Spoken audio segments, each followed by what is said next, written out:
Grace and peace, everybody. We are back. You saw the thumbnail. You saw the titles. You know what we're about to do. We got to talk about this Umar Johnson and this Danza project interview. It was pretty interesting. It was pretty, and by interesting, I mean pretty bad. But I do want to shout out the hosts of the Danza project. No shade to them. I just don't think that interview was a very good interview, but we're going to talk about it in a second. I want to thank y'all, everybody who jumped into the most electrifying live chat on the planet. Thank you, Lulu. She's number 2. She jumped up in here already. Kimberly's up in the building. Good to see you, friend Kimberly K. And we got Tina, of course, the mod with the mod with all the mods. Shout out to you. Juju B in the building, number 8. Make sure when you jump in, go on and hit that like button and put your like number in the chat when you jump in. Now, wait, I thought you just said you were number 8. No, Juju was number 8. You're number 7. Shout out. Brett up in here. Good to see you, sir. Brett, thank you so much for rolling on through, stopping on by. Good to see you for sure. Adrian, hello there. How are you doing? How are you? I appreciate y'all so much for stopping by on this evening. Happy Lord's Day, by the way. Hopefully you had a wonderful Sunday. We are doing some great things over at my church. I'm really excited about the fact that this church has been in existence for 111 years, coming the end of the month. That's crazy. That's crazy. So shout out to all of you, and hopefully you're having a beautiful Lord's Day. I do want to real quick say thank you to everybody who has helped me hit the goal and work toward the goal that we have for this month of hitting 65,000 likes on all of my videos during the month. Look, we are right around the corner from hitting 65. So I know by the end of the month, we're definitely going to hit that goal and then some. So thank you all very much. And thank you also so much for watching the videos. There's been a very steady uptick, if we will, in video watching. I'm glad that y'all are liking it. And I thank you so much for the comments. There have been some great comments and commentary and feedback on the videos that we've been dropping. I want to say thank you for that. Whether you put it in the comment section or you drop it in the email or you put it anywhere, thank you so much. I really do appreciate it. And we do take it to heart. So I want you to know that we really do appreciate all of that. So continue to watch the videos. Leave your comments. Let me know what you're thinking about it. If I missed something, literally before I came online, somebody proposed something about the video I dropped concerning Candace Owens and her husband. They said, hey, did you know that they told a different story in another interview? Well, I pulled it up, found the interview right before we went live. So that's what I'll be doing. That'll be my homework tonight. So, but yeah, long story short, thank y'all so much for engaging in the comments. Thank you for engaging in the best live chat on the internet. We say this a lot and we really do mean it, that you all tapping in at the current moment is 35 of you all that have tapped in. It means a lot. And if it's 35 or 3,500 or 35,000, it just means a lot that you all find value in what we're doing over here. You want to come over here and jump into the best live chat on the internet. I see my sister Violet in the house. Good to see you, sister. How are you? And it means a lot. So I really do appreciate all of y'all for sure jumping in. Now, I do want to ask y'all to please be merciful. I try to watch the comment section over here, but as you all can see, the comments get kind of fast and furious sometimes, and it does get hard to see them while I'm interacting with the content, talking, trying to look out the corner of my eye. Sometimes it gets a little bit dicey. So I appreciate y'all. If I miss something, charge it to my head, not to my heart. Okay? Charge it to this small screen. How about that? I think I'm going to actually probably get a bigger screen. But I digress. I want to do something real quick. I want to tell y'all a story. Okay, real quick. So when my daughters were little and they were really getting into reading, they were ferocious little readers. They were always reading stuff. And they were reading they love reading series of books. So if it were any kind of series that had multiple books, a part of the whole collection, they would love to do that. They would read the first one and the second one and the third one. So my big girl and chief executive second, they would get in the back seat of the car and they would just talk about the books. Have you read this book? Oh man, do you remember when he did this? Do you remember when she did that? What about when this happened? And you're in the car driving as a parent, and eventually you're like, dang, I kind of want to know what y'all talking about. So I started inserting myself into the story, like, oh, really? Y'all like that too? And it was just, and I'll show you what I did. So my daughters are back there talking about the book. I said, hey, I like that book too, man. It's been a long time since I read it though. What's that main character's name? And they would tell me what the character's name. Oh yeah, Jim. Man, do you remember when he did that thing, the big thing that really, oh man, I can't remember what it was. Oh, that's right. That's right. Jim fought the giant. That's right. He overcame that. Man, that was really great. That's one of my favorite characters, man. Absolutely. What about the other character? No, I really like Jim. I like the way Jim developed and so on and so forth. This will go on for miles and miles and miles. And one day, finally, they were like, Dad, you've never read that book, have you? I said, oh, no, I don't even know what the book is. I don't have no idea. I just wanted to be a part of the conversation. And it would become funny that we would start doing this all the time. So it was called Dad's Freestyle. So whatever they were talking about, it could be books, it could be movies, plays, songs. I would just insert myself into it and I just start talking about it. Well, one day I was driving them to school and I had to pick up a coworker of mine to take them with me to work. And so we're doing the freestyle thing in the car with a guest this time and drop my girls off. And my coworker said, man, that's so cool, man, that you really invest in and you're reading with your kids and so on and so forth. I said, man, I have no idea what that book is about. I have no clue. And they were like, what are you talking about? I'm like, oh, no, this is a game we play. Like, I'm just freestyle. I'm just trying to go as long as I can, sounding like I know what I'm talking about. But I really don't know what I'm doing. I really have nothing. I don't even know what the book is. Well, what's the title of the book? I don't know. I'm just playing. And they were gobsmacked. Like, I can't believe you just did that. And it was a joke. I'm like, well, we're all playing along. This is what we do. And the reason I bring that up is because that's what I think Umar Johnson does. I want you to watch this interview with the Danza Project. And sadly, Umar Johnson is freestyling off of the host of the show. I watched the whole thing and it's a good little chunk. I know we were watching some smaller segments throughout the week, but they dropped the full thing last night. And he really does freestyle off. He really just plays off of whatever the host says. If the host says something, he builds off of what the host says, not tell me about the book and sits quiet and waits and, puts feet to the fire. No, he just starts asking questions or he starts freestyling off of them. It's pretty uncanny. And I've noticed now the more, because I've watched a lot of Umar Johnson interviews, he does this quite often where he just kind of freestyles off of somebody or the host kind of softballs him something in his wheelhouse. That's another one that he loves when they talk about things that they know Umar Johnson is going to talk about or wants to talk about. And we'll see that in a moment as well. But ultimately, he doesn't add more value to it. He just literally talks his talking points. And we're going to see that in a second. So I want to say thank y'all so much for tapping in with me today. I really do appreciate all of y'all. There's some other folks that have jumped up in here as well. I see Honey Bun up in the building. What we got here? All right, let me see. Speaking of that right quick, is there any real reason why she did not adopt? Oh, talking about Candace. I have no idea. I have not heard that story about why she hasn't. So I would be assuming. I'd be freestyling. All right, what we got? Good folk done popped up in here. Make sure they're missing by who's Rock House? First time posting here. Do I need to wear a helmet? You might want to wear a seatbelt because this could get a little rough ride. But I mean, we're going to have a good time. So Rock House, welcome to the party. Thank you so much for jumping in. I appreciate you for sure. What's going on? Observation Station? How are you there, friend? Wait, you're a stalker? No way. You up in here. You got to hit the like button, though.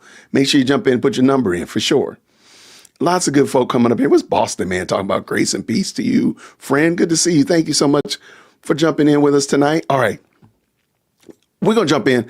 This is the Danza Project. Shout out to the Danza Project. Look, let me tell you right now, podcasting is hard. So I'd give a lot of grace to the host, even if I don't think they're doing everything right, even if I don't think they're dotting every I and crossing every T, because I know what it's like to sit in front of this camera and give you all content that you all will like and such like that. So I have no shame, no shade for the Danza Project. I don't think they ask some certain questions, and we'll talk about that, but I'm not faulting them. I'm not saying anything bad about them. Shout out to the Danza Project. I think they are excellent content creators, and I want them to continue to make good content. I do kind of want them to maybe before they have Umar come back on, maybe do a little bit more investigation, do a little bit more research, because some of the stuff that he was talking about, he was playing in your face. So let's bring this up in here. Let's go. And Dr. Umar is here, ladies and gentlemen. Yes. Green hearts in the chat when you can hear. Green hearts up in the building when you can hear. Now, what's going on, Kato? How you feeling, my brother? Man, I'm riding on a high, man. Yeah. We came back with a vengeance. Last few episodes have just been crazy. Absolutely. Topping it off with this and more to come. Yeah. We on a roll. And this is one of them that I kind of been hiding when I speak to people. I'm like, oh, man, I'm telling you, we got a great episode. This episode is going to be phenomenal. So, again, my name is Danza. Hey, yo, Kato. And this is the Danza Project, and we have Dr. Umar. Now, before we get into any type of conversation, I want to know where you're at, because you're constantly working, and when I mean working, you're doing a lot more than most. Yes, sir. Right, like Yes, it's sir. not just the conversations that you're having on podcasts; it's the works that you're doing in the communities, Right. the conversations that you're having with the youth and with people in general. This is an example of where I feel the host is allowing Umar to freestyle. And what I mean by that is, notice what he's talking about. Who's doing all the talking? Danza. He already told him what he was going to ask him. And now he's loading it up with all of these other topics, the community, what you're doing, speaking and blah, blah, blah, blah, blah, blah. And Umar's just eating it up. You can see right there, he's thinking, what am I about to say? How am I going to answer these questions? Because Danza is giving him a whole lot of information that he can run with. I don't think he should have done that. Where are you at mentally right now? How do you feel? I guess for me,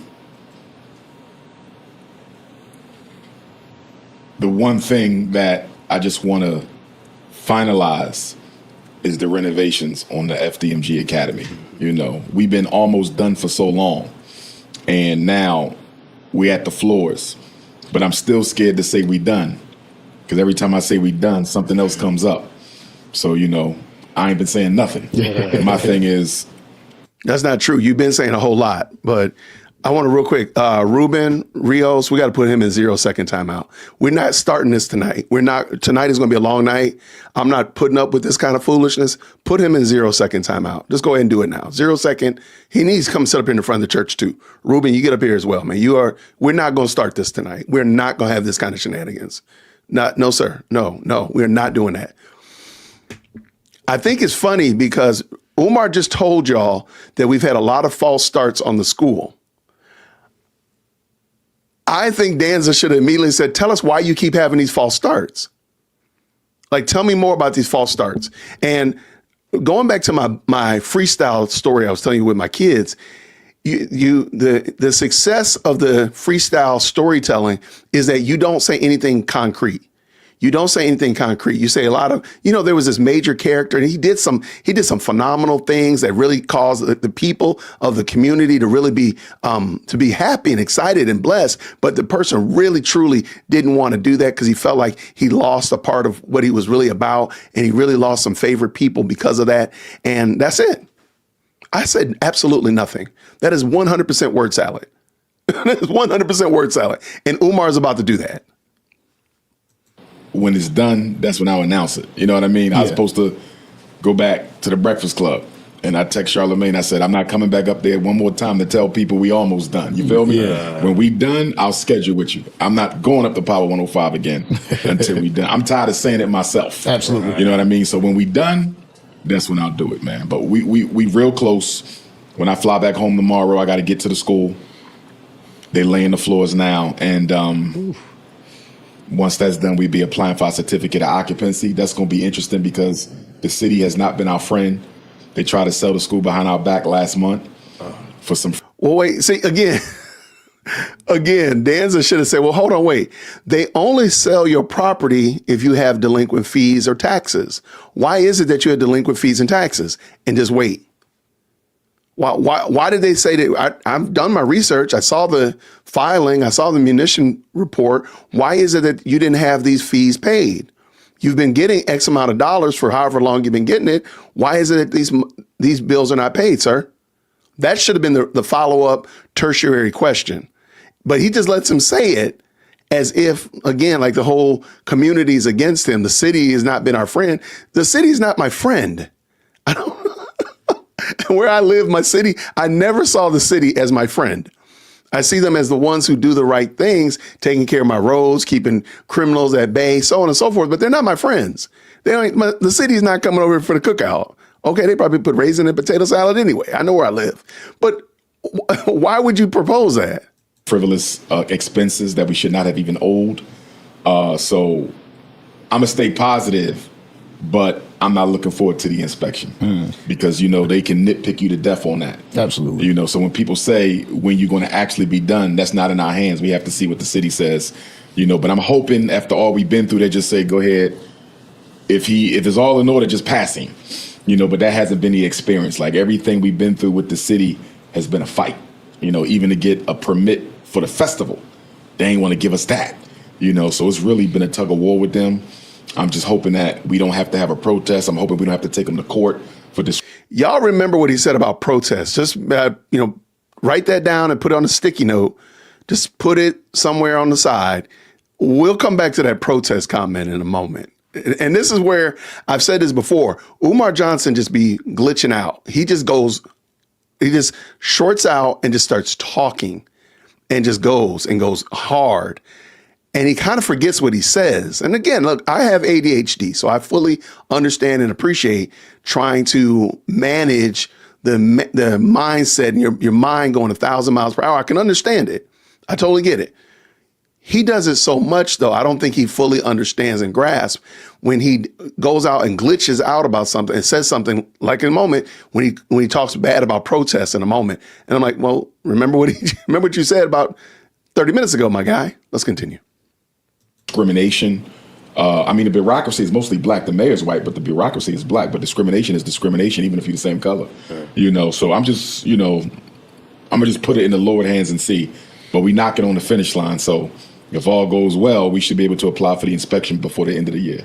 And this is something that most people don't understand in general. Just starting a business is tough, right? And then when you're doing something.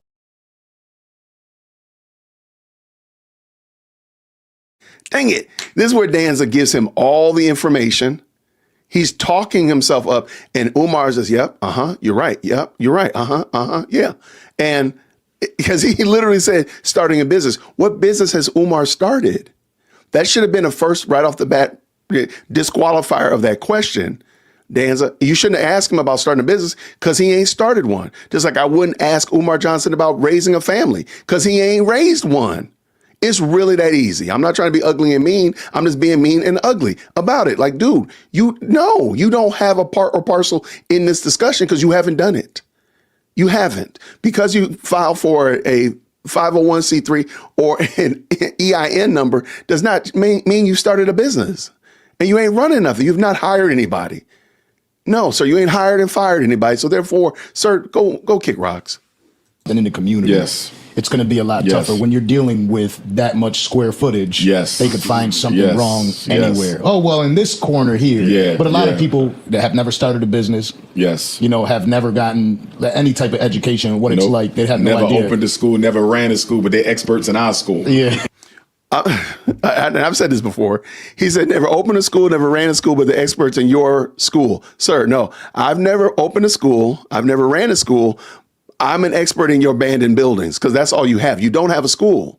And people need to start saying that out loud. Umar, you don't have a school.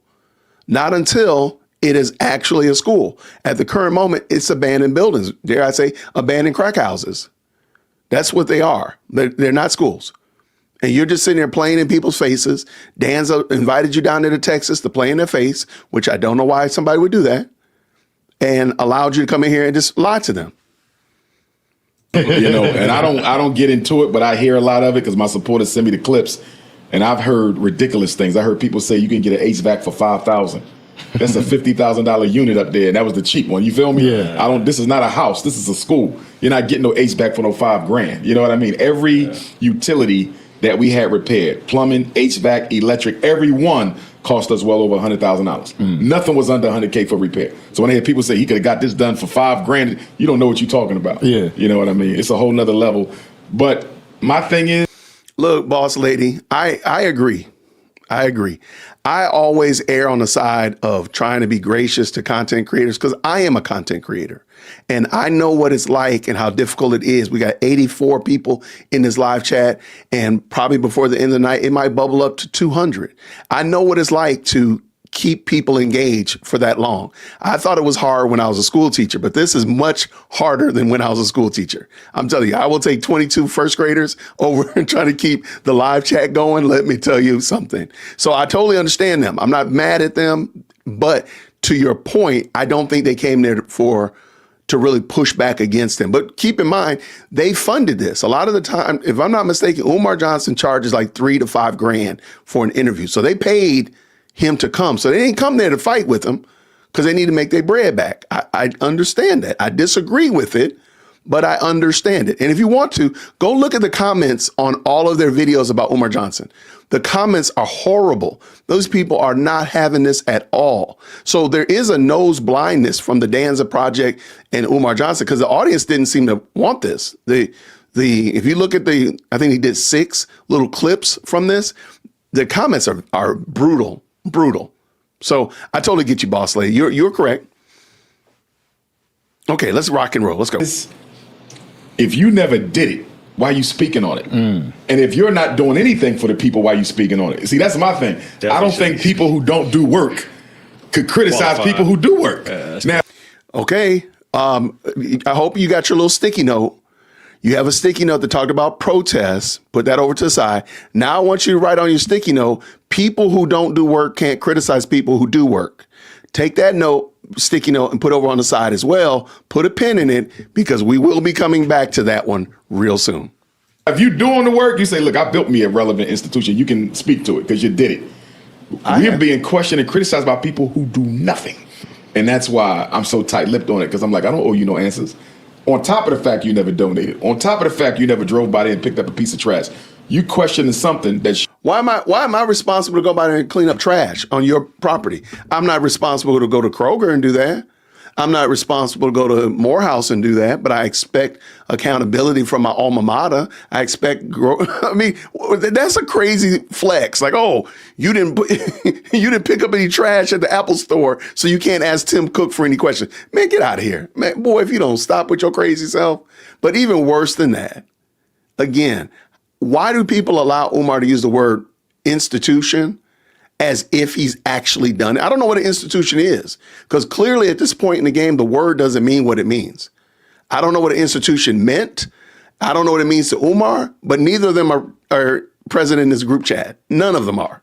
I mean, at this point, this is an institution. This is an institution, and it tastes pretty good. This is a great institution. I like that. I don't know what Umar's talking about. And Danza Project shouldn't allow him to get away with that. Like, what do you mean you've built relevant institution? Like, what institution are you talking about? And in a moment when he starts talking about people are not doing for the community, and you're just like, my guy, do you do these things for the community? Let him go, Jason. Let him go.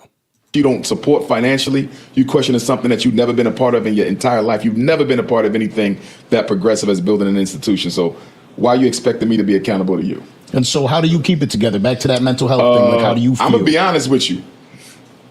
The haters, the struggle streamers, they really helped toughen me up to the criticism, because we've been dealing with it from the first day we took a donation in St. Louis, Missouri, April of 2014. For whatever reason, he's really big on trying to say that he's only been collecting donations for 10 years. Not saying that that's even better, but he really is stressing the 10-year mark. I don't know why. I don't know why 10 years matters, because, again, it makes no sense. King Randall, he started at school in his kitchen, and he's been running it for 3 years, and is running like hot grease fantastically. There have been countless other schools that have started since Umar has started. There's been countless other, I mean, and again, the 10 years I think is wrong. I think it's more like 14, 15. I've heard some really high numbers, but let's just say 10 for laughs and giggles. Sir, what are you talking about? Like, what do you mean? That makes no sense at all. So back to this point, the fact that they allow him, and again, this thing went on too long. And again, Danza allowed them to patty cake with some questions and answers that made no sense at all. He's just saying words, again, relevant institutions. What are you talking about?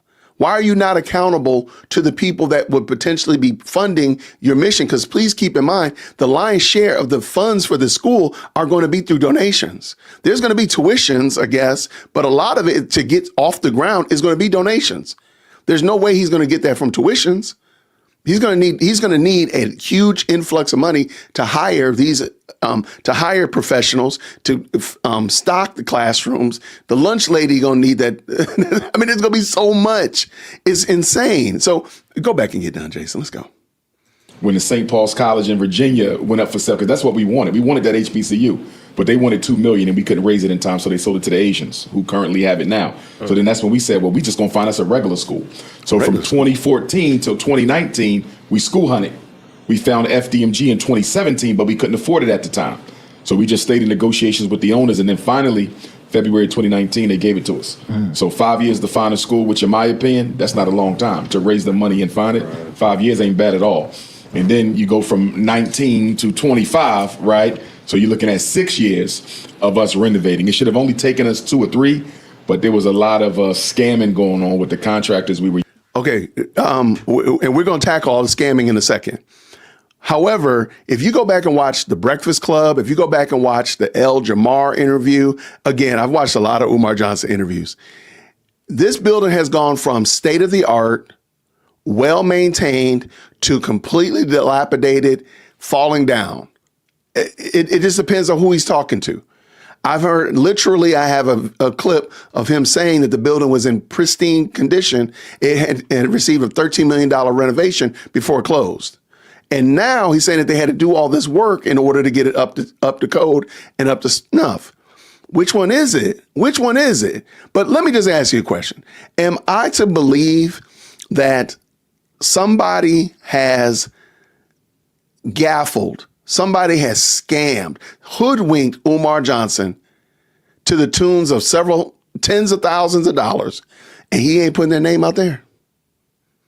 He ain't put their name out there. But he'll put his baby mama name out there. He'll put his own daughter's name out there. He'll put the woman that he's dealing with's name out there, but he won't call out the scammer, the painter, the electrician, the plumber, the candlestick maker, whomever it was that scammed him. So you won't say Jim Bob over at 123 Electrical scam me. You won't call him out? Okay. I just wondered, it just seems odd. And you're going to hear him in a second. You're like, wait, why don't you call these people out? Like, if they scammed you, you can't take them to small business, small claims court. Like, why are you not suing them? If they scammed you and put the screws in upside down, paint it backwards, whatever, why can't you take them to court and get that money back and recoup it? Because you forever talking about suing somebody. You just had lawyers pay Mary Ann recently. Let's not talk about that. So why is it that you can't take care of this? I'm just wondering, just asking questions. Using, we really got done dirty by him. You know what I mean? And I didn't want to use Caucasian work because I wanted to keep the money in the community. The people who gave us the money black. I want to keep the project black. Right. But I had to wake up one day and say, yo, if you're waiting on your people to do this for you, it may not get done. And let me put that in context. You're talking about the second smallest state in the country, right? So you don't have much to pull from anyway. And then the city of Wilmington requires that your contractors be licensed in the state and licensed in the city. So, for example, in Pennsylvania, if you're licensed by the Commonwealth, you can do work anywhere in the state. You got to be licensed in Delaware and then licensed again in Wilmington. You're already dealing with a small pool of available contractors, and then they add that on top. So I say it all the time. We have the best situation in the worst location. And when I say worst location, I'm simply speaking of the limited pool of resources in terms of contractors and the strict stipulations that are required for you to work on a project there. You know, if that same school was in Detroit, Chicago, Philly, we'd be done already, only because you got so many plumbers, you got so many HVAC, you got so many electric. You could go through 30 of them until you hit the right one. But well, you didn't need any. Remember, your building was already taken care of. And let me just make sure I got this right again, because Umar has no problem calling out people, putting people out there on blast. If they disagree with him in the comment section, if they talk bad about him here or do anything like that, he'll call them out. But you mean to tell me somebody literally stole from you, stole from the kids, stole from FDMG, and you're not going to put their name out there? And every contractor, every black contractor in Delaware is a scammer. Every one of them. Every one of them. Like that's, and again, Danza, that should have been an epic pushback. You should have said, hold on, bro, wait. We done already did our research. We know that there's 3,500 contractors that are black owned. in Delaware, from painting, plumbing, electrical, yard cutting, candlestick making. Hold on, man. Hold on. You can't tell me every one of them is a scammer. No way. That's not going to work. But then, wait. I thought you said that you got this stuff done. So then, therefore, the floor should have been the very last thing, allegedly, but you already know that they're not. And you hear that in his body language. So did those white people scam you? And again, this is a fool's discussion, but let him finish up, Jason. Watch this part.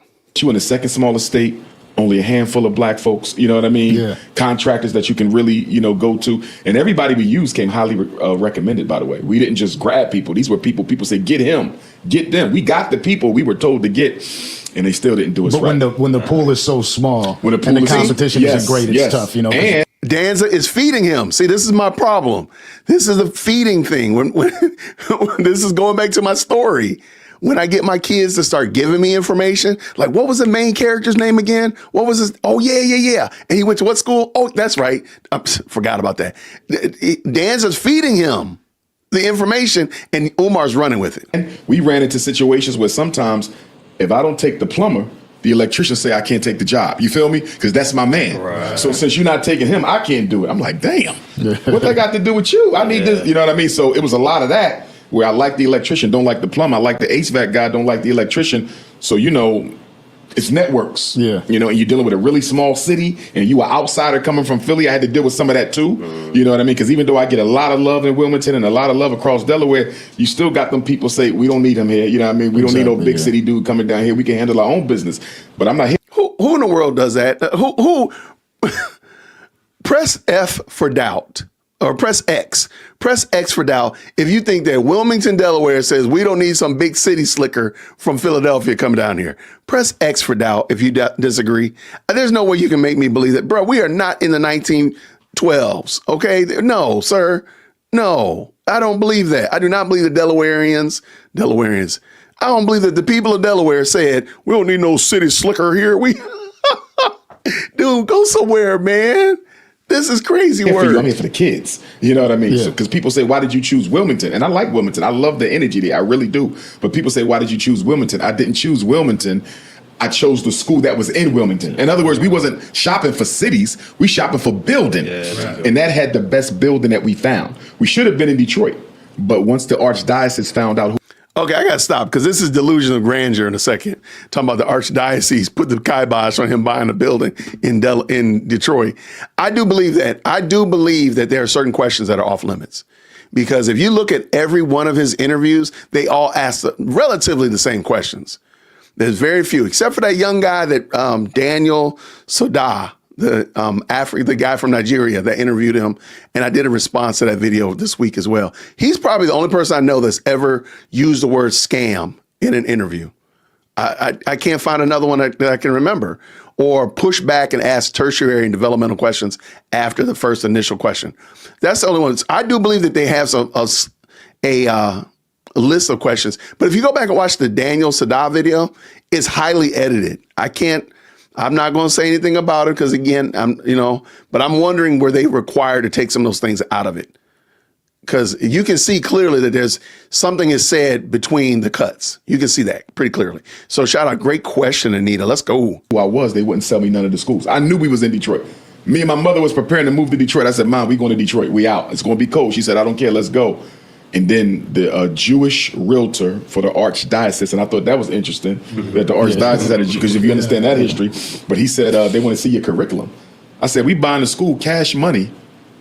What you need to see my curriculum for? This ain't no charter school. You follow what I'm saying? This ain't no lease. Right. I'm buying and we done. What you want to know what I'm teaching for? Mm-hmm. I said, you can't get that. Do they think you're pushing religion? Is it a religious thing? Like, where's the pushback in that city? I think it's just that they knew who I was and wasn't going to sell. And guess what? Every school in Detroit that we wanted, still sitting there. So that's why. You do realize, and this is why I'm saying, I don't know if Danza Project fully was prepared to interview this and push back. That would be discrimination. That would be religious discrimination. You could use racial discrimination. You could come up with a whole bunch of emanations that you can use, curriculum discrimination, whatever. You want me to believe in the year of our Lord, 2020, whatever, whenever this happened, that the archdiocese said, no, we ain't gonna sell school to you because we don't know your curriculum, and you didn't march your happy butt down there to the NAACP, to the BLM, to the fill in the blanks, and protest about that? Really? That's what I'm supposed to believe? That's what I'm supposed to believe at my big age? Okay, because I don't believe it. I tell people you got to understand that when it comes to white people, they're more about power than money. Yeah. If they was about the money, they would have sold us the building. They all there. They was about the control. We don't want him teaching that. You feel me? We rather not there's a make the reason why money. Detroit looks like Detroit. Yes. Oh man. Oh, I learned so much in the school hunt. I remember I was going to lease a school in Mount Vernon, New York, Catholic school, and the supervisor said, "I got to call the Vatican." I said, "What?" He said, I said, "You got to call Rome." He said, "I got to call Rome." I said, "Why you got to call Rome?" He said, what did he say? He said about half the Catholic schools in America are still managed directly from the Vatican. He had to call the Vatican and ask if he could lease the school to Dr. Umar, and of course they said hell no. Yeah, so. And he also told me that the Vatican is the second largest property owner either in the United States or in the world. Y'all go ahead and press, if you believe that Umar, in fact, was told that the Vatican would not lease or sell a building to him, could you please put a clown in the chat? And if you disagree with that and you don't think that actually happened, go on and put a green heart in the chat. If you don't believe that actually happened. I didn't know that. White boy was dropping all these jewels on me. He said we own much property. I didn't know that either. So that's crazy. So when you hear about that, United States, London, Rome Connect, that's real. Them 3 city states that don't answer to nobody, that's very real. That's very real. It's very interesting how you mentioned about the contracting. Yeah. Right? Because, people could say whatever the hell they want. When you go into that, it's tough. I got a lot of friends that are into real estate. And I'm from a city, Buffalo, New York. It's another small city similar to the way Detroit operates. Yes, sir. And, they'll get contractors, they'll get it all set up, and the job is done terribly. Yep. So another thing that Umar does, I'm gonna back up a smidgen, and I'm trying not to turn this. Listen to how when Danza divulges where he's from, listen to Umar's response to that, because they're all up in that Eastern Seaboard. He's in Umar's from Philadelphia, and Danza's from New York. Listen to his response and what Danza and notice Danza's posture changes as he says that. Watch this. I got to call Rome. I said, "Why you got to call Rome?"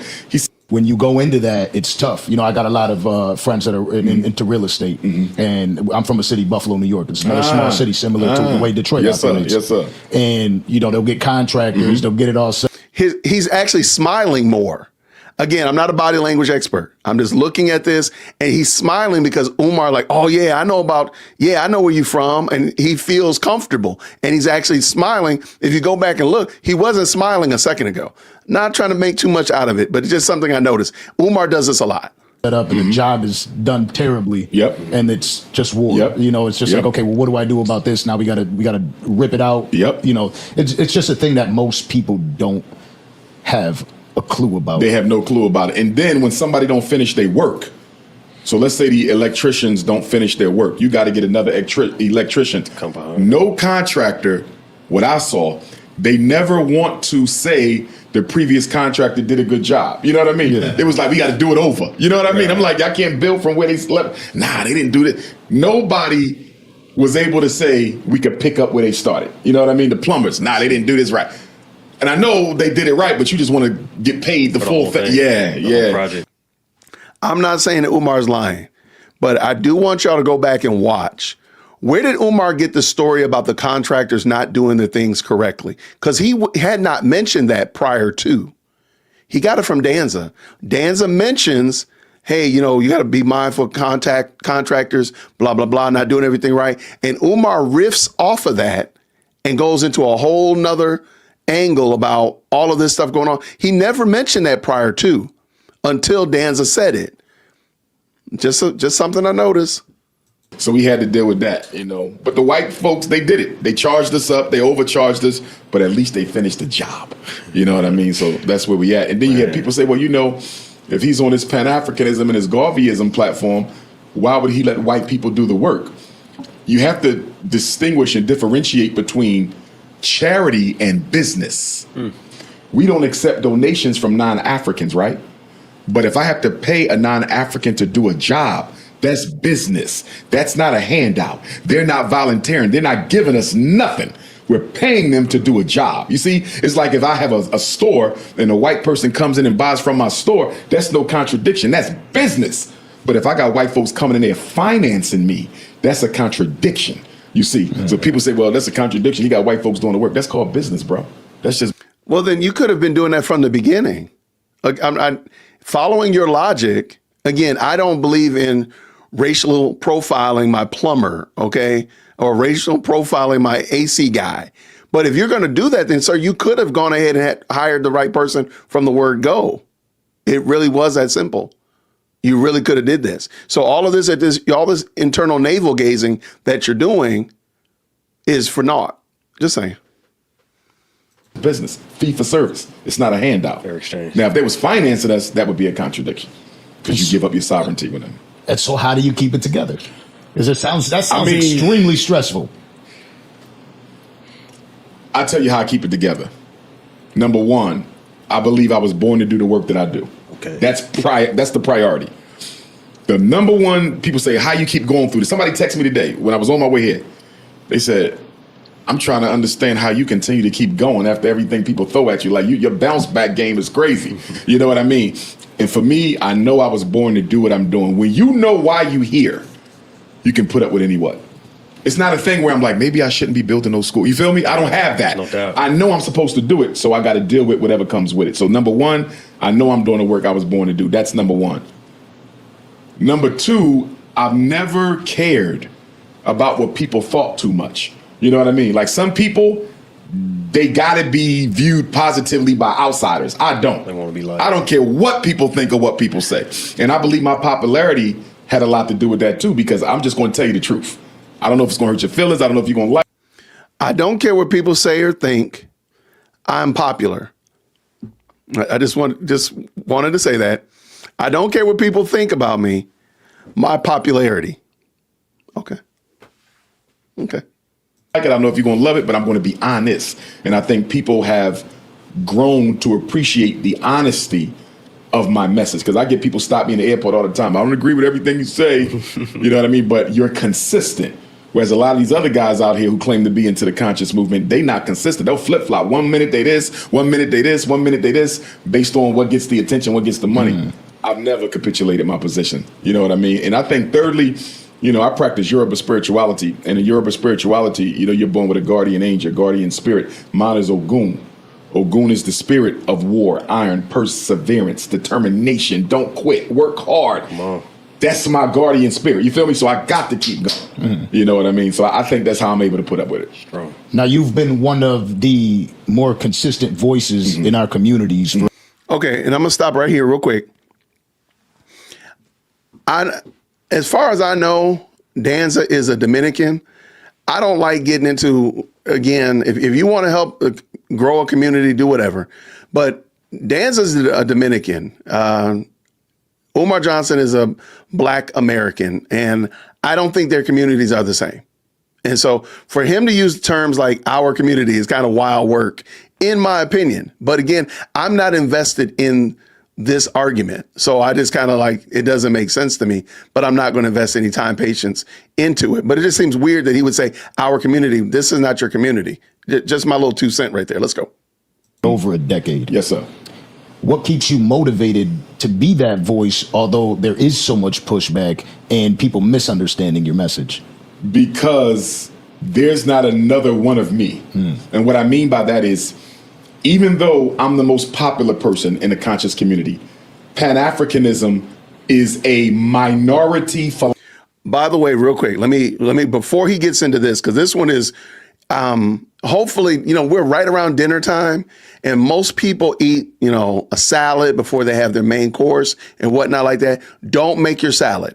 I know you probably had your Caesar salad in your mind, or you're going to do a house salad or whatever like that. Don't make the salad. Umar Johnson is about to deliver you the biggest bowl of word salad that you can. I mean, you're going to be full. You're not going to need the steak or the lobster or the baked chicken that you're going to have for dinner, because he's about to feed you the biggest bowl of word salad that I don't even think it's legal to give this much word salad in one sentence. It is the craziest word. So if you are hungry, and, shout out to my vegetarians in the chat. If you're a vegetarian, you are going to be well satiated, because he's about to dole you out a dump truck of word salad. It's amazing. I'm just letting you know ahead of time. And if you're planning to eat something else, you might be kind of full after this. Just give you a heads up. Philosophy amongst the conscious community. We got Nation of Islam, a lot of them. We got Hebrews, a lot of them. We got Nawapians, a lot of them. We got Guys and Earths, a lot of them. You got the Pretendians, a lot of them, right? But RBG, diehard Pan-African Garveyism, I'm the only one. The next closest would be Asara Sutanseti, an Irritated Genie. We would probably be the only three who rock the RBG. They don't identify as Pan-Africanists. They black nationalists, right? It's really a play on words, because Pan-Africanism gave birth to black nationalism. Well, be no black the first black nationalism was Pan-Africanism, right? So, but we would probably be the only three who rock the RBG. Everybody else is everything else. And it's similar to Garvey, because when the Honorable Marcus Garvey was in the States, he was the only one pushing the Pan-African thing. Early. But he was the most popular. He had the largest movement, and so he had to deal with all the hate.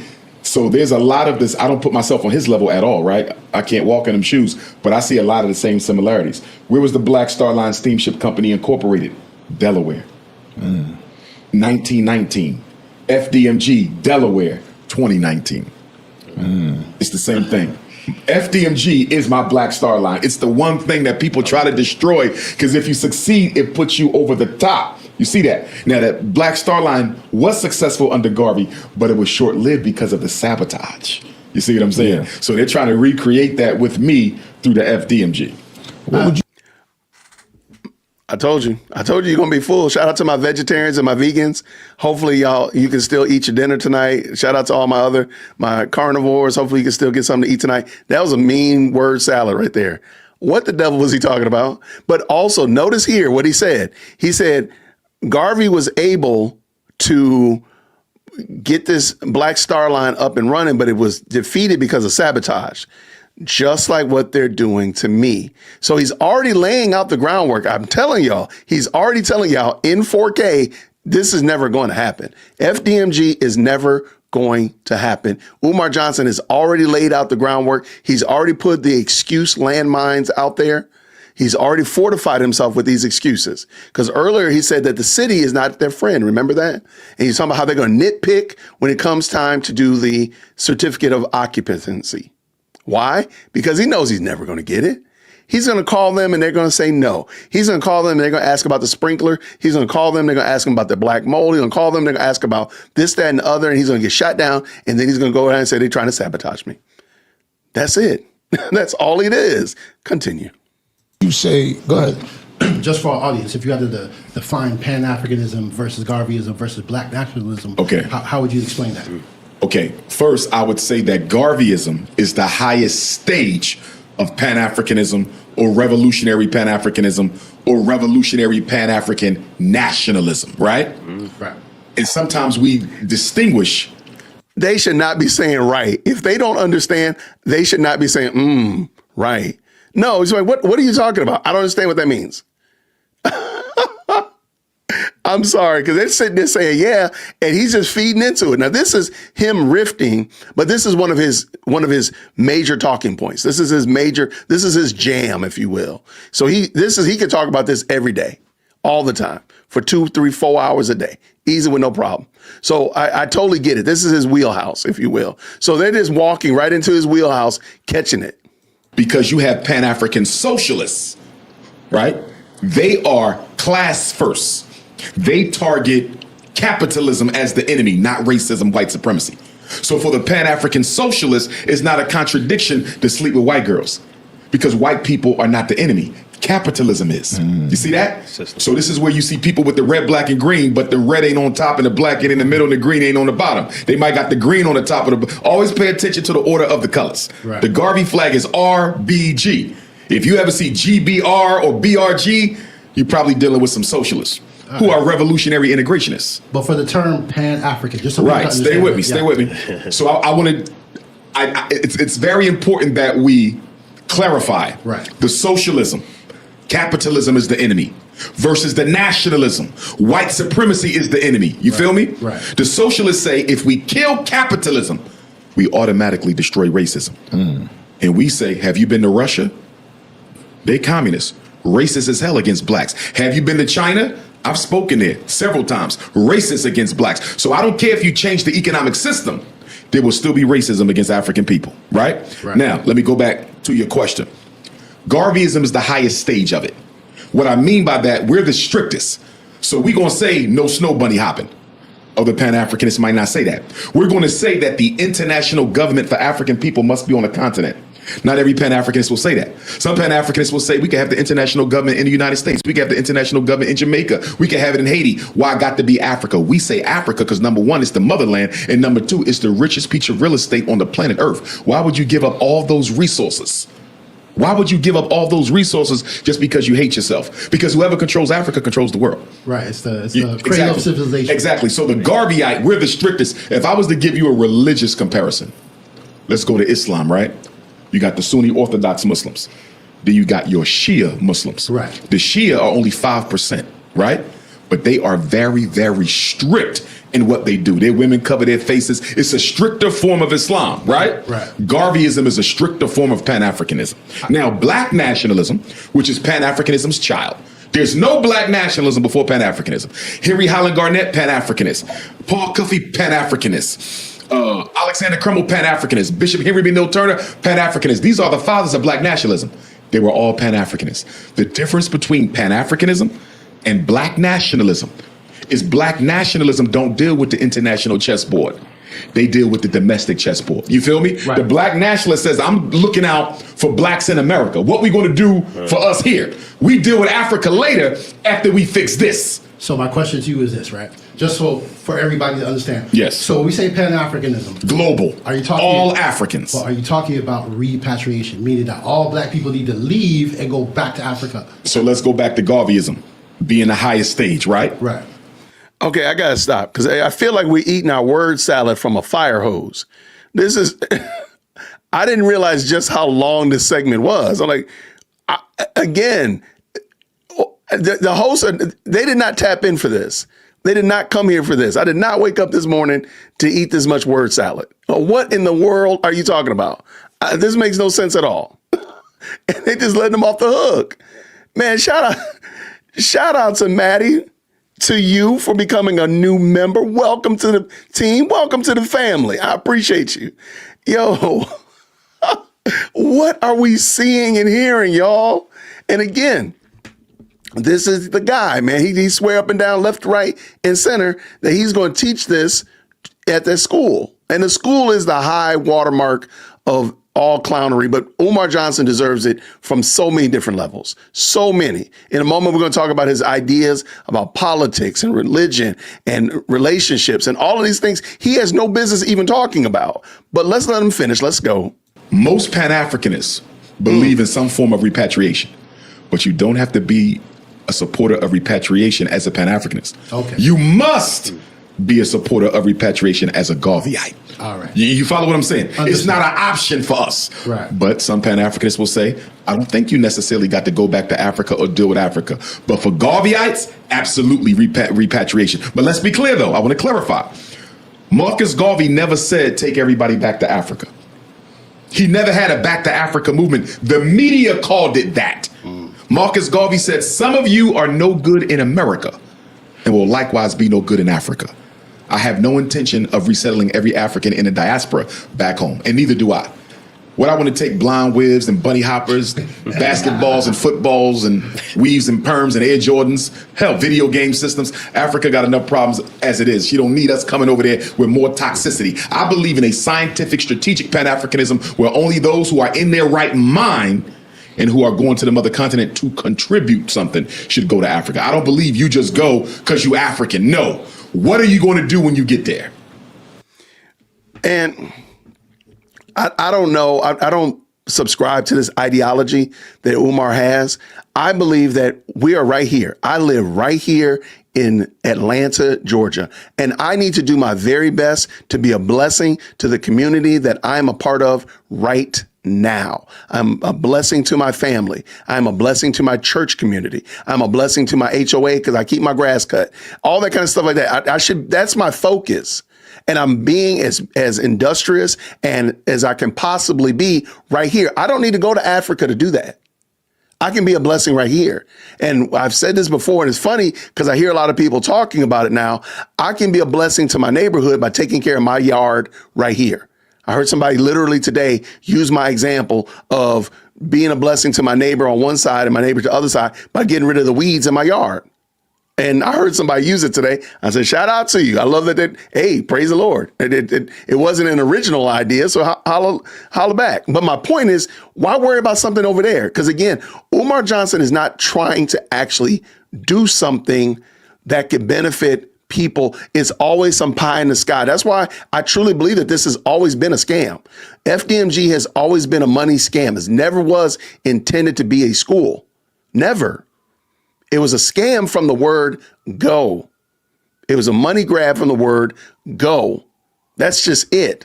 There's no other way around it. I can't fathom it any other way. Because if Umar Johnson was serious, in a moment, you're going to hear him talk about all these things that need to be done in the community. And he's pointing his finger at communities that are not doing these things. He's pointing his finger at groups that are not doing these things. And he wagging his finger at him saying, y'all ain't doing this, y'all ain't doing that, y'all ain't doing this. And I'm like, my guy, why are you not doing it? It's so nose blind, it makes no sense whatsoever.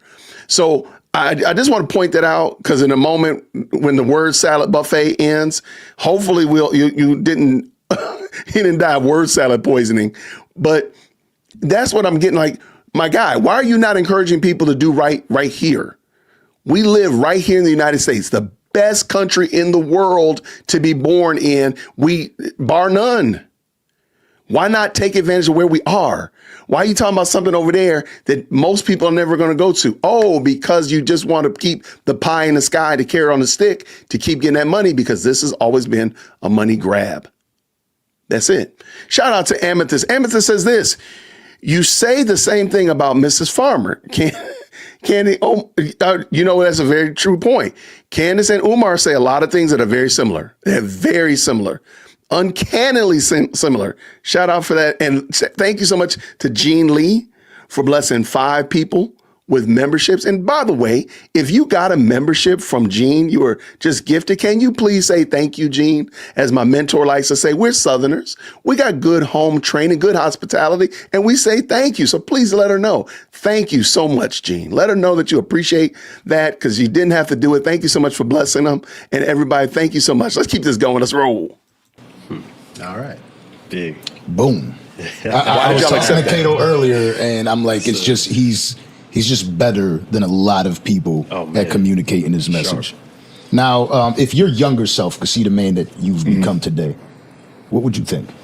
If my younger self knew that I would become the man that I am today, I would have gotten married before September 18th, 2010. That's the Chicago interview that changed my whole life. I would have got married. What else? The main thing is I would have gotten married because looking back, I know I could have done so much more with a queen by my side who I could trust. Why? Explain. Why don't you have one? If your younger self would tell you get married, dude, you're 51 years old. You're my age. He and I are 4 months apart. Why aren't you married then? Go ahead and get married. Not saying just go marry anybody, but dude, go ahead and get married. It's a wrap, my guy. It's a wrap. Go ahead and get married. If that's what it takes, then why are you not married? There's no reason. There is none. Now, I do think it's interesting here on this show, he only talks about one wife. If you watched the live stream where he was cleaning the restrooms and going around FDMG, he talks about 2. And most of the time he talks about 2 wives. But I found out when he's on a podcast with people, he tends to only say 1 wife. I just need 1 wife. Later on, when he's by himself, he's outside the crack house talking loud to his phone in the middle of the night, he says 2 wives. It's just a weird thing that I don't know what it. First of all, I don't know. I don't need 2 mother-in-laws. I love my mother-in-law. I'm glad that I have one mother-in-law. I don't need multiple mother-in-laws. I have 4 sister-in-laws. Yeah, I did say 4. I don't need, there's no way in the world I would want to multiply that to the second power and have 2 mother-in-laws and 8 sister-in-laws. Man, give it up. Get out of here. I'm good with mine. I'm glad I got my one. I'm good. The Lord saw fit. The Lord knows that I only need one mother-in-law. That's why he said a husband and a wife, leave and cleave. I'm going to stick with God's plan. So I know if I had a queen, I probably have 5 schools already, because she would have been able to help maneuver, and she could have been the face of a lot of what I had to do. See, a lot of the resistance is they know who I am, as opposed to I'm going to let you front it. You follow me? They don't even know I'm involved. All they see is the queen. They never even see Dr. Umar until the door's open. You see what I'm saying? So I see where I lost time by not having that queen. If I would have knew, I would have had her. But there's no way of knowing. Right. You follow what I'm saying? Right. But if the ancestors would have said, listen, you're going to Chicago, you're going to do an interview, 6 weeks later, you're going to go to Harlem, and once you drop that interview from Chicago off in Harlem, in 48 hours, you're going to be the biggest name in Black consciousness. I would have wifed one of the sisters who I felt could have held me down. None of them were really conscious, though, but they were good women. I would have wifed one. Could they have survived the rise? I don't know. Because it's one thing dating a local psychologist. It's something completely different dating somebody who's on 3 continents in 2 weeks. You see what I'm saying? Yeah. So I don't know if they could have handled that, but I would have been willing to try, because I needed that foundation. Right. And now it's scary because you don't know who you can trust. Women come to you for the wrong things. They talk the black talk until they get to a certain point, and then they might flip if they don't get what they want. So it's dangerous dating when you're Dr. Umar now, because everybody know who you are. Yeah. And it has to be difficult for these women as well. Like they have to understand your power. Right. Yes. And a lot of it, I would imagine they would probably try to fit in too early on without kind of understanding their own role. Yes. And the biggest issues with women, 4 biggest issues. Number 1, insecurity about other women. I'm a school psychologist by profession. Who's raising most of our kids? The mothers. So there's going to be women around all the time, because that's who I have to serve to help the babies. If you're not secure in who you are, you're not going to be able to exercise composure and discipline when it matters most, and you'll end up embarrassing you and embarrassing me. You see, so the insecurity about other women, that's a big deal. You got to be comfortable in your skin. There's always going to be a woman who looks better than you, but you need to understand that I'm committed to you, right? And when I look back over these 15 years, there were some good women I dated, bro, but they were very insecure about other women. I could not do it. I could. So that's 1. Number 2, confidentiality. Talk too much. You can't chat my business because I got too many enemies. Not everything. Well, this is my girlfriend. I don't give a damn. She ain't my girlfriend. Stop chatting my business, because you don't know who she pillow talking with, and you don't know who they pillow talking with. You see what I'm saying? Because I think women don't understand the dangers of what I do. I'm not Cat Williams, right? And much respect to Cat. I'm not Shannon Sharp. I'm not Kevin Hart. They're purely entertainment. They're not. You're also not really, I wouldn't even put myself in those sentences. I wouldn't do that. I mean, they're on another level. So you are not the local crack addict. You're not the local guy that walks around selling DVDs in the barbershop. That's where your level is. That's where you need to be there. You need to live right. That's where you live right there, my guy. You don't live with Shannon Sharp, Kevin Hart, Cat Williams. That's not your argument. That's not your fight to fight. Your fight is whether, Leroy at the Rib Shack. That's where your fight is. Stay in your lane. Not grassroots activists, so they don't have to look over their shoulder all the time. Now, if they beefing with somebody, yes, but their job in and of itself is not a danger. Right. My job in and of itself is a danger. I get death threats on a regular basis. You can't be running around telling people everything we do and where we go, because you compromise on my security and you don't even know it, because you're looking at me as an entertainer. You're not looking at me as an activist. And this is where I say all the time, my celebrity, and I hate to use that word, my celebrity sometimes undermines my activism, because people don't understand. You feel me? This is not about the jokes and the laughs and the views and the clicks and the pictures. That's cute, but that's just the icing on the cake. It ain't the cake. And y'all missing the whole point of why I'm doing what I'm doing. And so I think sometimes women in the general community sometimes fail to forget he's not an entertainer. He's an activist. His message is dangerous. Taking on the pharmaceutical industry, taking on the special ed complex, taking on the juvenile incarceration system. These are multi-billion-dollar industries. They don't like what I'm teaching. I got a letter. Okay, I got to stop right here. There's no way in the world that rascal going to get me to believe in the year of our Lord 2025 that the pharmaceutical industry is worried about what you're teaching, Umar. There's just no way. There's just no way. It's just not. The only reason people know about you is because you're a cautionary tale. That's it. That's just it. Just stop it. Let it go. And by the way, thank you to the 163 that have jumped into the best live chat on the internet. Jump up in here.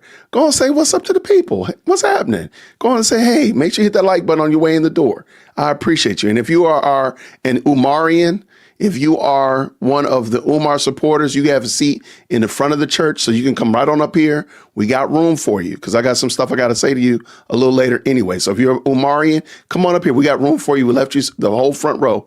Get up here to the front of the church. Let's go. This dude is about to tell us probably one of the most fantastical stories. Just listen. From the Attorney General of Pennsylvania a couple years ago, he threatened to take my credentials if I didn't stop teaching what I was teaching. He gave no examples of what I was teaching. You feel me? He just said, if you keep saying what you're saying, we're going to take your credentials away from you. And I'm saying, what exactly am I saying that ain't true? Or he gave no examples, but he basically threatened to shut me down if I keep on waking parents up to the dangers of and to their rights regarding special ed, ADHD, behavior problems, psychiatric meds, because I know it's affecting the bottom line because there's too many parents I've woke up. And not just the black parents, because I get calls from the Asians, the East Indians. They'll never tell you, but I help parents all across the spectrum. But of course, it's mostly the African parents. They're beginning to feel the pinch of that a little bit. And I think this rascal, this scallywag wants me to believe that he got a letter from the Attorney General of Pennsylvania, and he is not waving that letter around. He making T-shirts out of it, making bed sheets out of it, painting it on the side of FDMG. He got a letter from the Attorney General, and and no proof, no evidence at all. It's uncanny how much he sounds like Candace because he hates Candace very much.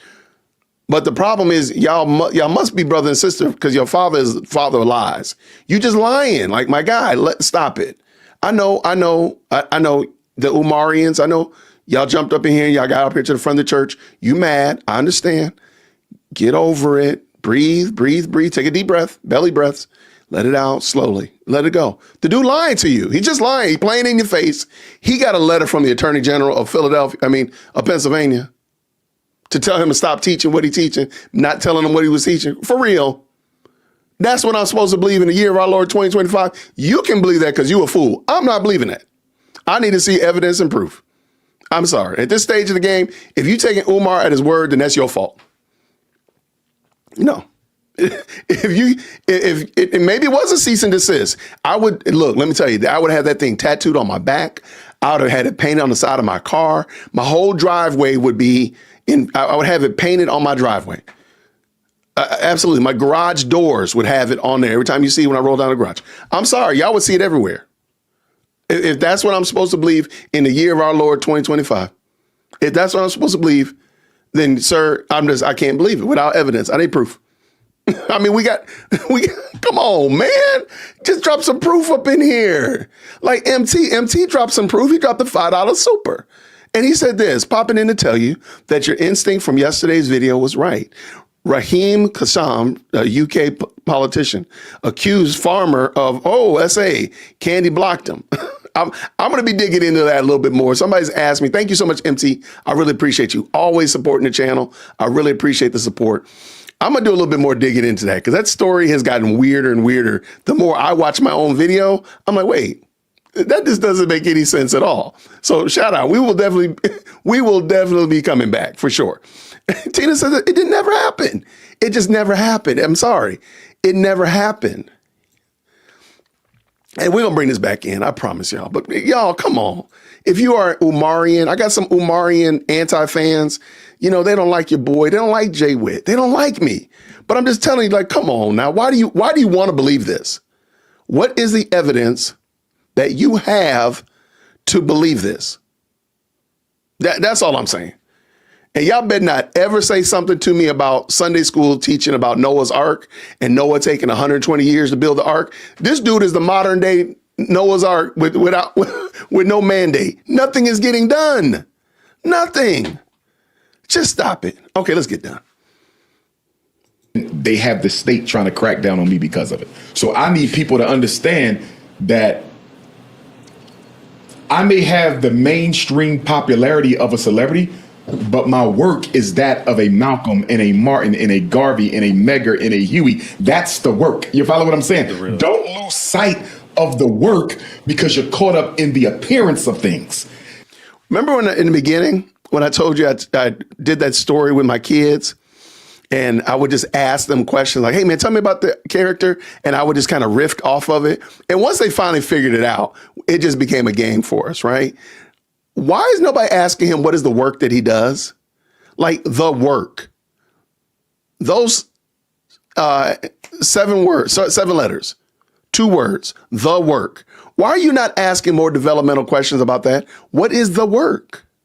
What are you doing that puts you on par with these people that you just said?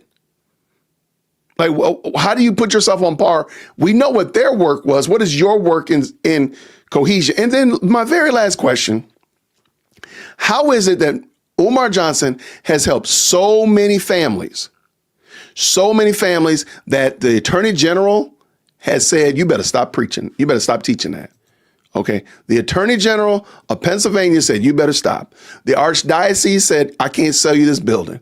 All these things, the pharmaceutical industry is upset. But not one of those people can get on camera and say that Umar Johnson helped their child. Not a one. I've had 3 people come in my email and say, Umar Johnson helped me. I've asked developmental questions pertaining to it, like what is your proof and evidence thereof? And I haven't gotten anything. And how has he helped so many parents, but nobody's willing to get over here and say, in the year of our Lord 2025, Umar Johnson helped my child back in 2018. Umar Johnson helped my child in 2015. Umar Johnson was able to help my child in 21 when they were really struggling, blah, blah, blah. Umar Johnson helped me. What about that? I mean, at this stage of the game, these kids are dang near adults. Like, where is any evidence to this point? Why do I have to believe this stuff? Why am I required at my big age to believe this stuff that has no evidence, no proof, or any verifiable facts to it? Why? Why am I required? Why are you required? It's an empty building, right? It's not a school. It's just empty buildings, abandoned buildings. Dare I say crack houses? Umar, let's go. Let's go. And that's where the celebrity undermines the activism. Did you hear speaking on women and their ability to talk? Yes. A little too much. Yes. Did you hear Aisha Curry, Steph? Okay, all right. So they're transitioning from what Umar is doing to now talking about Aisha Curry. We'll come to that in a second. Shout out for sure. We're going to talk about Carl. Man, look at Carl. What does Carl Olive say here? The second, Umar only got letters for not paying his bills on those buildings. This is the same guy that scammed King Randall. And the guy actually has a school. Shout out.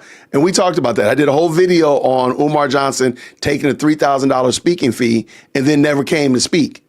And so King Randall had to, reach out to him. And I think eventually he gave him, like, don't quote me on this, $1,000 back. But Umar never came down there to speak to the school. And King Randall just, ate it as a operational cost and kept on going. And his school is thriving. We've shouted him out several times. Shout out to King Randall. Thank you so much for the $5 super, Carl, for sure.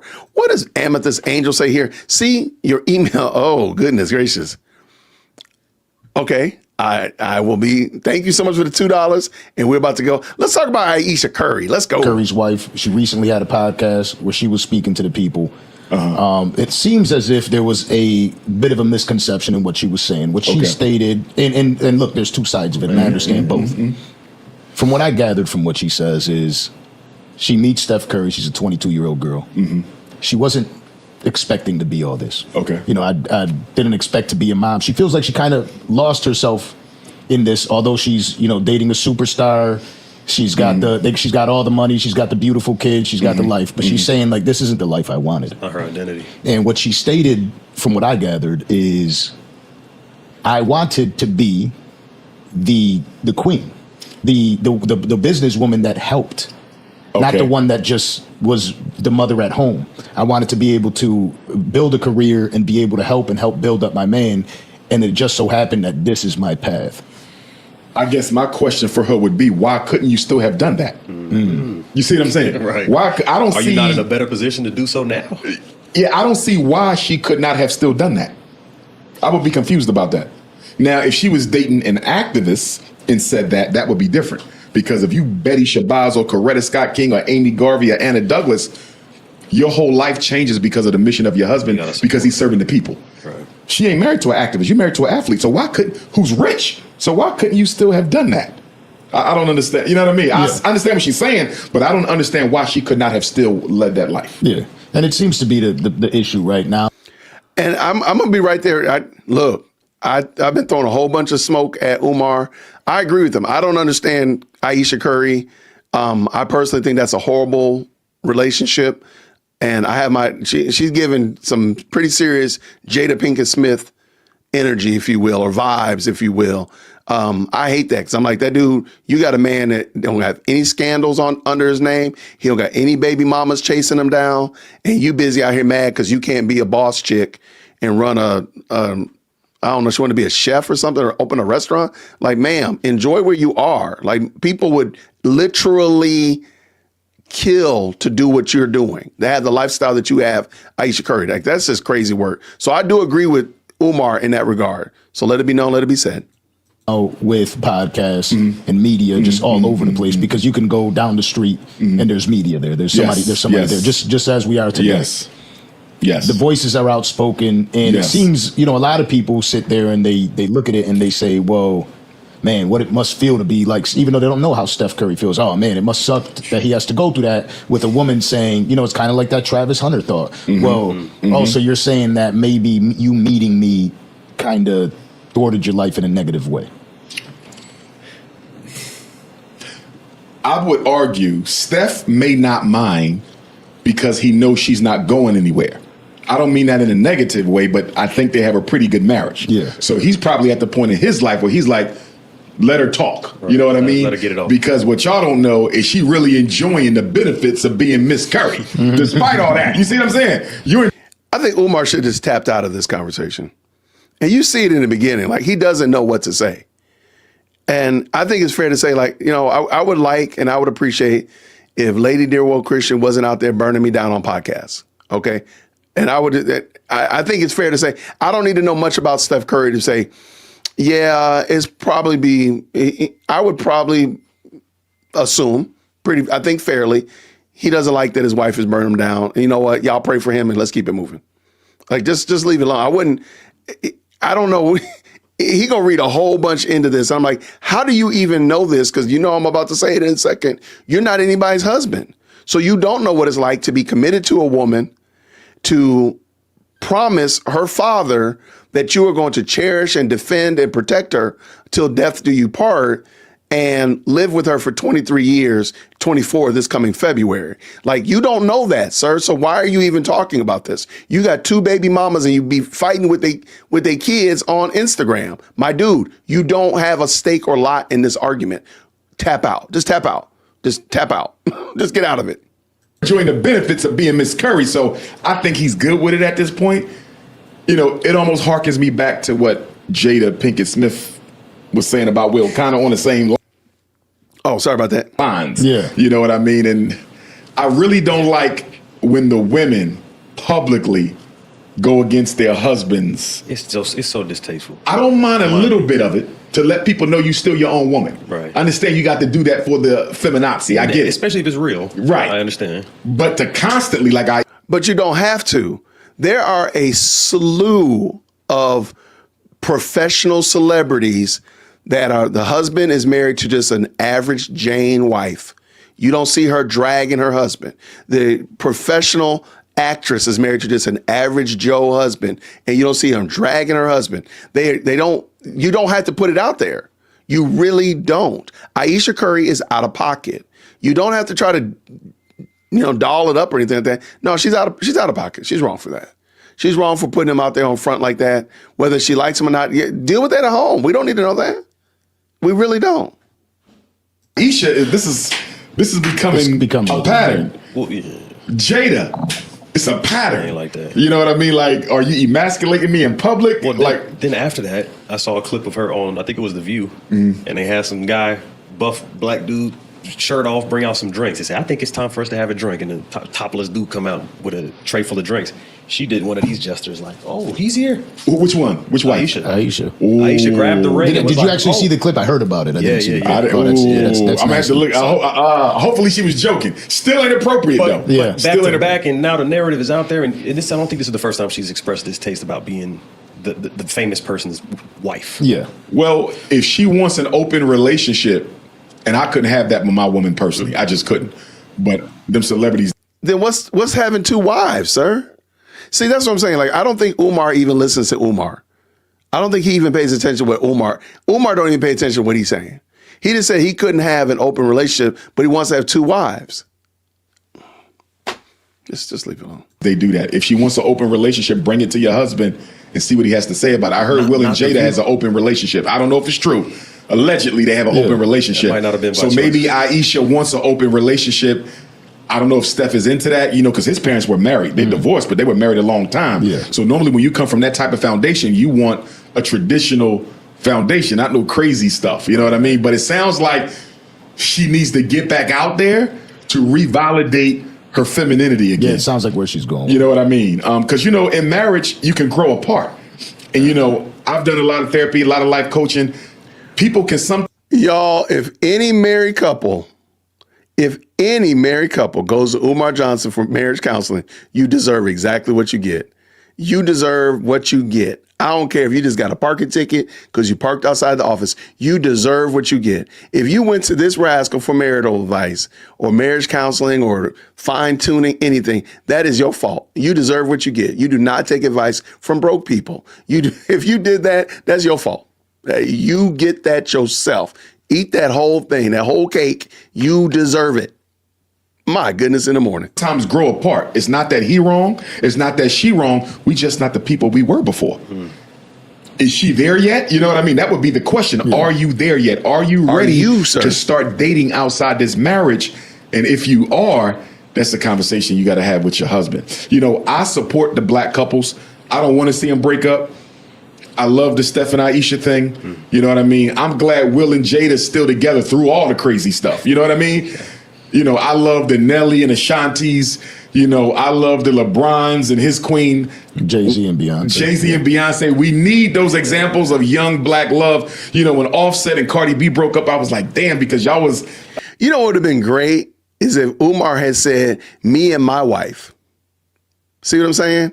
Like, you talking about Jay-Z and Beyonce, that's outside my pay grade. You talking about Steph and Aisha, Will and Jada, those are outside of my pay grade. But you could talk about yourself. Umar, talk about how you and your wife tough it out. And I tell y'all all the time, I'm glad to be married. I'm happy to be married. And like I said before, everything, it's a foregone conclusion that everything doesn't always go wonderfully and everything isn't sunshine and rainbows.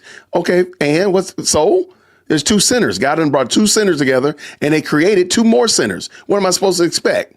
Come on, that just makes sense. But Umar, it'd be great if you told us about your own marriage and your own struggles with being a husband, leading your family, and helping to cover for your wife and your children. That'd be a masterful story, man. It'd be a great story. That smile would be justified if you had that, man. It'd be so wonderful if you did that, man. Man, just wow, that'd be great. A nice couple, you know what I mean, with the babies and everything. You know what I mean? I just think we need to preserve that black love, especially amongst the young folks, because right now they pushing the bunny hop so much and the rainbow so much that our children are not seeing enough examples of healthy black love. And if they don't start seeing it, they're not going to want to be a part of it. With Aisha's case, how you stated, you don't know why she's not doing it. Does the, mothering those children early on, you don't think that takes an effect into It does. Yeah. It does. But did you not have a say in that? You see what I'm saying? Steph. Notice again, Danza fed that to Umar. Umar did not have anything to say about Aisha Curry starting a family young. I think starting a family young is the right thing to do. Get married as quick as early as you possibly can and earlier you can, the more you can put off having children. We didn't have kids till we had been married almost 7 years before we started having kids. But early on as possible, and then go ahead and go forward. But this is just such a silly point. Like, why are you asking Umar this stuff? Like, I don't get it.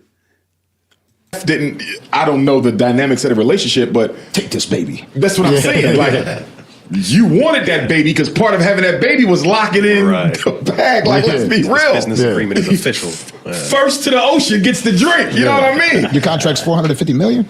Let's have two. So let's not act like these babies was all unplanned. Yeah. Okay? Maybe 2 or 3 was, but that first one to a celebrity, no woman's convincing me that you're having an unplanned baby with a celebrity. Come on. But they're married though. This is not the same as a hookup. It's not the same of getting with a yacht girl or a 304.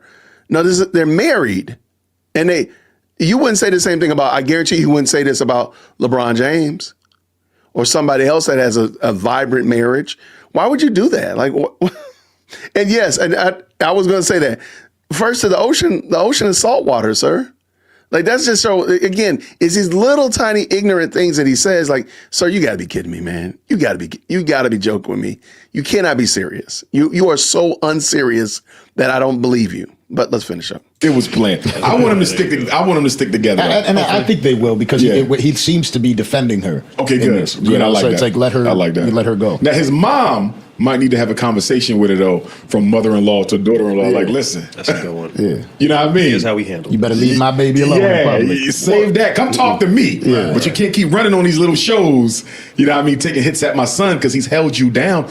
And I've never heard anything about Steph in any infidelity. Yeah. And he's very popular amongst the women. You feel me? I haven't heard nothing. So he's doing a good job. Yeah. You know what I mean? So That's the complaint. Let's not do this on The View. yes, Okay? yes, Can yes, we do some counseling within home? I like what you said. Yes. Have the mother Yes. of Steph. I like that.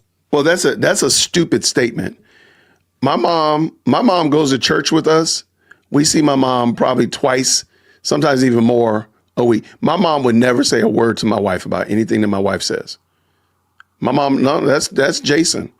That's Jason and his wife. My mom won't say a word, not a word. But let me also credit my wife. My wife ain't out here wilding out either. But my mom wouldn't say anything to her, not a bit. And I don't run to my mom. My mama, let me tell you what she did to me. How terrible she been to me. Nope, they ain't got nothing to do with her. Ain't got nothing to do with my mom. Ain't got nothing to do with my kids. I have some mentors. My pastor. Hey, Umar, what about your own pastor? Oh, never mind. I don't even know why I even asked that question. I'm a huge Curry fan, and there's Bron out there, and I love Bron too. But if you're kind of forced in one direction, if you like Curry, you gotta. if I gotta choose one or the other, I might have to go Curry. Yeah, I might have to go Curry. But there's a great example of a powerful relationship in Savannah and LeBron. Oh yes, hands you know what down. I mean? Because you won't catch her. Nah, You won't catch her bad mouthing Bron. nah, you won't. And to that point, instead of Steph Curry's mom talking to Aisha Curry, maybe LeBron James's wife could talk to Aisha Curry because they're on the same level. Because mama's is going to be a whole different game. That's different. That's different dynamics. But I don't think it's even possible. I don't know if Aisha Curry just wants to just ruin this thing or whatever. I don't know what that's about. But let's keep going. Yeah, and this is a great question. Where your wife at, my guy? Like where's your bride at? Show me how you've done it. That's all I want to see. Yeah, You won't. What do you think is the core message that you want to deliver to the black youth? My core message is liberation through unity. My core message is, as Dr. W.E.B. Du Bois said once, who was a Pan-Africanist, although he was an enemy of the Honorable Marcus Garvey, Du Bois said, if black people put half as much time into building for ourselves that we do arguing with the government, we'd be a lot further along than where we are now. Take reparations. I support reparations. It was the Pan-Africanist movement that gave birth to reparations. And we are entitled to it, and we should fight for it, and we will get it. But while we're waiting for that, or while we're fighting for that, we are a $2 trillion people, you know. We are the 10th richest economy on earth, you know. You do know we spend $2 billion on Jordans and $4 billion on liquor every year, you know. Almost $1 billion on chicken, turkey, beef, and pork, financing our own cancer. My point is, Fight the system for what they owe us, but hold yourself accountable for what you have that you're not using to advance your community. That is a fundamental Pan-Africanist and a Garvey critique of the Black experience in America. We could be doing more with what we have, and we're not. All these schools closed down. Why we ain't buying them and opening up our own schools? And here is the ultimate glitch out. This has got to be the funniest thing. I'm like, dude, are you listening to yourself? This is going to be the funniest thing. Like, I really think he's glitching out. I think he just starts talking and his brain short circuits because his mouth is running so fast. And I don't think he thinks about what he just said. Listen to what he's about to say. But before we do that, shout out to Susie. She's been a member for 19 months. Shout out. She said, my husband would never have his mother talk to me about anything. He's a man and would talk to me himself. Of course, I'm not out being foolish. Shout out to Susie Q. She's been a beautiful, wonderful supporter of the channel for a long time. Shout out to Susie. And I agree with you, man. Deal with this stuff yourself. Aisha Curry is 50 shades of wrong for putting that stuff out there for us to evaluate and discuss. Now, who knows? Maybe LeBron James and his wife have problems all the time. Maybe Denzel Washington and his wife, or all these other famous people who have really strong, solid marriages. Maybe they have horrible relationship off camera, but they work it out and they talk it out and they've discussed it and they're doing all that. We don't need to see it. We really don't. That's why I don't think we should model our relationships after these people. I don't know what Beyonce and Jay-Z are doing. I don't want my children to emulate these people because I don't know what their lives are like. I don't know what their lives are like when the door shuts. Not a bit. I'm hoping and praying that my wife and I have done such a good job that our children want to be like us and say, I want a marriage like my mom and dad had. My dad's crazy. He talks loud in the office outside the kitchen, but my mom be holding it down. So you know what? I want a marriage like that. That's what they want because they see it. They see it in 4K. This trying to emulate people that you see on, I don't know what Coretta and Malcolm had going on. Martin had going on. I don't have a clue. I have no idea. Why would I want to emulate that? That makes no sense. Okay, let's get done, Jason. Why we don't have our own hospitals, right? When that COVID, they killed off all our elders with the COVID, where the Black hospitals at? We owned and operated more than 500 Black hospitals in America. 500 in 400 years. That's more than a hospital a year. We down to maybe a dozen now. You see what I'm saying? Wow. So yes, fight the government for what we need. You got to fight them because they're racist and they're oppressive and they're always trying to marginalize us. But come on, y'all. You mean to tell me we shouldn't have more banks of our own, more hospitals of our own, more supermarkets of our own, more schools of our own? Why y'all so worried about Dr. Umar's school? You build one. That's only one. We need hundreds of them. Where yours at? And I really believe that slavery.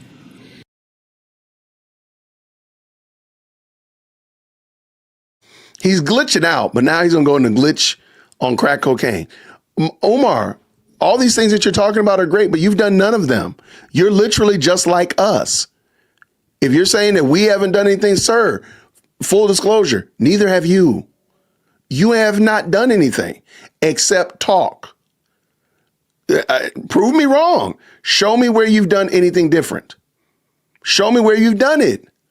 And I've said this before, in a moment, he's going to talk about after school programs and book clubs and all that stuff. I'm like, my dude, I've been saying this forever. Why didn't you start a book club?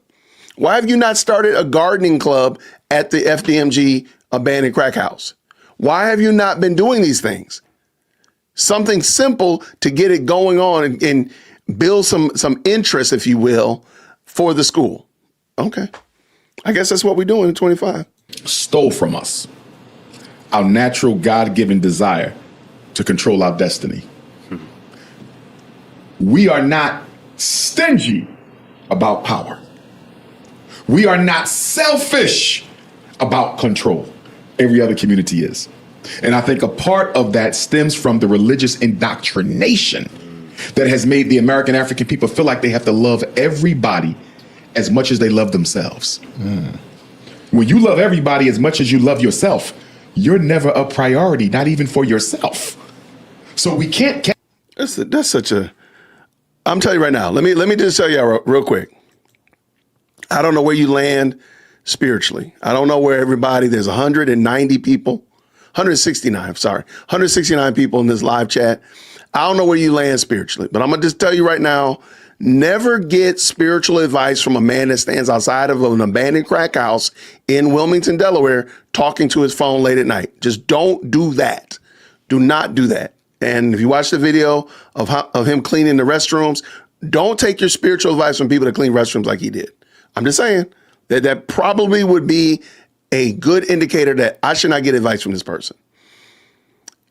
He is about to, he's tacitly saying that because Christians ultimately look out for the best of the people around them, that they're not looking out for the best of themselves.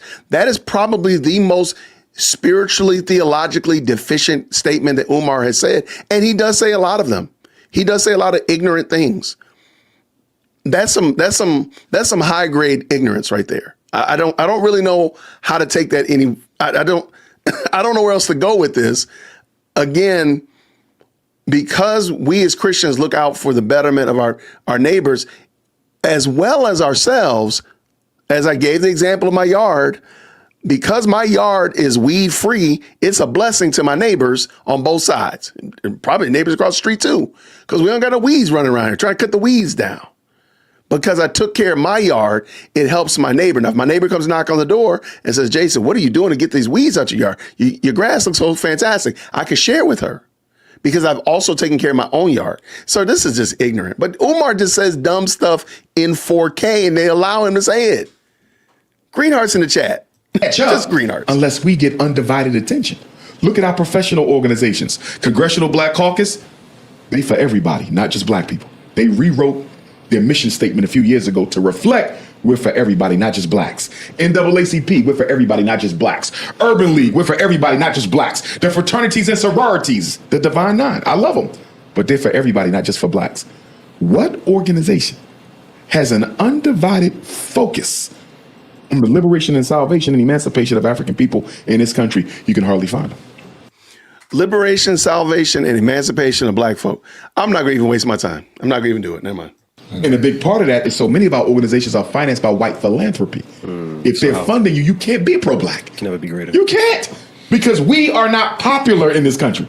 So if you're taking money from anybody talking about I'm going to use it to help black people, you're going to run into a brick wall. You cannot do that. That's why we have to finance ourselves. There was a book written. I have it. I haven't completed reading it, and it's called The Revolution Will Not Be Financed. The book is talking about why we haven't made more progress in America because we keep looking for somebody else to finance the movement. Right. The government didn't finance King. The government. I'm going to push back on that.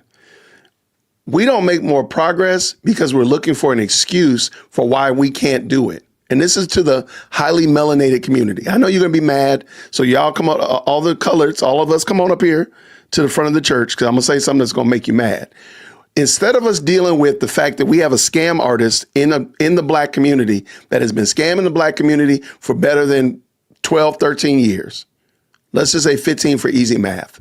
Instead of that, you'll have people jump into this Lord's internet saying that, calling people names, saying that we're attacking the black man, blah, blah, blah.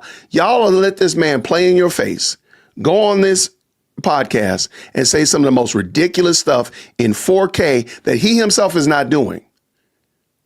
And instead of y'all saying, you know what, we have got to call out bad actors in our community and say, yeah, Umar, you doing the most, man. You team doing too much. We got to get rid of this. We got to kick him out of the cookout. No, y'all will fight me for calling him out while y'all let him grift and Shanghai you and scam you out of money. I ain't asking you for no money. I do appreciate it, though. Shout out. But I'm not asking. I'm asking you for that like, though, if you don't mind, hit that like button. But all I'm asking you to do is to say this guy is wrong. And he needs to be called out by the black community, not the white people. Not the other community groups. We can say this guy is wrong and he doesn't represent us. And that needs to happen from us, the highly melanated community. I don't want to hear about the white equivalent of Umar Johnson. I'm not interested in the Hispanic, Asian, Indian version of Umar Johnson. Umar Johnson is a blight on the black community. He's a boil on the backside of black community. There, I said it. And at some point, we're going to have to say, this guy right here is not a part of what we're doing. As a collective voice. You don't have to be perfect. And I don't know. Don't hear what I didn't say. I ain't say that you got to be perfect to be black. That's dumb. And you ignorant if you said that. So catch your dumb self somewhere and stop. But what we do see, however, is at some point we're going to have to say, you know what? This guy doesn't represent us. There are tons of people in the black community that don't dot all their I's and cross all their T's. And we say, absolutely, get over here, because we all are imperfect. None of us have arrived. Umar Johnson is scamming you. He is scamming you. He is lying. He is cheating. He is defrauding you. And you would rather fight me and say Jason is wrong and all this kind of stuff and throw all these pejoratives instead of saying, you know what? He is wrong. Umar is scamming. If more of us stop, I guarantee you, this whole abandoned crack house scam would fall apart in 4K. We would all watch it. And I don't want to see it fall apart just so I can say I'm right, because I know I am. I want it to fall apart because it's a blight on the community of Delaware, Wilmington, Delaware. You mean to tell me those kids, them young kids, because there's a Boys and Girls Club right down the street, literally next door to those crack houses. You mean to tell me them young boys and girls don't need something better in that community? But you want me to sit there and run around here worrying about your RBG and Pan-African, this, that, and the other, and African liberation of the emancipation of the proclamation of I'm a doggone fool? Is that what I'm supposed to do? Boy, go somewhere and kick all the rocks between here and Pluto, because I don't care. This is just stupid. At some point or another, we're going to have to say it. It's not going to be on white people. It's not on Hispanics or Asians or other people groups. Black people are going to have to say Umar Johnson is person non grata. That's going to have to be it. They didn't finance the Panthers. They didn't finance Black Liberation Army. They didn't finance the Nation. They didn't finance Garvey. None of the great movements was financed by white people. So how are you expecting to get free with the same chain that enslaved you? What do you need freedom from? We need freedom from your stupid commentary. We need to be free from Umar. That's what we need to start a hashtag. Liberate from Umar. Free from Umar. That's what we need. Good gracious, man. Okay. The lack of unification versus a gatekeeping or blackballing. No, you got gatekeeping. Okay. But that gatekeeping could not be as successful as it is if we had the unity. I see. The unity is the issue. And the reason we have such trouble unifying is, number one, most of us identify with religion more than race. In fact, we're the only people in America who identify with religion more than race, because the Arabs will be Muslim, but they Arab first. Right. When I was in China, they had Muslims in China, they had Jehovah's Witnesses in China, but they were all about the best interests of Chinese people. Religion never stopped them from working together. With us, the religion will block us. You're not saved, you're not born again Christian, I can't work with you. That's not true. Man, that's it. Okay, y'all, that's just ignorant in 4K. Umar just saying stupid stuff. So you mean to tell me that you couldn't get Christians and other people groups to work together to fix ABC Elementary School, right? They just don't work together at ABC Elementary School, right? They just fighting at like Hatfields and McCoys at ABC Elementary School, not trying to help Miss Bumblebee's class get better. I know that's a whole bold-faced lie. I know it's a lie. And he just says it, man. Like, I don't care what happens in China. Why the devil did he bring up China when he knows good and well that doesn't even comport here in the United States? That's just some ignorant 4K ignorant stuff. 4K ignorant. I got some more stories I can tell you. I can tell y'all story upon story upon story of people that I've taught their children who don't believe in Christ, who probably would be in my live chat calling me all kinds of names, but would work together because they ultimately saw the benefit of their classroom and their classroom teacher being successful. And they weren't Christian. See, this is just ignorant. And again, Umar gets away with it. And again, I don't think Danza even is considering the fact that they're allowing this man in 4K to lie to them. Let's get done, Jason. Stop playing. It's just dumb, man. It's frustrating to watch this dumb stuff. People say that to me. You are not a Christian, so I can't work. Muslims. Nobody right? say that. You're not a Muslim. You ain't take your shahada. Nobody. We can't work with you. I was Nobody at a say meeting one time in Philadelphia at the Garvey House, the UNIA. This is years ago. And one of the leaders of the Islamic community was there from Philadelphia. I believe he's an ancestor now. Rest in peace. Good guy. But we're sitting in the house of Garvey, and do you know what he told us? This was one of the leaders of the Muslim community, Sunni Orthodox Islamic community. Good guy. Nothing negative to say about him. Okay. But he hurt my heart when he said this. He turned to the young people. It was a meeting with students from Temple University. We wanted to do something to stop the violence. He said, my religion, this is a black man, my religion does not allow me to be a part of anything that is based on race and excludes any other group from participation. I could have cried. In other words, do you know what you're telling me? Your religion doesn't allow you to prioritize your people's struggle. Your religion don't allow you to work with your people in private to uplift themselves. Everything you do got to be colorblind or you can't be a part of it. I don't see that with Arabs, even if they Muslim. I don't see it with Caucasians, even if they Muslim. I don't see it with Asians, even if they Muslims. So why does it have to be that way with you? Because religion brainwashed us into being colorblind. But isn't that like the quote unquote perfect world where we all get along and we all share the same opportunity and hopefully...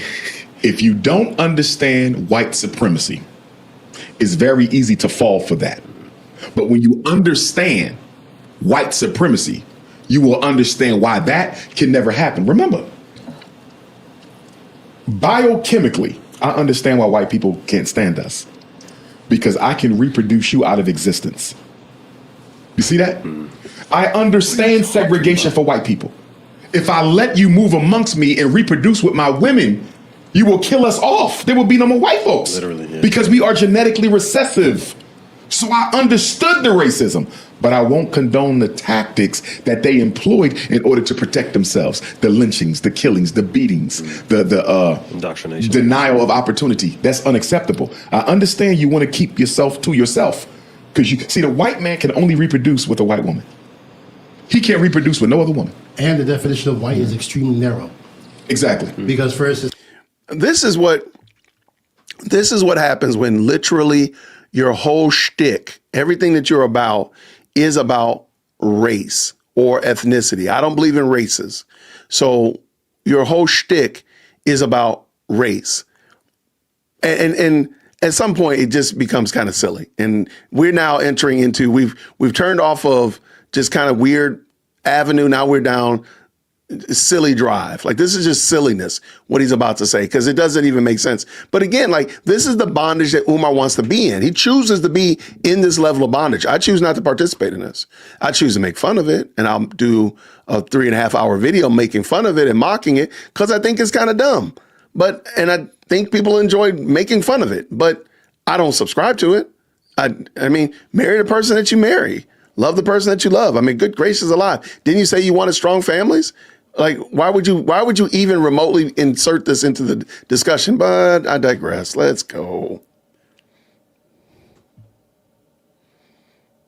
it's like anybody from, like, Italians are considered Latin.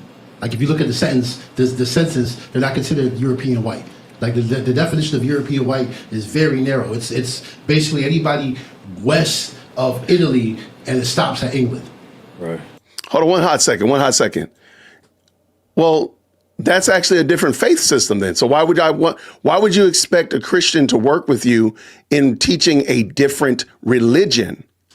We're not talking about getting books for a classroom or painting a wall or doing the gardening club. You're talking about a different religion. Well, of course I wouldn't work with you on that. That's kind of giving the point. Like, you got to be smarter than that. I know you can be better than that. Do better, my friend. Do better. And right here, yeah, Umar can absolutely disagree with me, and I can absolutely disagree with him. And that's what we're doing tonight. So you got to do better than that, my guy. Absolutely. And if you really want to, shoot me an email. We can make it work. Because if you're from Italy, Spain, any of those countries, you're not. I don't think they pieced them out though. They could have changed it. But when Obama was president and they redid the categories, when they added the mixed race and the multiracial, and I need to look at it because they could have changed it since then, but they did lump all the Caucasian groups together. It was only with the Latino you had to specify if it was black or white. Right. But the concept is that they moved the goalposts because of what you're saying. Well, I would say they moved the goalposts, but I would say they wouldn't do it recently, though. In other words, if we go back to 1940, that's when they decided to let Italians, Jews, and Irish be white. Prior to 1940, they were not considered white people. And then they absolved them into the white superstructure to keep their numbers up. Right, which is the point. Right, because even Arabs are considered Caucasian for purposes of the U.S. Census. As much as they talk about the war on terror, the Arab is a white man for purposes of the U.S. Census. Wow. Yeah. The revolution will not be financed. Right. The revolution will not be financed. This is a book. And black people need to get that through their heads. It will be financed by yourself. We keep looking for money from outside sources. Look at what we spend on clothes, fashion, vacations, cable television, white restaurants. We buy 3 times the amount of Mercedes-Benzes as Caucasians and have less than 1/3 of their wealth. What are you doing? What are you doing? What are you doing, Umar, is the question that everybody's asking. What are you doing, my guy? Like, listen to yourself. Buying assets that depreciate with time. Come on now. I got to go take my Maybach back. We have gotten so drunk with European materialism that we have substituted it for genuine freedom. In other words, freedom for a lot of us is the ability to shop, spend, buy, party. You follow me? Good. That's free. Eat good. That's freedom. It ain't about control of institutions. It ain't about control of policies. It ain't about control of systems. It's about pleasure. We have reduced freedom to pleasure, and we have allowed the white man to brainwash us into thinking happiness equates with how much you earn and how much you own. Because guess what? If you don't equate happiness with how much you earn and how much you own, capitalism can exploit you. Back to capitalism. Yeah. If your definition of happiness has nothing to do with how you look and how you drive, capitalism can't use you. Because remember, under capitalism, you're only useful if you do one of 2 things. You shop or you work. You follow me? We exploit your labor on the job, or we exploit the paycheck you get from your job. This is why they killed off so many elders during COVID. Elders are useless in capitalism. Why? They don't work no more, and they don't need to buy much. Right. So the white man is looking at the elders like, we got all these old people. We can't make them work, and we can't make them buy anything, which means we have to take care of them, kill them off. That's why Italy had the highest COVID mortality rate, because Italy is home to the oldest European population in Europe. So that was a test run. They used Italy to study the COVID to make sure it would work. They don't want to be paying for Social Security for all them elders, so they wipe them out. And they're going to hit them with another wave of it. They don't want no elders for no Social Security because they don't plan on paying no more Social Security. From a purely capitalist perspective, old people are a burden. And just like that, we're banned from YouTube. The reason why I re-brought up that book is because a guest of ours, Charleston White, mentioned that book to us. Okay. All right. Okay. And when he was speaking, he made a very controversial statement. He stated that in order for black people to get better again, they would have to go through slavery. No. He said black people were strongest when they came out of slavery. So it's the only time they work together. I would say, well, to your point of what you just said, necessity is the mother of invention. Notice he's riffing off of the comment. If the host hadn't said anything, Umar was going to be glitching out. I mean, there's some reality that black folk did a whole lot more work and worked together, all that kind of good jazz, post-slavery and pre-civil rights than they did post-civil rights. There's an argument to be made there, and I think it's a valid argument for sure.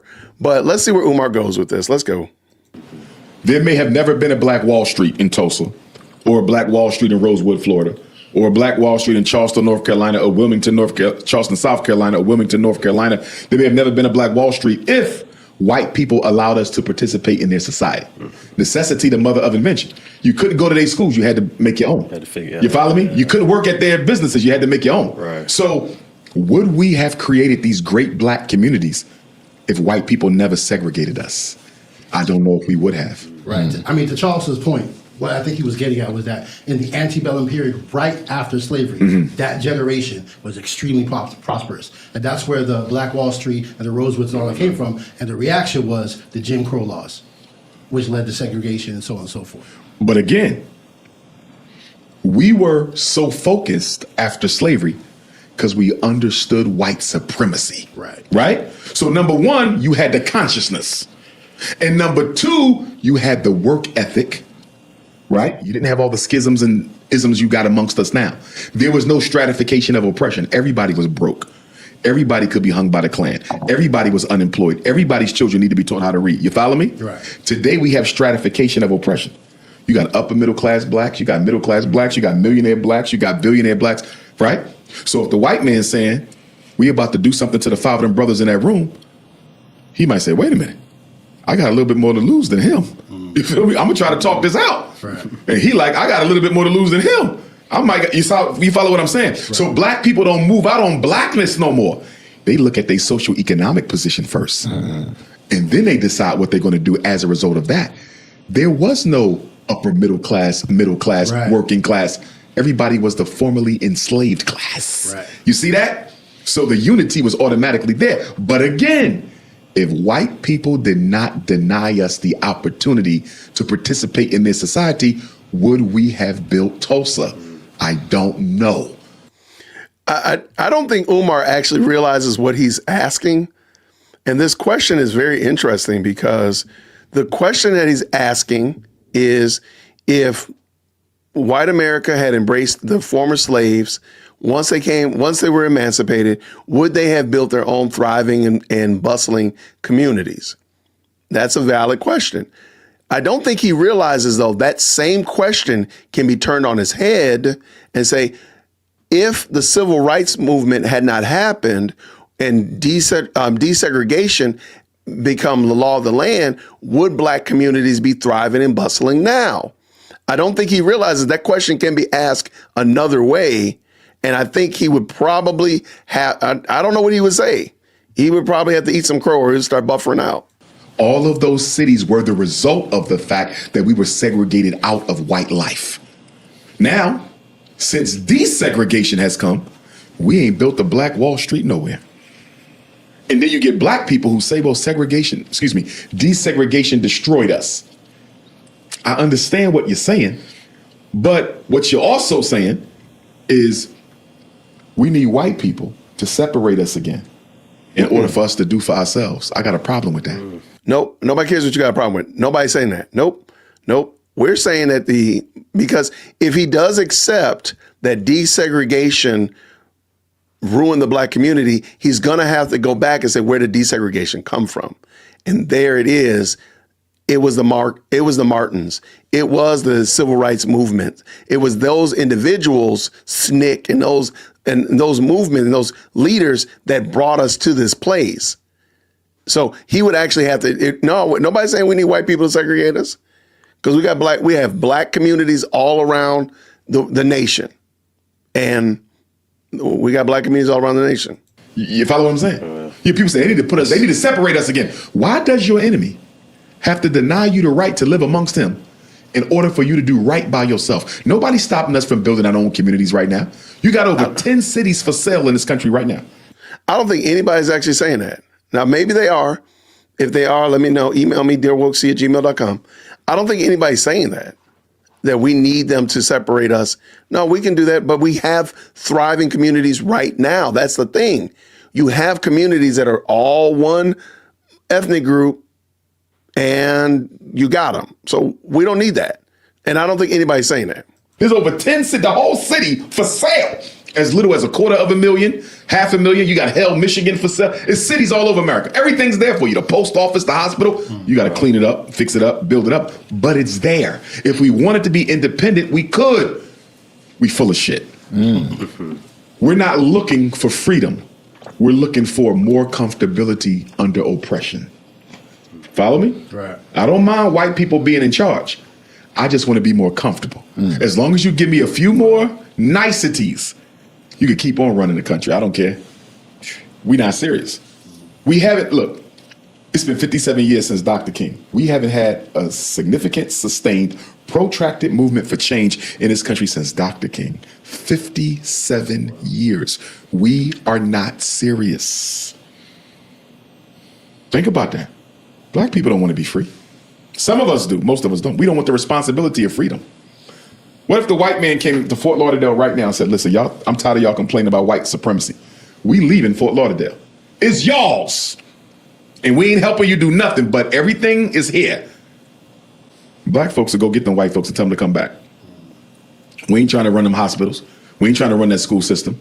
You see what I'm saying? Yeah. We don't want the responsibility for all the single moms, the homeless people. We don't want that. We're too selfish. We're interested in ourselves. Not everybody, but a lot of us. And that's why I'm starting with the school, because you got to change the way we think collectively. The collective consciousness has to shift. And that can.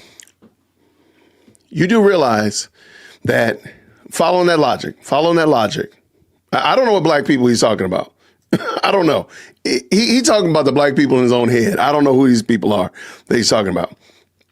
But you do realize that, Umar, you could start a financial literacy program right now, right there in those abandoned crack houses. You could be doing these things that you want to see,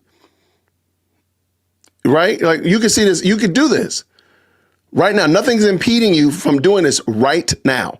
If you say, you know what, we need to build up the community, I think there's room for that, truth be told. I think there's a great need for black people to understand how money works and just have financial literacy courses. I think would be phenomenal.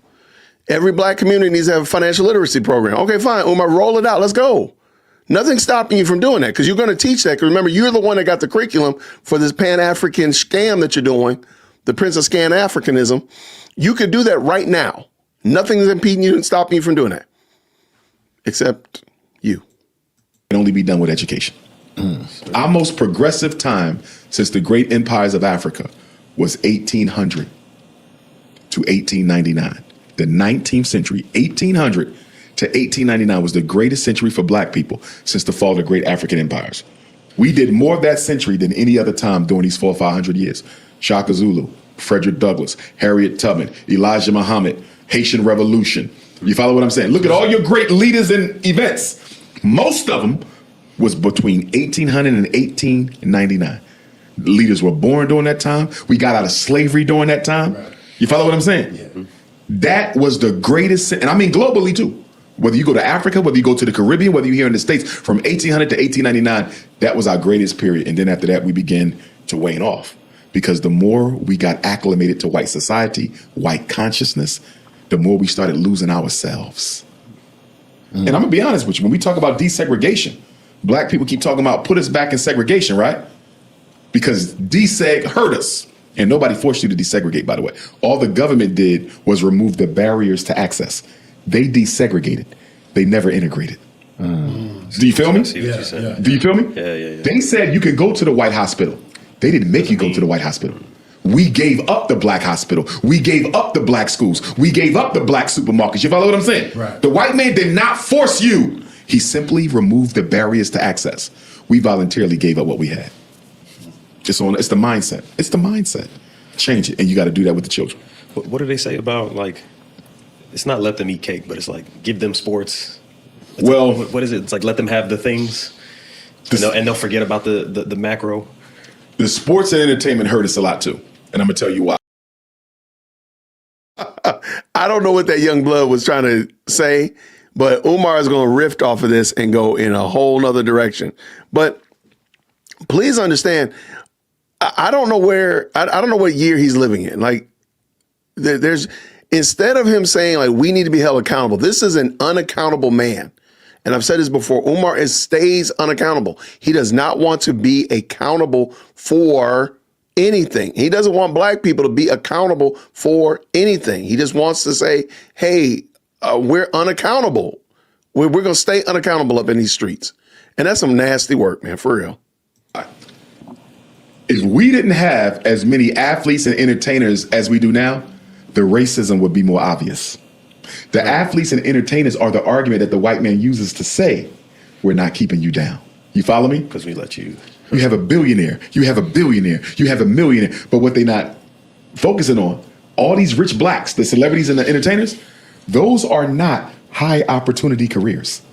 Do you follow what I'm saying? Yeah. If I want to be a doctor, all I got to do is study and pass the test. If I want to be a basketball player, it's more than just talent. You follow what I'm saying? I got to be at the right place at the right time, impress the right person. You see what I'm saying? Yo, I don't say this. I don't say this lightly, but I'm truly convinced that Umar Johnson is a drug addict. I'm truly convinced. Did he just say on this here internet that all I got to do is study and take a test in order to be a doctor? That's all I got to do is study and take a test. But basketball and football and sports is more complicated than being a doctor?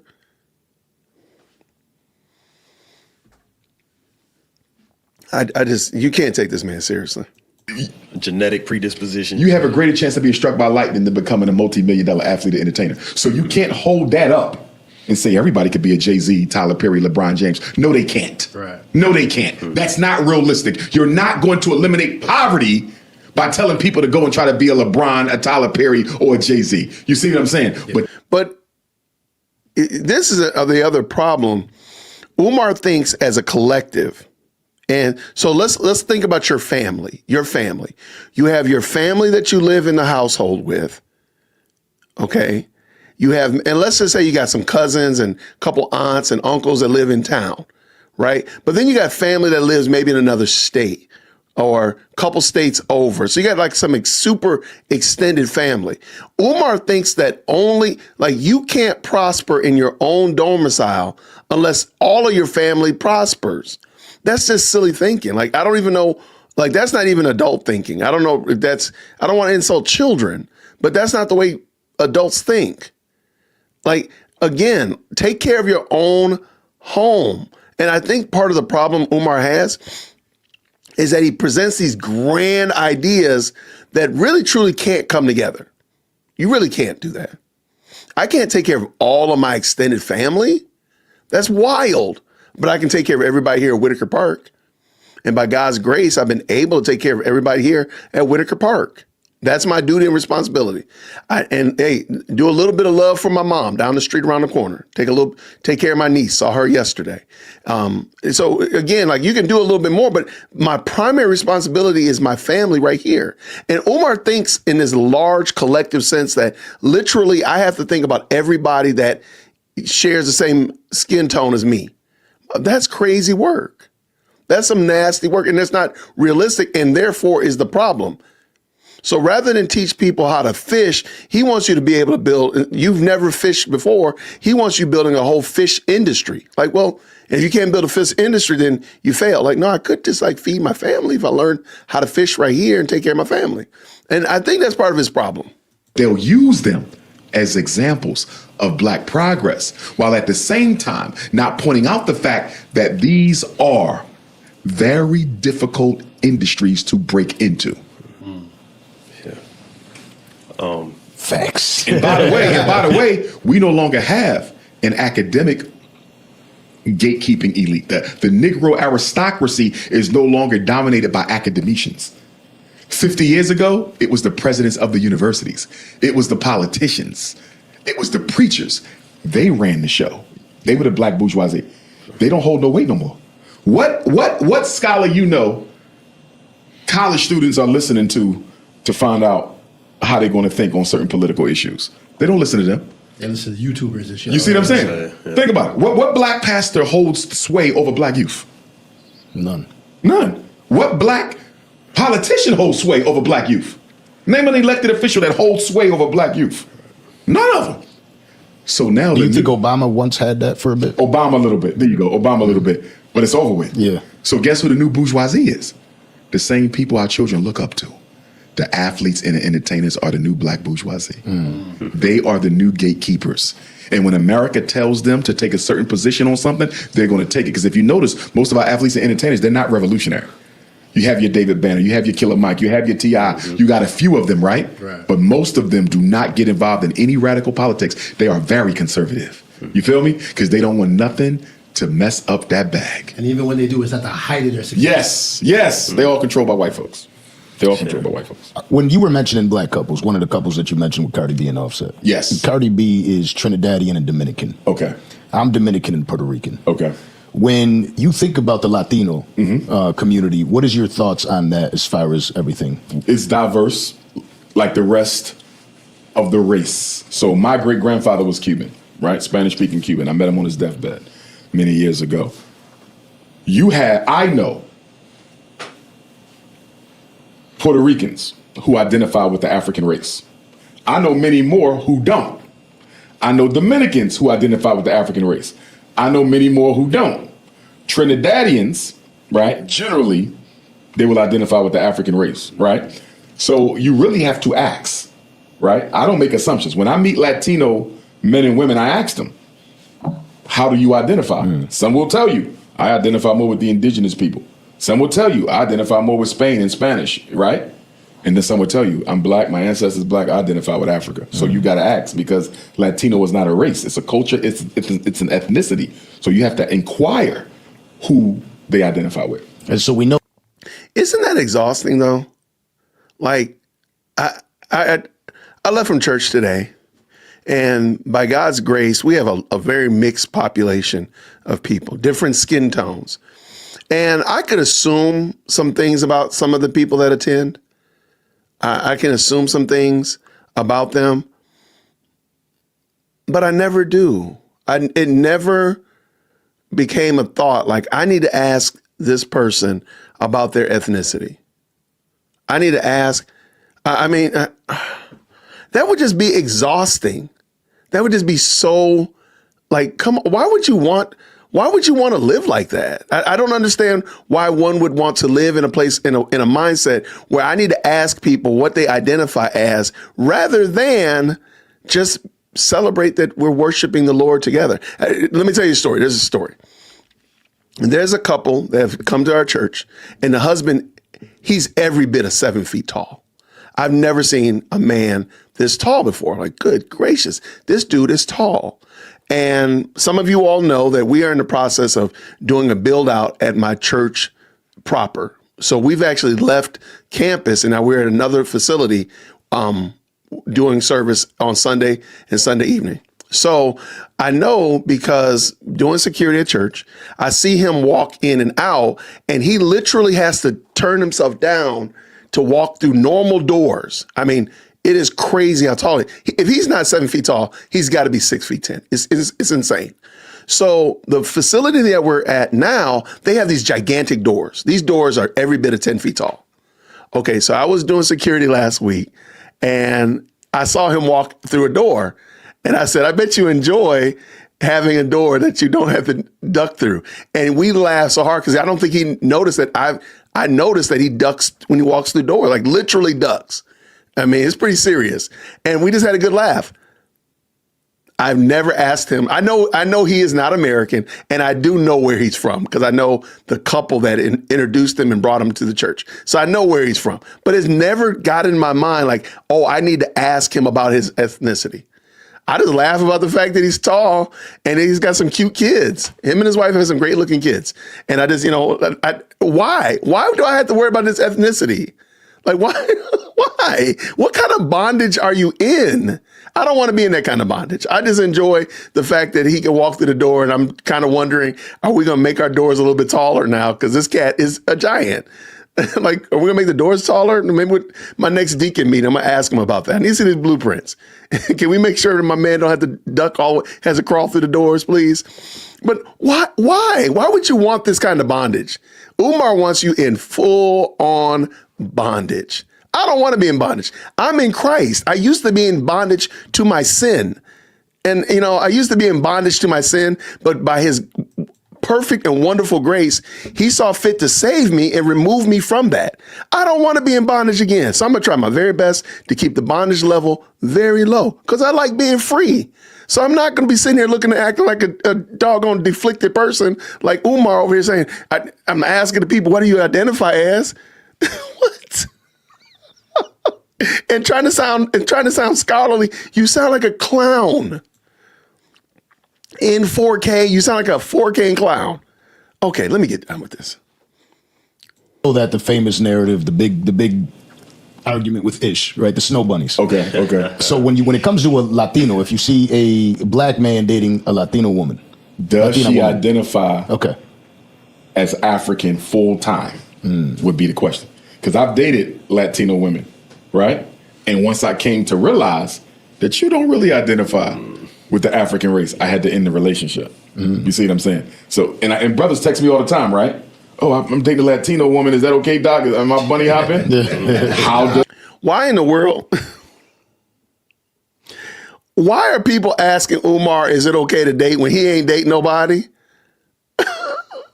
That's like Michael Phelps texting me saying, "Hey man, Jason, I'm working on my I'm working on my breaststroke.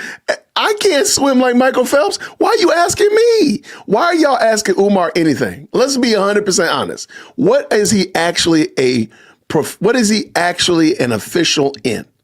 For real question. Besides talking gibberish and word salad, we're going to start calling him Umar Johnson Lagasse because he's just serving up word salad. That's his new name. Umar Johnson Lagasse. What are we actually asking him these questions for? What is he actually an expert in? I'll wait. She identifies Travis Hunter's wife. She showed her mother. I don't know if y'all seen her mother. No. Chocolate. The mother chocolate. I didn't expect that. I forget her ethnicity. What is his, is she Dominican? What is I don't know what she is. Travis Hunter's wife? Look that up real quick. But the mother is chocolate. Latino, but clearly Afro-Latino. Darker than me. Yeah. Darker than me. But guess what? But Travis Hunter got a wife. He got a whole wife and a whole job. Umar, maybe you like why in the world is this man being taken seriously? Black folk, come on up here to the front of the church. We need to have a conversation. Why is this man taken seriously? Why is he not laughed out of the state? Why is he not laughed out of the state? Travis Hunter got a whole family, got a wife, whether you like him or not, whether you think his wife is a gold digger or not, he got a whole wife and a whole family, a whole job. None of these things that Umar has, not a one. So why do you speak on it, sir? Remember I told y'all that. He said, if you don't work in the field, you should not be able to speak on it. He is now speaking on stuff, and he's been doing this for some time, that he has no experience in. You do not have a wife, sir. You don't. And you have no business following your logic that you said earlier. Remember, everybody, you wrote that on your sticky note, put on the side of your monitor. Following that logic, sir, you cannot talk about this. I'm just saying. But I don't think she raised her daughter to be an African Latino. I've never heard. She's part black and Filipina. Black, Mexican, Filipino. Yeah. Okay. Bondage. Part black, Filipino, and you said Mexican? Yeah. The mother chocolate, but she's not an American African chocolate. You feel me? Mm-hmm. She's like a Latina chocolate. But my point is, even though her mother's black, clearly, Travis Hunter's wife, I don't believe identifies as a black woman, as an African woman, as an African Latina, right? Yeah. She wasn't raised by her mother to identify with the African race. That's why for me to determine whether or not you're African, I have to know, first of all, are you biologically black, right? Direct African ancestry. Who's listening to this man in all seriousness, though? Who's actually taking your advice? I don't care what you think. Why do you even care? And again, all this navel gazing about whether or not you identify as black and what, are you a good person? Are you going to do the right? Are you going to do right by Travis Hunter? Are you going to do right by me? Like, again, Umar Johnson in the year 2025, he talking like we in 1725. He talking, dude, what are you dealing with, man? What is really going on?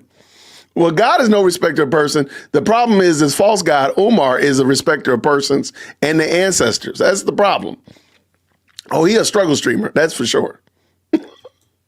All right, let's go. But are you psychologically black? Take Clarence Thomas, Supreme Court Justice. That man don't identify with black people. You feel me? He blue black, but I don't consider him African because he's biologically black, but he ain't psychologically black at all. At all. So for me, the rules don't. Psychologically black is crazy work. Umar Lagasse. Umar Lagasse. That's going to have to become a thing. We're going to start calling him Umar Lagasse because he be serving up word salad. Oh my gosh. What's his name? Emerald? I liked Emerald. Emerald was a good guy. I liked him. Psychologically black. I ain't never heard that before. Y'all, this man is playing on this here internet tonight. Y'all better stop playing with me. But asking him, somebody just said it right there. Asking him if it's okay. That's nasty work. You're not asking your pastor, hey, I met this young lady. She loves Christ. blah, blah, blah, it's okay to date her. No, you asking this clown? This dude don't even got a girlfriend. Come, what in the world is wrong with people? Don't change whether you Latino, whether you American African, whether you continental African, whether you Caribbean African. Just because you got my skin don't mean nothing if you ain't got my consciousness. It got to be both. Got to be both. Now talking about American African, and when we're in America, the word that gets thrown out a lot when it comes to struggle and how we get out the struggle, reparations. Do you feel that that is a real possibility? It absolutely is, but not without unity. We'll never get reparations without unity. And if we do get it, it will be a fraction of what you're entitled to. You follow what I'm saying? Right. Because here's the thing. Any disorganized people can be exploited by more organized people. So you have a reparations organization. He has a reparations organization. You got one. He got one. We got 5 different reparations organizations. So guess what I'm going to do if I'm the United States government? I'm going to cooperate with the one who's giving me the easiest package. Right. You see what I'm saying? So you're going to be exploited and played off. You know, now, if I was in charge of the reparations movement, a couple things. Number one, if you're a bunny hopper, you ain't getting no reparations at all. You're not going to take my ancestors' pay and take it right back to the damn Neanderthal queen. We're not doing that. I can't stand this dude. I can't stand him. Y'all, this man is such a fool. Again, man, he's pessimistic about everything. And personally, shout out, y'all, there's been some beautiful comments. I personally don't think he's pessimistic on it. I think he doesn't have, because his end goal is wrong. Okay? If we said, look, we're going to build a ladder to the moon, that's just a crazy idea. Okay? That's just a crazy work to build a step ladder to the moon. Right? So everything I do around that is going to be pessimistic because the goal is wrong. The goal is wrong. But if I say, hey, I think we should start building, we should do we should take Financial Peace University from Dave Ramsey's organization and teach it to the parents at the local elementary school. We just do the class and teach them how to manage their money.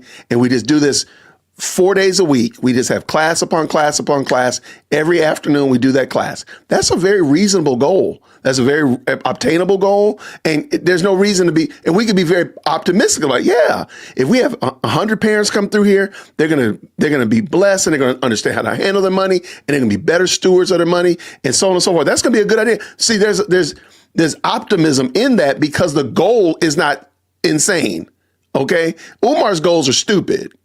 They're just dumb. They're dumb from the word go. So there's no reason to be optimistic about it because it is crazy. Okay, I'm sorry. So any iteration, you're banned from getting it, right? And here's another thing. When Negroes say we need to be segregated again, we did better. Does that also mean you want to give your white wife back? Because that was part of the segregation. You feel me? They said we need to be segregated again because we did better under segregation.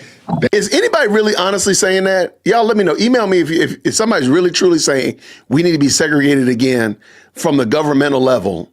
Please let me know. That means you have to give your snow bunny back. Or are you going to do that? Hell no, so shut up. You don't want segregation back because she got to go back. Remember, Loving versus Virginia was 1967. That's when the Supreme Court outlawed interracial bans on interracial marriage. That was all part of the civil rights era. Right. So you can't say put me back in segregation, but Who let is me keep saying my white this? girl. All or nothing. I have a black wife. So what are you talking about? And I know tons of people who have black wives that don't believe in reparations, don't believe in segregation. Like, what are you talking about?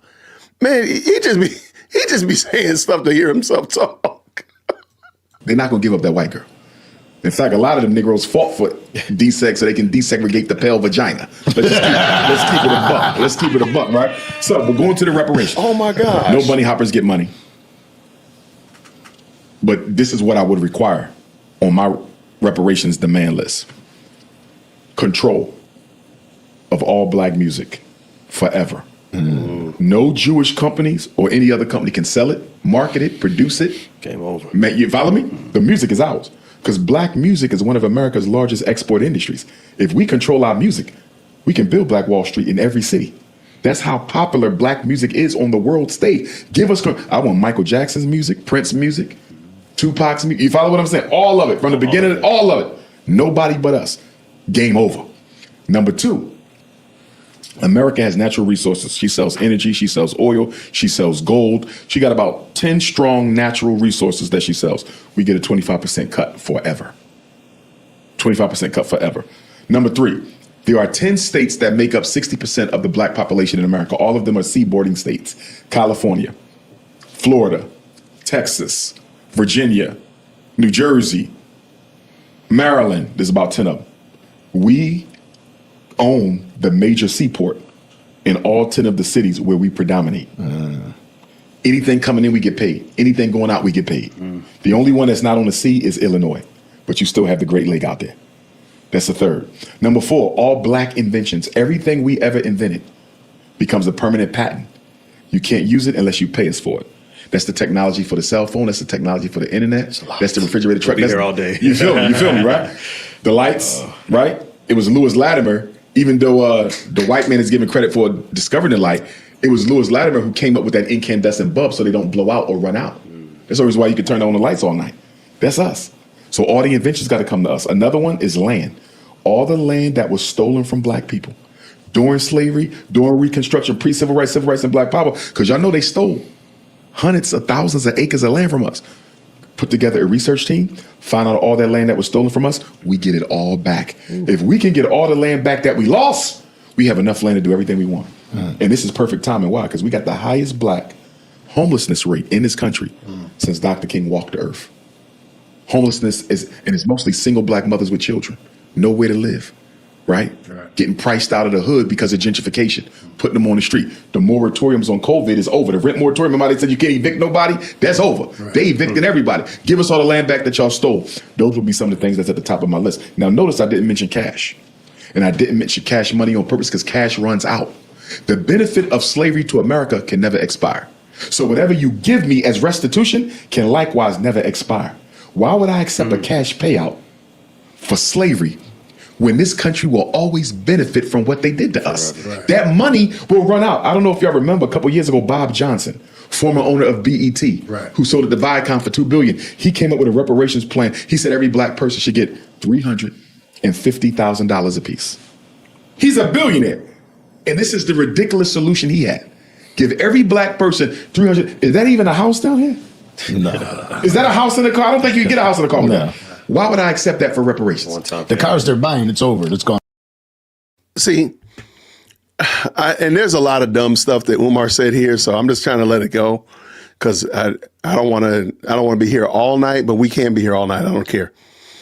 The funny thing is, though, notice that Umar said that they give him $300,000, and the first thing Umar said to do with it is what? Buy a house.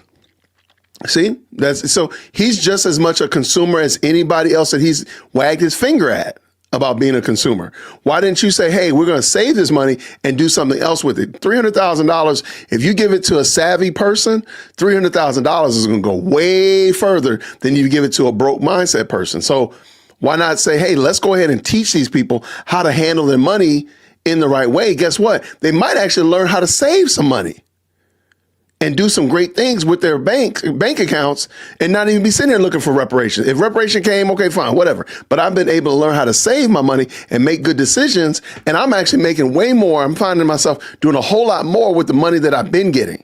But see, Umar's thinking wrong because Umar's he's just a carnival barker. That's all he is, man. He's a scammer. In a month. That's what I'm saying. Yeah. Why would you? Because we think about money too much. And if all we want is money, nothing changes. Because most of the problems that we got can't just be fixed with money. They have to be fixed with money and power and organization. So we let them, not to mention the American dollar doesn't have a mineral equivalent. It's not on the gold standard. It's not on the silver standard. It's not on the platinum standard. It's a promissory note. It's worthless. That's why they can print more. Exactly. So you mean to tell me you're going to accept paper money for the greatest crime in human history? You are out of your mind. And that's why I have an issue with a lot of these reparations groups. I think most of them are opportunists, scammers.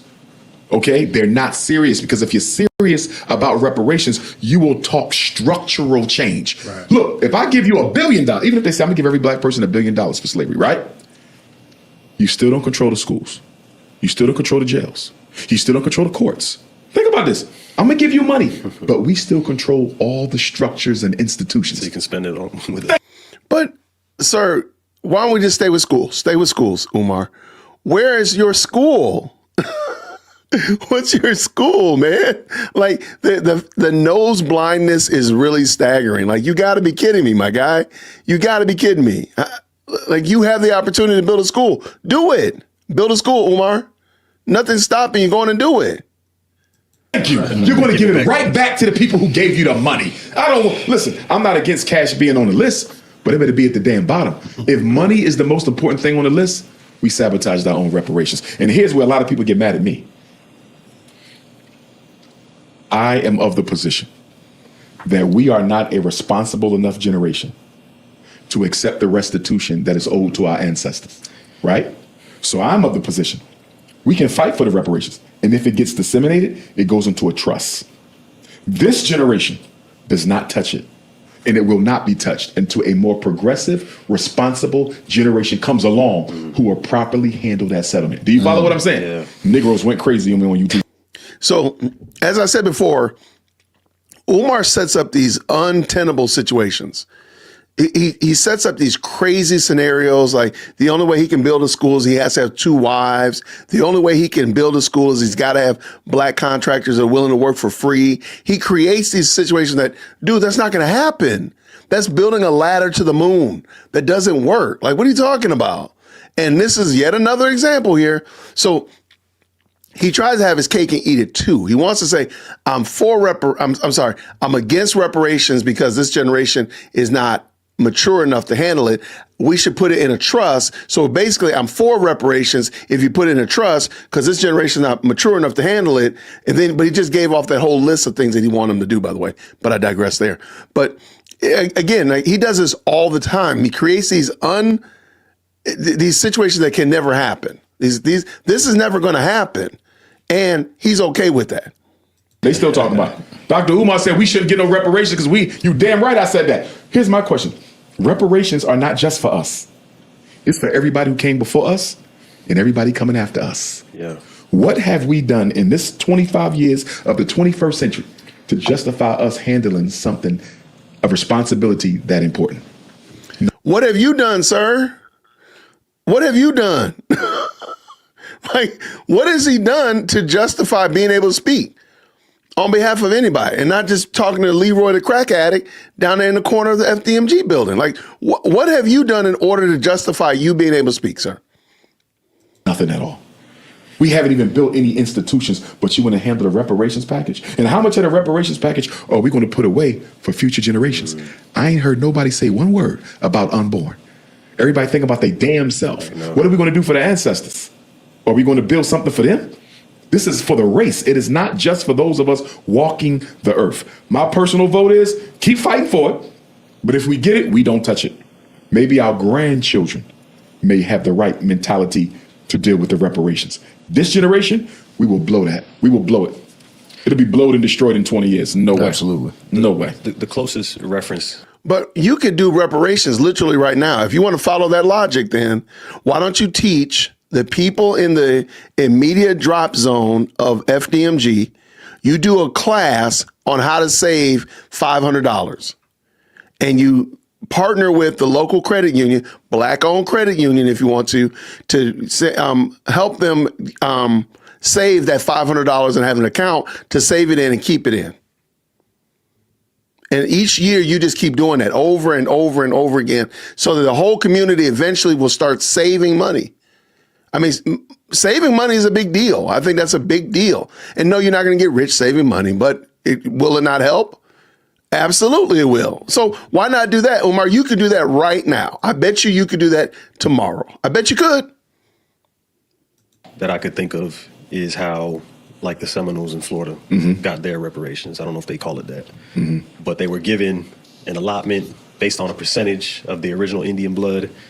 And they're designated on this reservation, and they're doing all right with it, but they put it into casinos. Right. And so when I think how reparations could play for the African-American culture, it's kind of scary.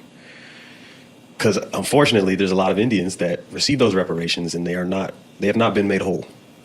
They're plagued with That's true. alcoholism and drug addiction and many other things that come with the gift of cash. It shows you what you're saying is the example of the Native Americans shows you that money alone is not going to fix the situation. Yeah. You need power over institutions. They gave them the reservation, but they don't control them.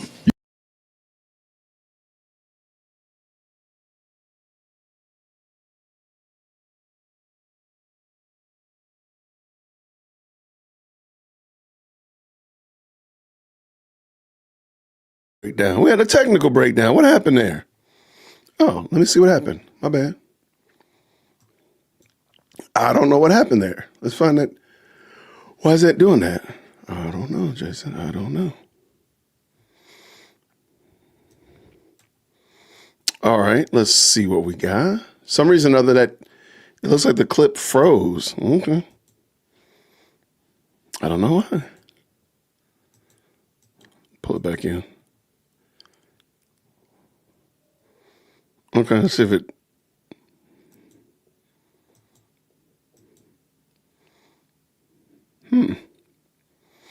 It doesn't even want to come back in. It just don't. It just said, "Look, even StreamYard said, look, I'm tired of Umar." StreamYard said, "Look, I'm sick of Umar, y'all. Let's get this up." I didn't pull it back in and try again. I apologize about that, and I have no idea what happened. All right, let's try again. Dr. Umar is here, ladies and gentlemen. The guy who they're trying to blame for the murder had nothing. Everybody who gets elected president in this country has to go to Israel and put on the cap. Who got expelled by the governor of Texas about a week ago. Okay, he's talking about Charlie Kirk right here. So real quick, green hearts in the chat if y'all can hear again.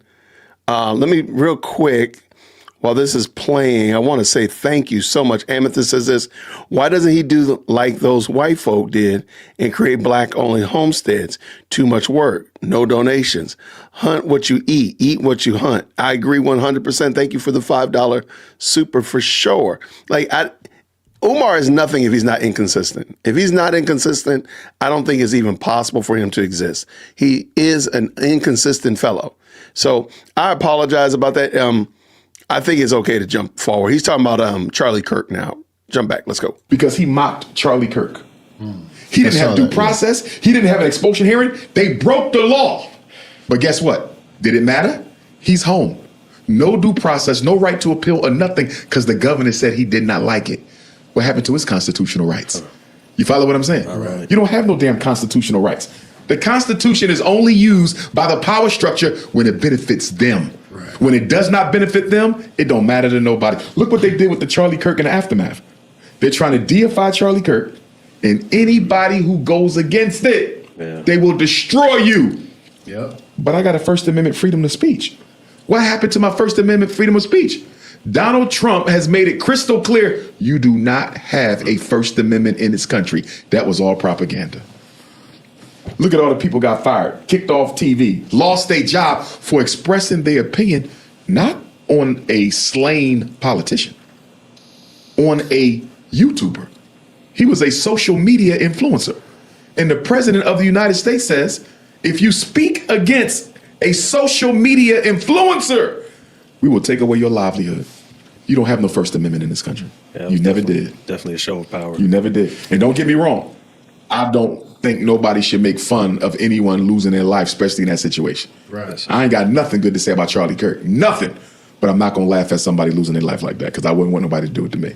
But celebrate him, honor him. And if you notice, a lot of the black Democrats jumped on the bandwagon to honor and elevate and deify and sanitize Charlie Kirk's message. I saw Snow Bunny Van Jones trying to clean up Charlie Kirk's image.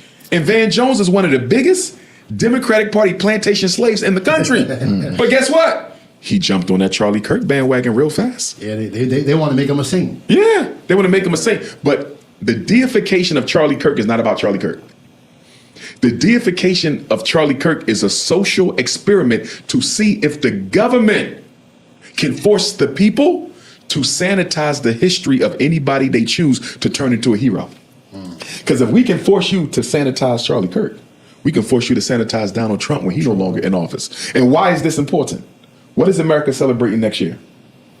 July 4th, 2026 is America's 250th birthday. Wow. So they're trying to clean here we up. go. You see that? We got to clean up these images so when the world looks at America, when you celebrate your 250, they won't be reminded of slavery. That's why Donald Trump trying to get the slavery taken out. All of that, we got to clean this up. We can't have all this slavery protests and all this when we turn 250 years old. That's why they doing. That's why Donald Trump went into the Smithsonian Museum and said we got to take the slavery out. That's wokeism. That ain't no damn wokeism. That's what built this damn country. That's history. But at the same time, you know what's funny? I didn't hear Donald Trump say one word about any of the Holocaust museums. Heard you. Yeah. You feel me? I heard you. Didn't say one word about it. You know what I mean? So, double standard. It's here. And let me say this. The reason they need to bully the American people into forfeiting their freedom of speech First Amendment is not for Charlie Kirk. It's because they coming down the pike with more things, Right. more weapons, more social engineering that they need you not to speak up against when it hits the streets. So we got to teach them. Umar, I know he knows this. He has to know that, sure, there were governmental people that lost their roles because they were talking grimy about Charlie Kirk. But there were also private businesses and such like that. You have the freedom of speech. You don't have the freedom of consequences or freedom from consequences. And I know Umar knows this, but I'm wondering, is he just playing because he doesn't think that people are paying attention or what? But ultimately, he has to realize that you do have the freedom of speech, but if your speech results in a consequence that's going to negatively impact your employer, they might say that they don't need you working there anymore. It's really that easy. I know he knows this. To shut up. We got to bully them into silence. So when we roll out the next COVID, when we roll out the next Gestapo strategy, they won't say anything at all. They're trying to force you to shut up because they got something coming down the pike in the next 2-3 years that is going to require us to remain silent. A lot of people, when it comes to Charlie Kirk, are saying People his sitting right there, reluctance listen to that. continue working with the pro-Israel movement. Oh, I believe Charlie Kirk was assassinated by Israeli operatives working within the United States government. I absolutely believe that. He was becoming too vocal about Israel's control over the United States of America. And I believe the white power structure and the Israeli operatives that run it, because let's be clear, America's infrastructure is very much dominated by Israelis. Very much dominated by Israelis. That's why everybody who gets elected president in this country has to go to Israel and put on the cap and pay respect. You have to bow down. They run this country. They run the government. They own the politicians. They own the infrastructure, the universities, Hollywood, the music companies. They run this country. So, you know what? Never mind. This is such a stupid argument from a person I don't think is I don't even think I want to call him a pseudo intellectual because I don't want to insult pseudo intellectuals. But so let me just make sure I got it right. They would take out Charlie Kirk, but leave Candace Tucker and the other ones, right?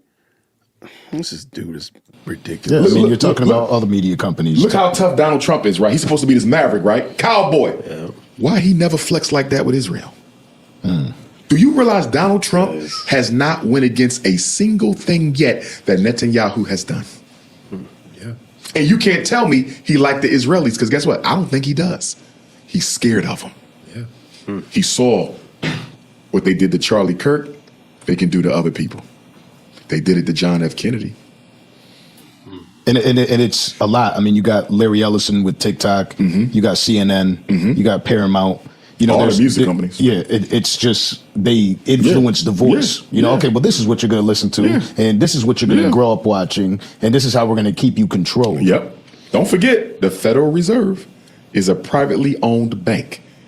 The Federal Reserve is made up of 13 conglomerates. And guess who run all 13 of those banks? It is not hard. It is not hard to know who runs the country. Yeah, it's the Jewish. You know, Netanyahu, as soon as Charlie Kirk passed, was the first one To announce his passing, to make a statement about his passing. They had a memorial for him. You know, they did everything right there. They did the same thing for Dr. King. Even gave him a statue in D.C. And they're the ones who killed him. The deep state took out Charlie Kirk. And now they even saying that the guy who they're trying to blame for the murder Had nothing to do with it at all. Fancy. Candace Owens has been very vocal about it. Yeah. You know, and I know there's probably a lot that you probably dislike about Yes, Candace nobody Owens. Candace.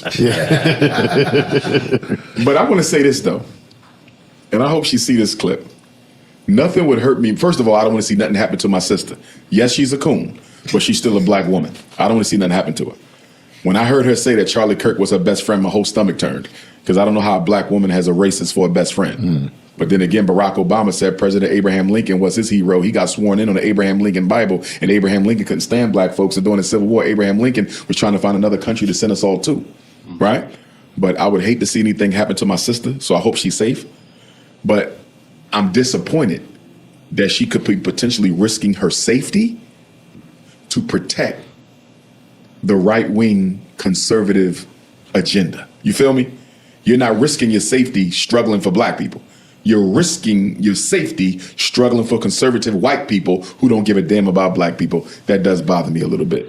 But I want nothing but the best for her. I think one day Candace gonna wake up. She gonna wake up, get some locks, and come back over to the RBG. That'd be Hey, amazing. speaking of Candace Owens, amazing. what do you think of her, I guess, crusade against the French president and his wife? What's going on with that? She's in some hot water because she keeps saying that the French president's wife is actually a man. Okay, I saw that. I saw that. And they're filing a defamation lawsuit against her, and that's a big issue for her. That might be clickbait, you know what I mean, for her. That ain't relevant for me at all. You know what I'm saying? I'm dealing with the pros and cons of black liberation. I don't really care about that. You know what I mean? But I just wanted to stay safe, and I'm just disappointed that she's on that side of the aisle. Before we leave the Candace and the Charlies, but there was a very famous exchange about DEI with Charlie Kirk and a young black man in the crowd. And one thing that he said that really struck me wrong. He has a lot of great points when I saw him doing his arguments and his debates and stuff, but there was a lot of stuff just didn't sit right with me internally. And one of them, he was saying, and let me know if you kind of agree, that African Americans should be kissing the ground they walk on, and that they should be thankful that were raised here, that they had the opportunity to grow up here in America, because even the poorest African Americans are still richer than Africans elsewhere. That is insane, because it completely discounts how we got here. It completely discounts what was done to us while we were here. And it completely discounts why we are marginalized at this point in time right now.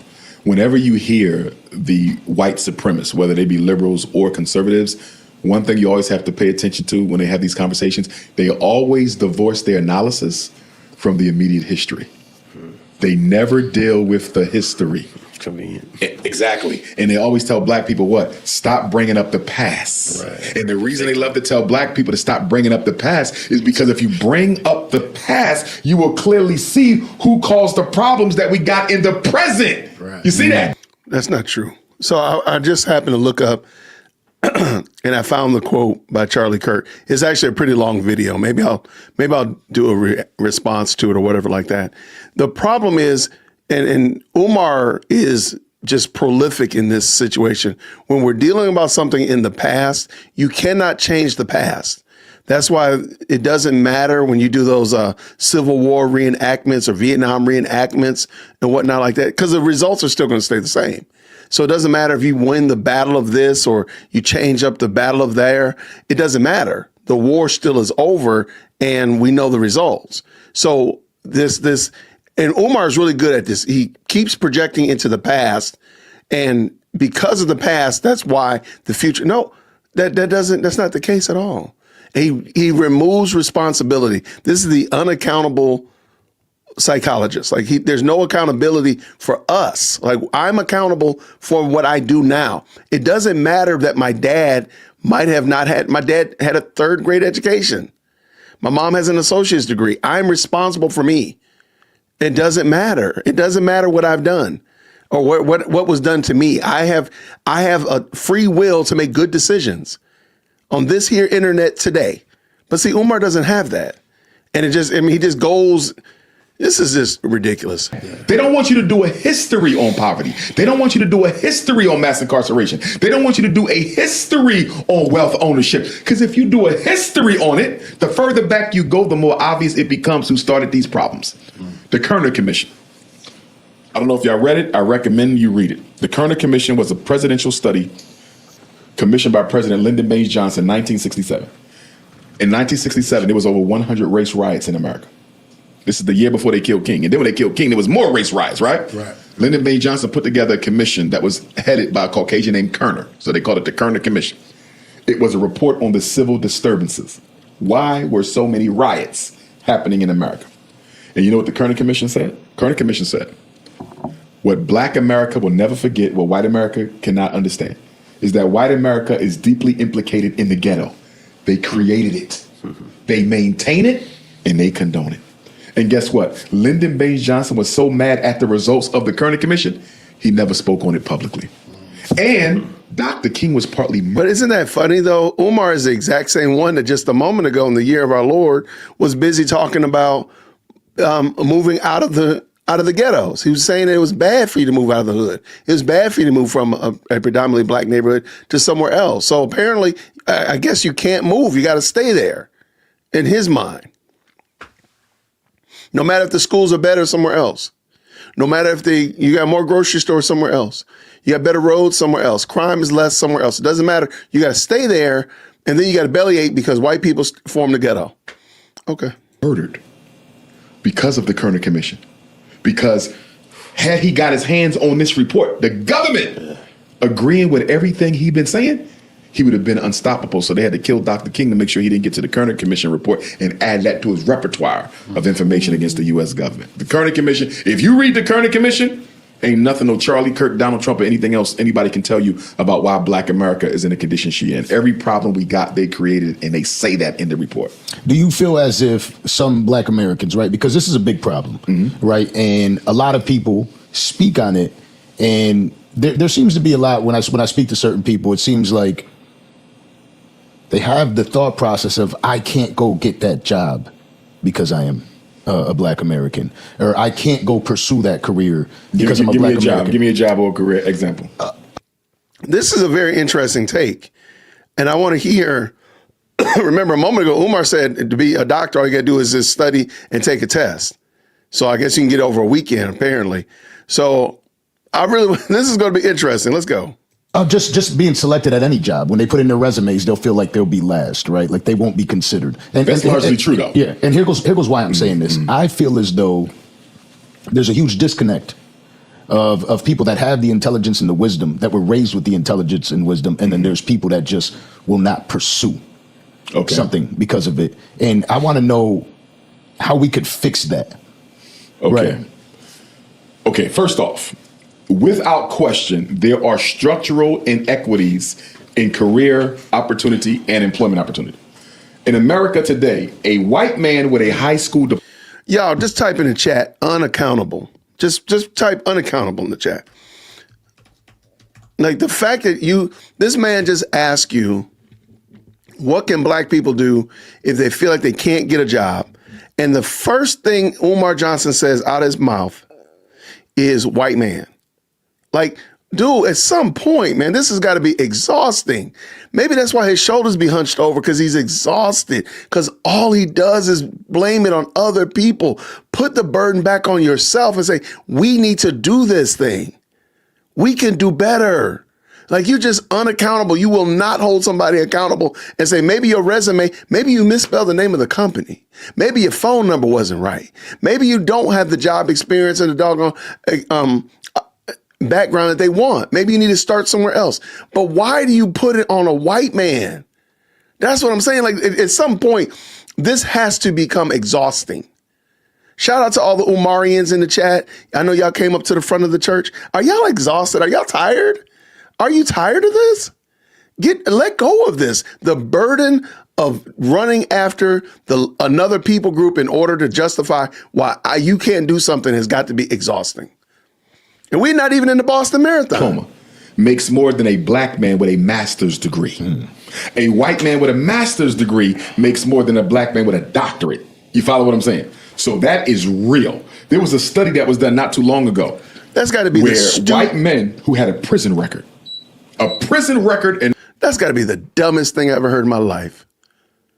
Like why do you even, like, that's got to be exhausting.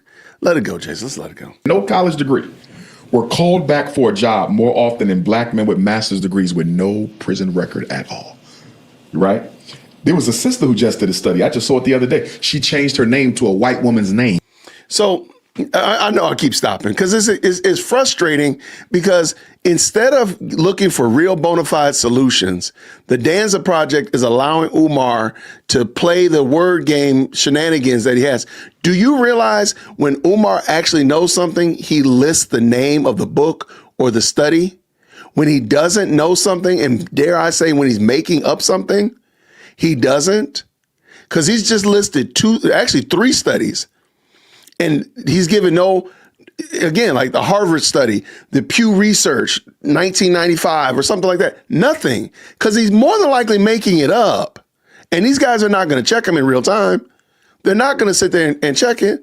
So he's just making this and saying this in real time. Now, I did hear the one about the woman who changed her name. But again, let's just be 100% honest about some of our names, black people. I saw that. You saw that? Yeah. On what is it? Indeed. What's the thing? Indeed, yeah. Yeah, Indeed, and all those job sites. LinkedIn. Right. Get a job, Umar. LinkedIn. Yeah. And That's why you know you need a job. Passed herself off as a white woman, and she proved that there was discrimination. Same resume, same everything, but when she was Caucasian, way more job opportunities than when she was black. So that's a real thing. How do we change that? You got to change the system. Because here's the thing. We can't deny the American African his humanity for good and for bad. This is what I mean by that. There was a psychological study that was done, I forget the name of it, where they took a rat and they put the rat in a box and they kept enticing the rat to climb out the box. And every time the rat tried to climb out the box, they kept getting pushed back into the box. So guess what happened after hundreds of times of trying to jump out the box and kept getting pushed back in? They stopped trying to jump out the box. The white man, a Charlie Kirk, will look at that and say, look at the lazy black. Exactly. They're not trying enough. That was his They're game. not working hard enough. Yeah. What did I say? Don't discount the history. He's not going to talk about the fact that they've been trying to do that for the past 200 years, and they learned through experience that trying to get out the box is not the way you get out. You see that? And the problem with black. So we're just equating black folk to rats now. So we're just saying black folk cannot come up with a solution to a problem more than rats can. Okay. But if a white person said that we think like animals, that we're not smarter than a rat, you'd have a fit. But you will relate to a study that says the same thing. Dude, you out of control. Black folks is they say, well, you say try harder and do this and do that, as if we haven't already done that. We know how the system works because we are in it, you see. And then they'll say, well, you know, when your African immigrant brothers and sisters come over here, they do much better. You allow them to do better because they're not the threat that we are. And why are they not the threat that we are? Because if I get out of hand and I'm Cuban, or I get out of hand and I'm Liberian or Ghanaian or Ethiopian, I could be sent back home. They can revoke your citizenship. They can revoke your green card.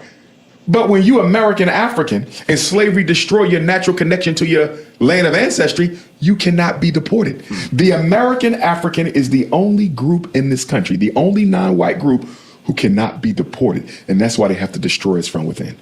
Everybody else can be deported. Nobody else is a threat because they can be sent home except us. So what does Dr. Umar say to that American African on how to get past that hurdle when they feel like giving up? It becomes the responsibility of the community to create the opportunities for them. Our children should not be going to war with white folks to try to get a job. You follow what I'm saying? The black community has enough money and enough resources to create the jobs for them. We have to become our own solution. A big reason why. And I agree to that. Now, I can rock with. We can become our own solution. We see a problem like that. So going back to they're not hiring enough of us, whatever argumentation he made, why don't we start something? I mean, but again, Umar, you could be doing entrepreneur classes at your abandoned crack houses and teach people not how to sell crack, but teach people how to be entrepreneurs. Like, it really isn't that difficult. But again, Umar, you're not really serious about this. You're unserious. There's no amount of seriousness that matches how unserious you are. We've seen a drop off in race pride. It's because the American African, we're the only group in the country whose youth can't come to us for the resources they need. If I'm Chinese, I can go to the Chinese community for a job. If I'm Jewish, I can go to the Jewish community for a scholarship. You see that? If I'm an East Indian and I need a place to live, I could go to my own community. When the last time you seen a homeless Chinese person? When the last time you seen a homeless East Indian? You don't, because the community will not allow it. You see that? Yeah. Our solution is the community. We got to get back to it. Everything we need is in the community. The reason we losing is we're practicing Caucasian individualism without the resources the Caucasian has. It's okay for the Caucasian to practice individualism. You want to know why? When he go to Wells Fargo, he gonna get that business loan. When he go to Chase Manhattan, he gonna get that school loan. They can be individual because they got access to resources. We don't have access to systemic resources, so we have to make them. We have to move out together. Individualism is suffocating the progress of Black America. United we stand, divided we fall. What does Stokely Carmichael say? Kwame Ture. If you organize a little, you get a little done. If you organize some, you get some done. But if you don't organize at all, you don't get anything done. Marcus Garvey said the greatest weapon used against the Negro is what? Disorganization. We refuse to cooperate with each other because we have lost faith in our ability to overcome the machine. Most of us will not admit it, but I would argue 75% of the American African people do not believe we can overcome white supremacy.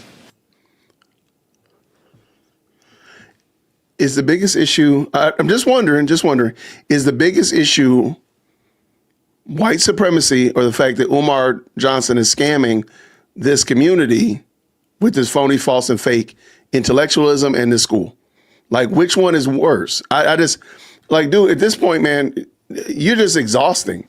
Like, you're just exhausting, and I hate that these guys gave you this much shade, this much room to run, because, my guy, you're just saying stuff. You're just scamming in 4K, and you want me to worry about what the white man is doing down the street around the corner that may or may not even care about me.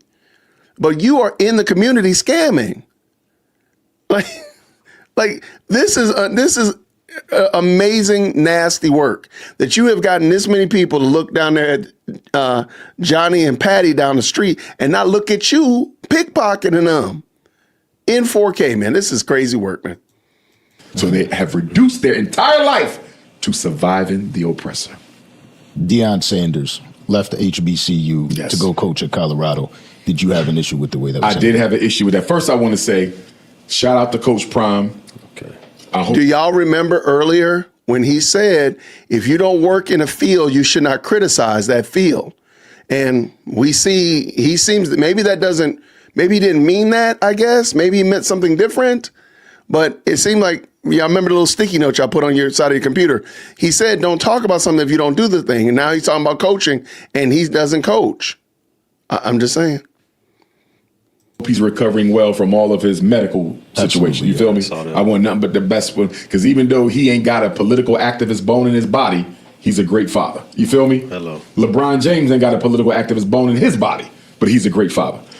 I took issue with. See, isn't that amazing that they're taking care of their homes? They're taking care of their homes. LeBron James, Deion Sanders. They're taking care of their homes. They're not worrying about primarily the everybody else. But I'm pretty sure because LeBron James is taking care of his home, there's a lot of other people that are really happy that LeBron James is taking care of his home. I'm going to go on a limb and say that. This is some crazy work, man. Deion left Jackson State. In fact, I was contacted by several of the Jackson State players who expressed their disappointment in Deion to me directly. And the reason I had an issue with it is Deion could have changed forever the face of NCAA Division I football. No lie detected. I agree 100%. I like Coach Prime at Jackson State. Absolutely loved it. I love that jersey, that his Coach Prime crew neck. Let me tell you something. I wanted that thing. But I wonder if Umar is going to talk about why Coach Prime decided to leave. I wonder if he's going to talk about why he left. He didn't just leave to go to Colorado to make more money. Now nobody can front on you there. But I wonder, does he talk about the other underlying reasons that pushed him to Colorado? Let's see. He could have brought the popularity and money of the D1 football program back to the HBCUs. You feel me? He could have brought all of our top tier athletes back to the HBCUs, and he sold them out for 30 pieces of silver to go to a white school. I don't know about that. That only has 2% black students in a town with 1% black people. I couldn't accept that. And guess what? I believe there was a little conspiracy involved in that Dion had nothing to do with. They needed Dion out of the HBCU system because what happened a few months after Dion went to Colorado State? The United States Supreme Court struck down affirmative action on the collegiate level. You know what that means now? If a HBCU, colleges that were created to do what? Give opportunities to blacks. Guess what? The Supreme Court said you could no longer give racial preference at an HBCU. If they find out that a black student got accepted to Howard Medical, if they found out a black student got accepted to Morehouse Medical, right? Because you black. Man, keep the house That's out how your the school started. mouth. They can sue you for reverse discrimination. They needed Dion out the way before they did that, because if Dion was still at Jackson State, he would have had to lend his voice to the protest against that Supreme Court decision. So they said, get him out of the HBCU system before the Supreme Court drops this bombshell. Do you know that the white conservatives sent a letter to Howard University, this is about a year ago, threatening Howard, if we find out that you are turning away white students for black ones at an HBCU, we will still sue you for violating 14th Amendment equal protection under the law clause.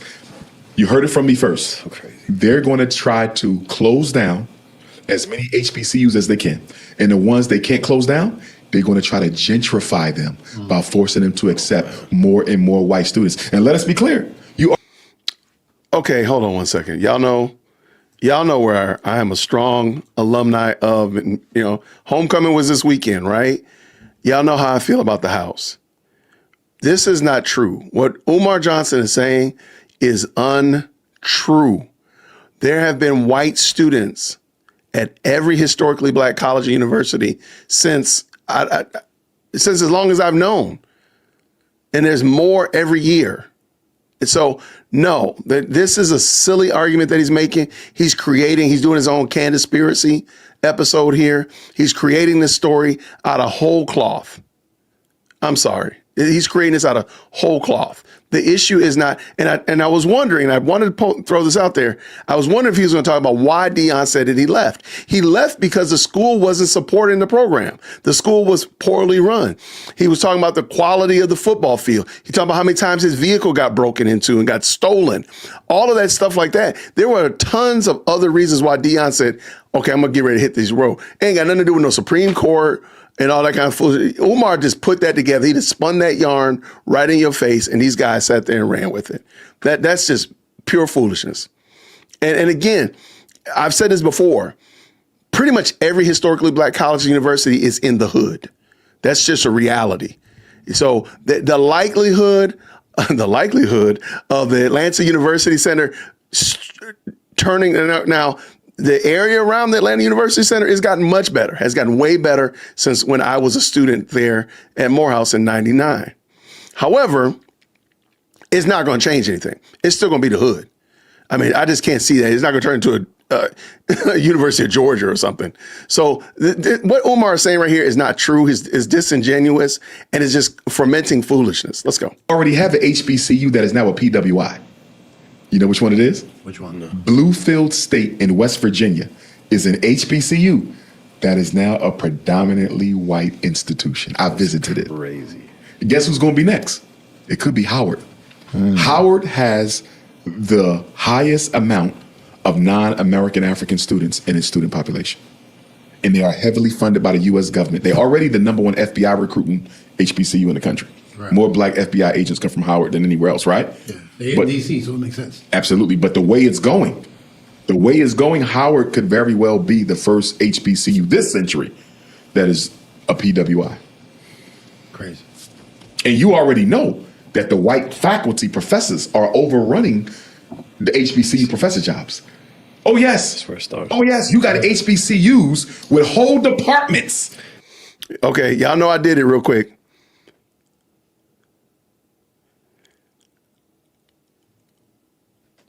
I'm looking real quick.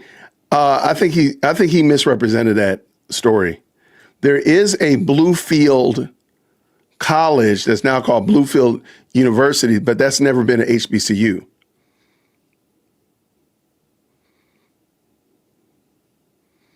I'm just reading up on this.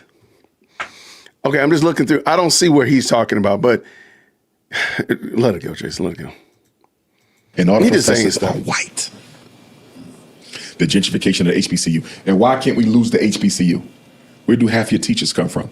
Damn near all your doctors, all your lawyers. You feel me? If you get rid of the HBCU, there is no black middle class.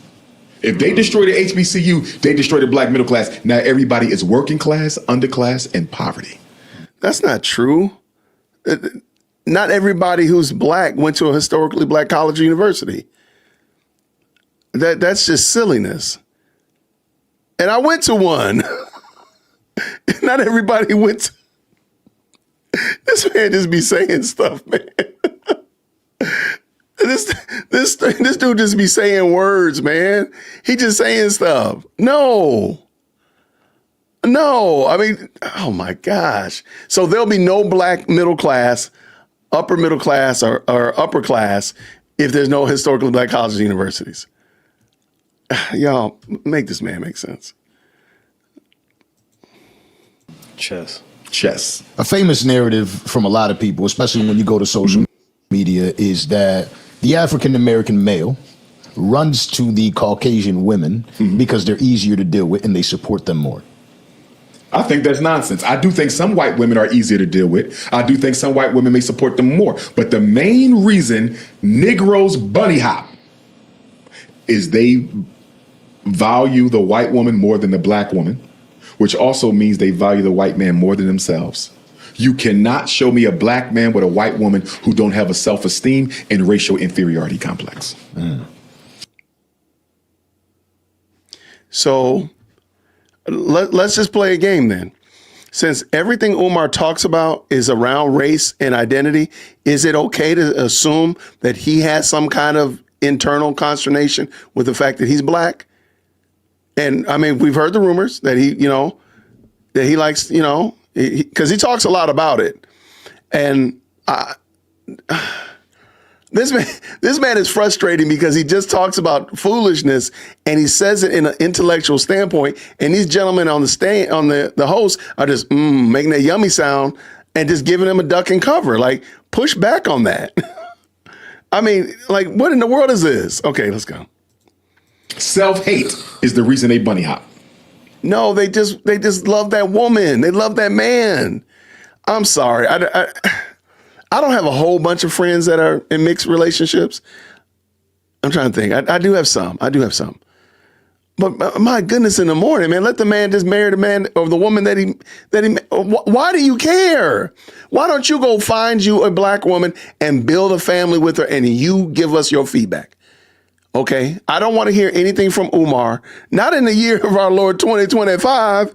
I don't want to hear nothing from you until you get married. Catch me outside when you've got 23 years under your belt and let me know how difficult or easy it is to live and work with a black woman. Let me know. Well, I already know. So we can compare notes. Okay, Umar, let me know when that happens. Oh my God. Who in the devil is asking you these questions? And really taking you seriously. So is that why what you felt about Ish? Well, with Ish, I didn't go that deep with Ish.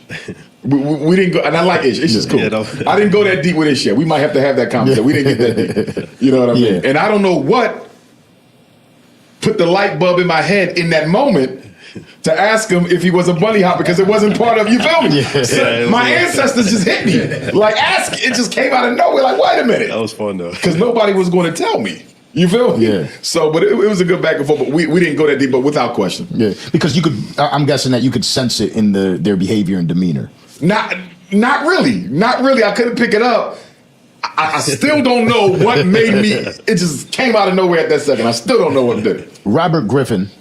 He's oh my God. He's criticized Angel Reese. Coon. There's nothing. It's one thing to be a bunny hopper. It's something completely different to make fun of black women and insult them in the presence of a white woman. Come on, man. Yeah. You don't sit up here and attack this young sister.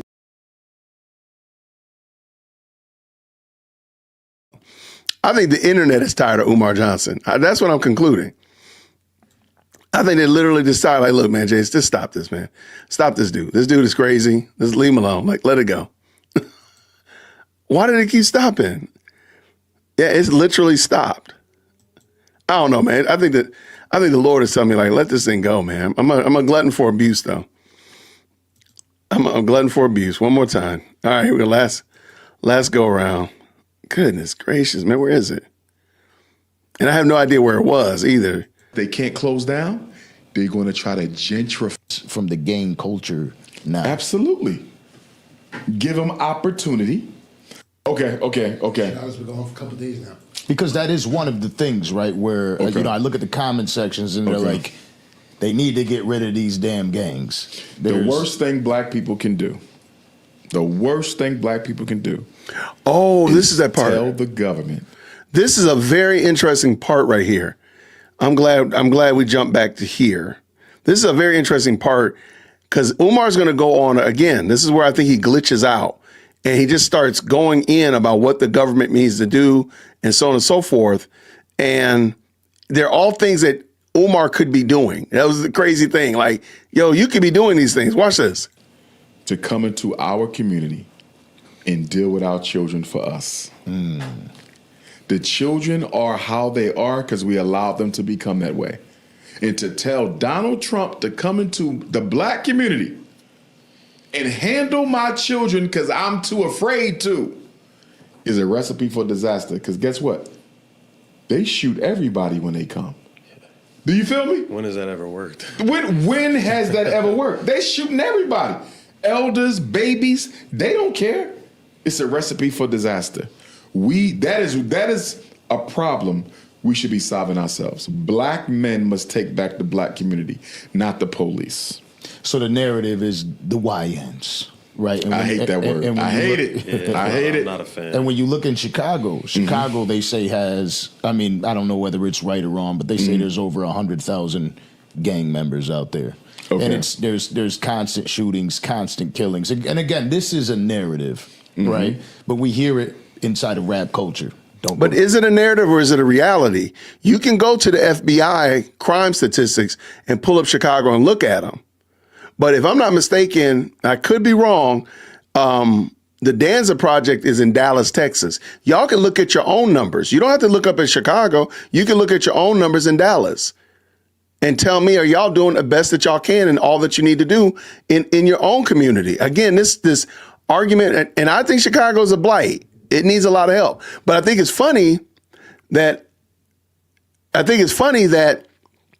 they're talking about Donald Trump coming in to save Chicagoans, but you're not talking about the mayor who is a black man.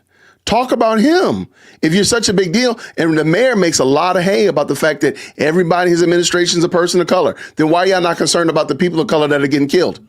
Why does Donald Trump, a non-person of color, need to be coming in here to rescue us? And I think the argument is silly on his face, but let's get done. Chicago. Oh, Chicago's tough. That's the street. Don't go to O Block. I love Chicago. I love it. When you think about the streets, I bet you'll go to O Block though. Is there a realistic way to save these kids from the gang culture now? Absolutely. Watch this. Watch this. This is some crazy stuff right here. Give them opportunity. Give them education. Give them meaningful, relevant therapy by black people. Remember, what's the mother of all crime? Miseducation. What's the father of all crime? Economic castration. What are two of the bigger problems in Chicago? Poor schools and no jobs. Anybody who tells me I want to stop crime in a black community, I don't care if it's Fort Lauderdale, Miami, Philly, Detroit, Chicago, Boston, Atlanta, Houston. If you tell me you want to stop crime in Chicago, but you're going to do nothing about the schools and nothing about unemployment, you are a complete hypocrite. Is he actually saying this in 2025 that only poor people commit crimes? Now, maybe I'm missing it. Is he saying that? Is he saying that only poor people commit crimes? And the only reason that we have crime is because people are not educated and don't have enough, don't have jobs? Is that the only reason people commit crimes? Yes, he did say it. Yes, he did. I told you, I think he's just glitching out. I think he literally is just sound biting out and did not realize what he was saying. Poverty is the mother of crime. Poverty is the mother of crime. You're not going to do nothing about poverty, but you're going to reduce crime. The only way you can do that is kill people and lock them up. You feel me? That's all you can do is remove. You're not getting rid of the problem. Yeah. You're just removing the bodies. You see what I'm And saying? you're elevating the problem because you're taking the black father away from his home. Bingo. More fatherless children. You perpetuate. Do not type in the chat. Don't you dare put baby emojis in the chat, because we're looking at a 51-year-old man who does not take care of his own children, who is not the father in any of the households that he has children. Don't y'all put baby emojis in the chat. Do not flood my chat with baby emojis, because we're looking at this man in the year of our Lord in 2025 saying something this mentally deflected as that. Don't you do it. Don't do it. I do not accept it. And bonus points if the child is of darker color. Don't do it. Don't put milk bottles in there. Don't do that. Don't you dare do that. Y'all don't do that. Don't you put that in the chat. Don't do it. They know what they're doing. They're perpetuating more of the same. Keep Cook County Prison filled up in Chicago. Anytime you hear a politician talk about crime and don't talk about schools and jobs, you're dealing with a hypocrite. Period. Imagine going into Chicago. So remember I told you this is the most unaccountable person on the planet. So the reason my child is out here causing chaos and destruction in the community is because they don't have a job and they're in poverty. Not my piss poor parenting. Okay. Y'all stop doing that. Don't do that. I told y'all don't do that. Don't do it. Y'all don't make me start putting every last one of y'all in timeout. All of y'all going in 0-second timeout. Stop it. Y'all stop doing this. Oh, no, wait, that's me. Never mind. The rest of y'all stop doing that. Don't do that. Don't put baby emojis in here because this man talking about fatherhood and he himself is not a father or a father to his own children. And you giving out $80,000 a year jobs with benefits. Any gang member, $80,000 a year job, you got to sign a contract that you ain't gang banging no more. Boom, boom, boom, boom, boom. I promise you, half of them are done. Right. Half of them are done because they care about their babies more than that life. You follow what I'm saying? Yeah. But ain't nobody doing that. Have you ever seen anybody talk about a job or employment system to reduce crime in the black community? Have you ever heard that? Yeah, it's called raising your children. It's called parenting. It's a beautiful system that the Lord God put in place millennia ago, many millennia ago. It's called parenting. You parent your children and you don't have to worry about that. You can still be impoverished. Because see, this logic doesn't work in other places. This is almost like the prosperity gospel. Like it doesn't work in other places. It only works where there's affluence. Like, dude, you got to be kidding me, man. It's called parenting, my guy. But see, again, like I said, Umar is so unserious, he doesn't even realize how unserious he is.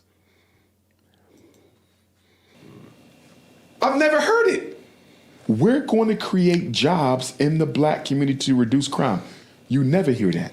You can hear the president talk about, we created 1 million new jobs in the past 2 months. I don't see none.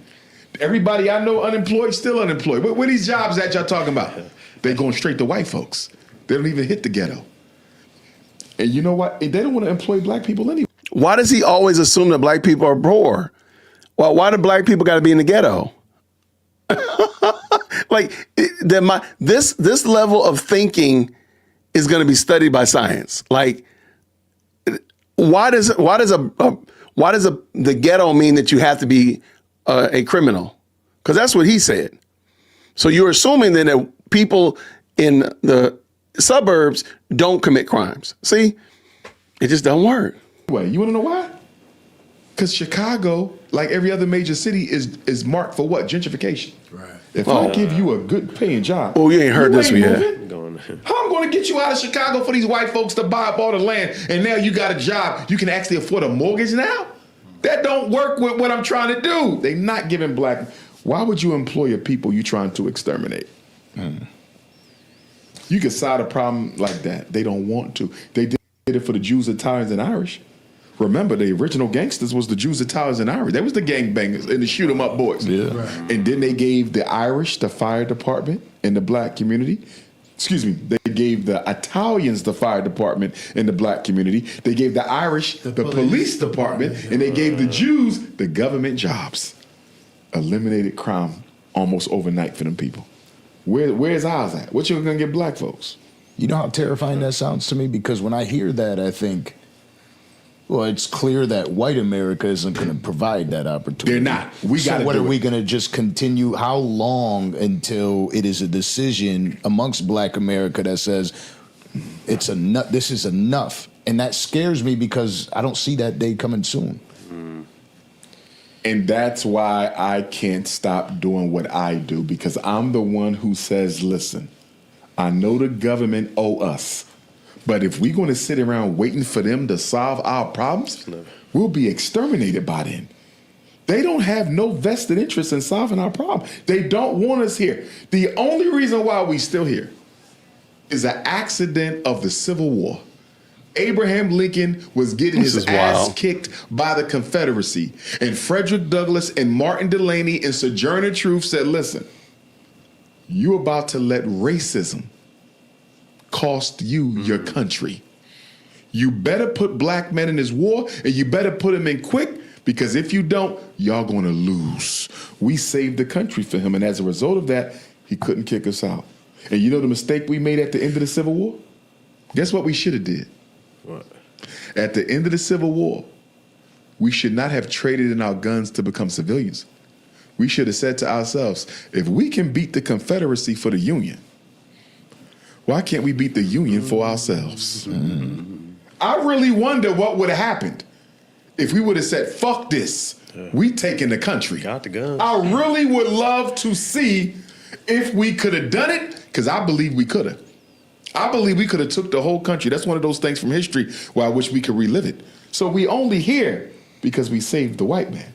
But they never wanted us here. Not even Abraham Lincoln. He was trying to get us off to Panama, to Haiti. He didn't want no blacks in him. When the Civil War was over, we was all supposed to get on ships and be taken away. That was Abraham Lincoln's plan. Did not know. Barack Obama don't talk about that, though, his hero. He don't talk about that. But It's funny you hear the host saying, I didn't know that. It's funny because you don't know that because it wasn't, this is not true. He's just saying stuff. This is the craziest story I've ever heard. And you hear the host saying, I didn't know that. There's a reason why you didn't know that. to your point, we have to solve the problems. Nobody's going to solve them for us. So for the Pan-Africanists and the Garveyite, we understand that. We're like, let's do this. The problem is so much of black America is complacent. Religion has taught them Jesus is going to come solve it, or just keep voting and the government is going to come solve it. We don't have enough of us who wants to solve our own problems ourselves. Like I said, slavery stole from us the natural desire to want to control your future and your destiny. Most immigrants come to America. What's the first thing they look for? A piece of the community to call theirs. Am I wrong? Right. Chinatown, Little Italy, Little this. They go to East Indians. Black people don't have that. We don't thirst for power and control because slavery took that. That impulse to do for self, slavery took it. We'll do for our individual selves. I'm talking about for the group. This is why when I see protests, I don't get excited about protests. There was somebody asked me about the Pastor Jamal Bryant. So remember earlier in the beginning, I asked y'all to write down protests and put it on your sticky note. And he was saying that he supports protests. Now look at this. Remember, he was talking about they were going to protest as it relates to Delaware and the certificate of occupancy. Now look what he's talking about protests. Target protests. I support it. Target mistreated black people and they needed to be reminded of our power. Pastor Jamal Bryant did that. I commend him, right? But guess what? There was no benefit to the black community of the protests. Target got smacked, but we gained nothing. All we did was redirect the black dollar from Target to Costco. Right. Well, Another white company. You feel me? Mm-hmm. What would have been the solution? Where is the black superstore? Right. Tell black folks we not buying from nobody. We're going to build our own superstore. Let me give you a comparison analysis. Dr. King, Montgomery bus boycott. 381 days, no black person rode the bus during the Montgomery bus boycott, 1955, right? What if Dr. King would have said, because remember the Supreme Court overturned segregation in transportation. Everybody went back to the bus. What if Dr. King would have said, guess what, y'all? Start our own bus line. We starting our own bus line. We not going back to them. Fuck. Do the research. There were black buses then.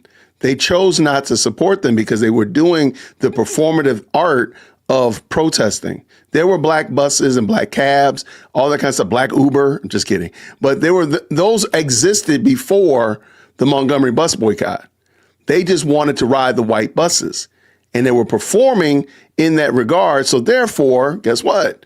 The black bus lines also failed post Montgomery bus boycott because people wanted to get on white buses, on the white bus line. But there were already buses and cabs and such like that they could have used. So it's funny that Umar brings this up because there actually were that they should have been supporting instead of performatively protesting the Montgomery buses. Damn. That would have been revolution. That's what I needed Pastor Jamal Bryant to do. That's what I need Al Sharpton to do. See, we keep dealing with Band-Aids, not solutions. We need solutions, systems and institutions, but I hardly see anybody building them. So are you more focused on sparking a mind for change? Because you can't realistically think because you're not doing this anything. Change is going to happen in your lifetime. I realistically believe it can. I also realistically understand it's not likely to because the mindset is not there. And is this why you want the schools? Yes, because the school is going to create that consciousness that's necessary for us to solve our own problems. So why are you not doing it right now? Why are you not doing it right at this moment? Why are you not doing a school right now, doing an after school? You could do e-learning for crying out loud. Come on, man. Teachable is a thing. Why are you not doing that right now? To create a new black consciousness that is all about self-determination. Think about it. You don't hear a lot about self-determination, self-reliance, do for self. These are the buzzwords of the Garvey movement. And then, of course, the Honorable Elijah Muhammad borrowed it from Marcus Garvey, and then the Nation of Islam used it as well, right? You don't hear a lot of them words no more. It's all about ask the government, wait for the government, wait for Jesus, wait for Muhammad. No, God gave us the power to solve our own problems. Let's do it. Let me go back to what I was saying about the protests. Street protests, police brutality, right? Where one of us die, we burn down the neighborhood. Nothing wrong with that. Riots and rebellions get the attention of the power structure, right? That is crazy work. But here's the question. Can somebody name an institution we built as a result of one of those unjustified police killings? I can show you a neighborhood we tore down. Right. Show me what we built for Breonna Taylor. Show me what we built for Trayvon, for Michael Brown, for Philando Castile, for Freddie Gray, for Alton Sterling, for Sandra Bland, for Sonia Manson. You follow me? What school did we erect in Breonna Taylor's name? What hospital did we erect in Sonia Massey's name? Which one have you done, sir? Which one have you done? Like, pick one. What about, because we could talk about, again, we could talk about police brutality all day long, but what about the killings that we do? And did you build anything there? This is such a dumb argument. This is such a dumb argument. This is silly. What supermarket did we build in the name of Michael Brown? You feel me? Right. Nothing. I don't feel and do you. you want to know why? Anger destroys. All you need to do is be angry to destroy. But in order to build, you need love. I love how he's sitting back like he said something. And the reason we ain't built shit in the name for none of our fallen brothers and sisters is there's not enough collective black love to want to create. So we only destroy. And when we destroy, we're not destroying for justice. We destroying because you're mistreating me. You see that? Right. That's two different things. That's like you got your lady and your lady mad at you and she tear the whole house up, but she don't leave. She didn't tear up the house because she's ready to leave you.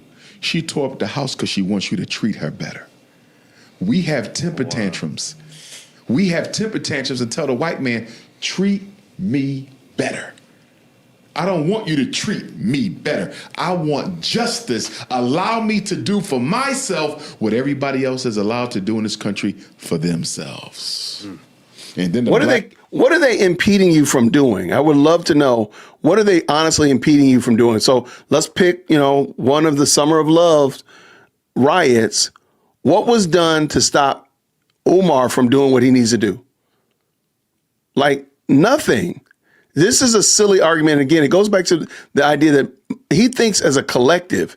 And the only way that you can be successful is that the whole collective, rather than you taking care of yourself and being respectful for the people around you. But again, you're not losing sleep over people that are 3 time zones away because you're working and focusing on your own household. Because Umar would have you to believe that, hey, your family could be in disarray. Your family could be untaken care of as long as you're concerned about what's going on in Nashville or Chicago or Dallas or anywhere else, fill in the blank, but your own home. Black bourgeoisie is a big part of the problem because the black bourgeoisie always misrepresents what our true focus should be. Like take Swollen Martin, right? Swollen Martin keep talking about voting. He ain't talking about building no institutions. He ain't talking about challenging no power structures. His whole message is vote, vote, vote. It ain't gonna change nothing. And why is his message vote, vote, vote? Because didn't the Democratic Party under Kamala Harris give him about $250,000 to sell black people to the polls on election day? And how did we find that out? The conservatives exposed it. Yep. They came out with a list and said, these are the black folks that the Democrats paid to get you out to vote. And the whole time you thinking they're telling you to vote for Kamala because they think she's best for black folks. I'm being paid to get you out there. Al Sharpton got what? Allegedly about $500,000 to do the same thing. Come on, man. This is about money and opportunities. These are hustlers, man. They don't care about no black justice. They hustlers. Well, what about yourself? Democrat, Republican. When you look at that, you think this is a distraction? 2-party monster. A red wing and a blue wing on the same damn chicken wing. No justice. I don't want a Democratic Party plantation slave, and I don't want a Republican Party plantation slave. What we should do is divest from both. Create a black political union or black political party, right? You don't even have to run nobody. You just have to show the Democrats and the Republicans that I got 20 million black votes who have all sworn to vote the same direction. Do you feel me? 20 million. You ain't even need 20 million, 5 million. Because, elections are won on smaller numbers than that. You got to. So Umar sounds a lot like, again, a lot of this is glitching out. This is just truly glitching. I guarantee you, he cannot show you anywhere else where this has been written out and teased out in a journal, or he's got a Word document on his phone. Nowhere. He's just glitching out. And he's just making this stuff up. This sounds like you're sitting in a barbershop and, the town drunk comes in and is just talking foolishness. And y'all just go ahead and, yucking it up with him because ain't nothing else to do. I guarantee you he's never actually put this stuff pen to paper and actually formulated these ideas outside of them being in his own head. Elections won for a couple thousand votes. So if you say I got 1 million black votes and we all vote in the same way, they're going to come to you. See, black people say, why the politicians don't do nothing for us? Because you don't control them. You can only control them with money and with organized votes. We don't use our money and we don't have our votes organized. Why would the Republicans take you seriously if they know you're going to vote for the Democrats no matter what? And why would the Democrats take you seriously if they know you're going to vote for the Democrats? Why would anybody take you seriously if you allow a scammer to stay in your community and talk foolishness and y'all don't take care of that scammer, but you want people to treat you seriously? Just asking a question. No matter what. Remember what Lyndon Baines Johnson said. Lyndon Baines Johnson said, after we passed this civil rights bill, 1964, after we passed this civil rights bill in 64 and his Voting Rights Act in 65, he said, I will have these niggas voting Democrat for the next 100 years. It's on tape. You can listen to it on YouTube. He said it. Racist president who started the war on crime. He said, after these 2 bills, I'm going to have niggas voting Democrat for 100 years. So according to Lyndon Baines Johnson, it ain't going to be until 2065 that we stop voting Democrat. Suckers thinking white people care about us. Insane. AI is a powerful tool. It is. AI, a lot of people recently started getting into translating Adolf Hitler's speeches as he was speaking. I ain't seen that yet. So, It's and when you kinda hear his interesting. message, sounds eerily similar to the problems we're facing. We can't allow the Jewish people to come into our communities to infect our minds. And he seemed to be preaching a message that was very pro my people. I want my people to stay my people. These people are going to come in here and they're trying to change how we think. I am not anti-Semitic or anti-Jewish. Okay. Yeah. But to your I knew he was going to say but. I knew he was going to say but. How does that work, man? point, what a lot of people don't know, right or wrong, is for everybody to decide for themselves. But what a lot of people don't know historically, Oh, gosh. the reason why Adolf Hitler and his behavior was unjustified, but the reason why he declared war on the Jewish people, number one, their control of the economic system of Germany. They ran the banks, and he felt that they were exploiting his people. Number two, they ran the nightlife, the clubs and the whorehouses and the pornography and the prostitution. Didn't know that. And he felt that it was a degeneracy against the German people.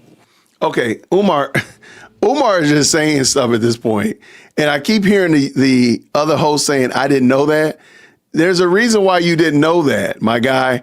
Umar is just literally glitching out. I'm sorry. He's going to have to come back with all the receipts to show that, because I got books right here behind me to show that Adolf Hitler was a complete pervert. So no, sir. This is some wild work right here. You know what? I might just call this, because we still got like 20 minutes left. My gosh. I might call it, because I mean, like, at this point, I think I'm gonna make a judgment call. If y'all want, let me know. Email me. Let me know if y'all want to finish watching it. But I think I wanted y'all to just see that and kind of get it, for lack of a better term, an idea of this is what's Umar getting away with. And this is what he puts out there. It's sad that instead of working on a task to complete it and bring it to fruition. Again, maybe the school is a great idea. Maybe he really is supposed to start school, but you're all over here doing all this other stuff, We know that school ain't gonna never come to fruition. But why is the school never gonna come to fruition? Because Umar is not serious. He is not serious, man. I mean, Noah has already gotten done with one of the decks on the ark messing around here with Umar, and Umar's still messing around doing nothing, getting nothing done. And it's just some crazy work, man. Oh, no, y'all don't want to watch that. Come on. For real. Y'all want to watch it? I mean, he's still got some time to go, man. He's still got like 20 minutes left. And I don't know. Oh, my gosh. Y'all are gluttons for abuse. Y'all just doing this to your boy. Y'all just doing it to your man. Don't do this to me. Don't do this to me. Oh, man. All right, let's go. Right? And what was the third one? There was a third thing. Oh, the first person to perform transgender surgery was in Germany. This dude. And I believe it was a Jewish doctor This and dude. transgender activist. Back then. And Adolf Hitler took issue with it. So, rightly or wrongly, he felt that there were things being done allegedly by that community that was working against the best interests of his people, with the main two things being the economic control and what he felt was sexual degeneracy and deviancy with the nightlife, as well as some of the non-traditional, non-binary sexual agendas that were being carried on in Germany. Wow. That's stuff I didn't know. Yeah. So, and I hate to bring this name back up, but it's something that it's on my mind right now. We could remove it from the interview. Mm-hmm. You're a very powerful voice on the internet. When I say Dr. Umar, like I get excited about certain interviews. So when I go talk to people, I'm like, yo, I'm gonna be interviewing Dr. Umar. Right, you know what I mean? And there's Charleston White. Mm-hmm. Very, very powerful voices that when you speak and they watch an interview, it gets through. Mm-hmm. There is the separation. There's a lot of negative he said about you. Do you have any idea why he has such a poor view on you? He's not alone, so I can't say it's uniquely him. There's others. You know, the way I see it, the sun is the center of the solar system. Oh my gosh. So the sun going to get all the attention. I'm a Leo. I'm the center of the black conscious world. So everybody has to define themselves off of me. And everybody. Whoa, hold on. Y'all admit I've not seen this part. No, he did not say I'm the son of the black. Yo, man. All attention. Yo, this is some grimy work. Hold on. Does, right? Everybody got an opinion, pro or con. And so for me, it's just par for the course. I have to accept the fact that you're always going to be evaluated and critiqued fairly or unfairly because of the place that you occupy in the movement. It just comes with the territory. So every new guy going to have an opinion. Every new sister going to have an opinion. Every struggle streamer is going to have an opinion. It just comes with the territory. The conscious community is not really that big of a deal. The idea, there are other communities, sir, sure. And this little small, you're a big fish in this little tiny pond. Sure, you can have that. But the reason people call you out, because Charleston White is not in the conscious community. We're calling you out because you're a scammer. We all know that you're a scammer. That's it. And I'm kind of disappointed that the hosts have not really broached that and really crossed over that Rubicon of, okay, but where's the school? Why have you not done anything that you're saying that other people need to do? Like, and it's funny also, let me just point this out last, and I promise I'm just going to play it. I'm just going to just let it go. But it's funny that he's talking about we need to get together collectively. But when they ask to work collectively on that school, it's all him. You know, my thing is, because I've been asked a lot to do things with different people. Mm-hmm. And my whole thing is, what are they doing for the people? Because not only am I building the school, no school, I'll save more black children from the school to prison pipeline. Where are than they? Any black person walking this earth this century. Man, woman, pastor, politician, psychologist, educator. There's no person in this country this century who saved more black kids from the school to prison pipeline than me. Nobody. Lie. The lies you tell. The lies that you tell. I'm sorry. You're gonna have to show me that. Where are these children then? They should be lined up outside the Danza project, ready to explain what you did. Because I have the court case the only one I can find of you going to court for a family, and the judge said that your opinion didn't matter. So please, sir, please show me the evidence that you actually have done this. I hang my head on that. So when you say, I want you to sit down with this person or that person, what have they done for the people that gives them the right to share space with me? Mm-hmm. You see what I'm saying? Yeah. It's not a personality arrogance. It's not a credential arrogance. It's not, I'm a doctor and I got 3 master's degrees and they not credentialed. That's bougie shit. Where to work at? Show me what you're doing, not what you're saying. Where's yours? Even when I hear people call me a thought leader, I take issue with that a little bit. I'm not just no damn thought leader. I'm active. What are you active at doing besides talking? You're a talk leader. I don't think you're a thought leader either. I think you're just a talker. But what are you actually active in? You know what? Hold on. We got to take a station break. I just told you a little while ago, these leaders that they call leaders, this included Lena Horne, this included Dick Gregory, and this included comedians, comics, trumpet players, baseball players. Show me in the white community where a comedian is a white leader. Show me in the white community where a singer is a white leader, or a dancer or a trumpet player is a white leader.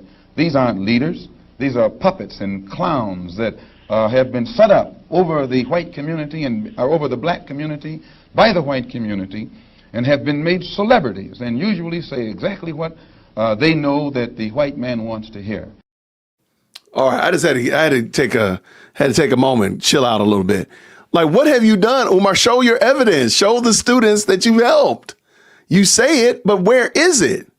Boots in the ground. You said thought leader. What you mean thought leader? Cut me short. I'm out here. You said I'm in the prisons. I'm out here. Where? You see, so my thing is, I would gladly You need to be share in space prison. with any of them if they can show me what they doing. I'm not asking them to do as much as I do. They can, but show me something. But if the only thing on your resume is interviews, that's not enough. Because I do more interviews than all y'all put together, and I still outwork all y'all put together. That should not be the case. What's the work that you're doing that you're outworking them? What is that work? So the host needs to ask the question, what is the work that I could show you? Because I want to show, because for some reason or other, Umar Johnson did not want to be on panel with Charleston White, whatever. But I want to show Charleston White that you are doing this. Like, come on, explain it. That should not, as much as I travel to speak, there's no way I should be outworking everybody else in the conscious community. Travel to speak. There's nobody you can name in the black conscious community who does more for black people than Dr. Umar. Nobody. Nobody. It ain't even close. Nobody. East Coast, West Coast, down south, up north. Who does more than me for black people? And if you say black children, it's a wrap. You feel me? You can't even mention anybody else if you say black children. So that's my only thing. Yes, we can share space. I'm sorry. I technically have done more for black children. I've raised two beautiful black girls. What have you done, Umar? I'll show and prove. And I can bring them on. I can call President Firstborn while she's up at college. What have you done, Umar? I'll wait. Show me your children. Bring your children on. Let's talk with them. Clown. Once you get a grassroots resume that includes more than giving your opinion. How much do you believe that therapy is one of the things needed, right? We look at, I love speaking about men's mental health. Yes. The statistic is one man in every 11 seconds or 12 seconds takes his own life. Oh, for sure. For sure. It's a huge problem across all races, Yes. right, for men. Yes. But when you look at the minority communities, the underfunded, the undereducated, it's even stronger, right? How much importance do you place on therapy? A lot. Here's the problem. We need mental health, right? Here's the problem. Who created the systems of racism and discrimination in the world? Psychologists. Who was Adolf Hitler's propaganda minister? Joseph Goebbels, a psychologist. Who created the apartheid system in South Africa? A psychologist. Who created the master race theory in Europe? Francis Galton, a psychologist. Who created the segregation in America and said black people were inferior to whites? Psychologists. They were the architects of white supremacy.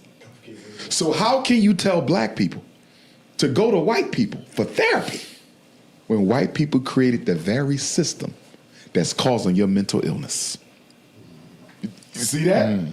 That's number one. Number two, the reason I want... Y'all, this man will just blame. Somehow or another, white people gonna catch a stray no matter what. Yo, the less melanated in the audience, y'all gonna catch a stray no matter what. He could literally be asking about the dirt on the backside of Pluto. Somehow or another, white people gonna catch a stray about it. How in the world, man? The man just said the importance of mental health and getting therapy. Every one of your problems cannot be around race. Like, that doesn't make sense. It doesn't make sense. Like, this is so unserious, man. I've never seen somebody so unaccountable in my life. But I know who somebody else that's dope. The Wolves of Black Wall Street with the $10. Thank you so much. He says this: show me the invoice for those floors dated between September 1st and today, and I'll put 10K in your PayPal. Look, I can make up an invoice real quick. Let me make up an invoice for my own floors. No, thank you so much for the $10. And I'm right there with you. Like, where's the evidence of this, Umar? These people are super unserious. This is so crazy. Everybody catches strays tonight. Black people to be careful with mental health treatment is the white man don't care about us. So why would he care about your emotions? So guess what they're doing now with black folks? Us and our children. You know what they're giving you? Not talk therapy, pill therapy. Do you feel me? Yeah. Another Band-Aid. You said I'm depressed. If you white, we're going to sit down and talk to you. We might give you some scripts, but we're going to talk to you. And once you get a hold of your problem, we could cut you off the script. Black people, you ain't going to have nobody talk to you. You're getting a script. Zoloft. What are you Prozac. talking about? What are you talking about? Dude. What are you talking about? Like, why does this has got to be exhausting. I'm gonna sleep real well tonight because I'm telling you right now, I am exhausted hearing about how oppressed I am. This is embarrassing, Umar. You see what I'm saying? So they're basically turning us into drug addicts in the name of mental health. We got all these opioid addicts. You know what these opioid addicts? These the ADHD babies of 10 years ago. These the Ritalin, these the Adderall, the Strattera, the Metadate, the Cycler. They got so used to getting high on ADHD meds, now they on the strip, turned out on the opioids. So Black America has to be careful because through mental health, they will engineer the next great wave of drug addicts. Now, I'm disappointed in Black psychologists because I don't think we are doing enough.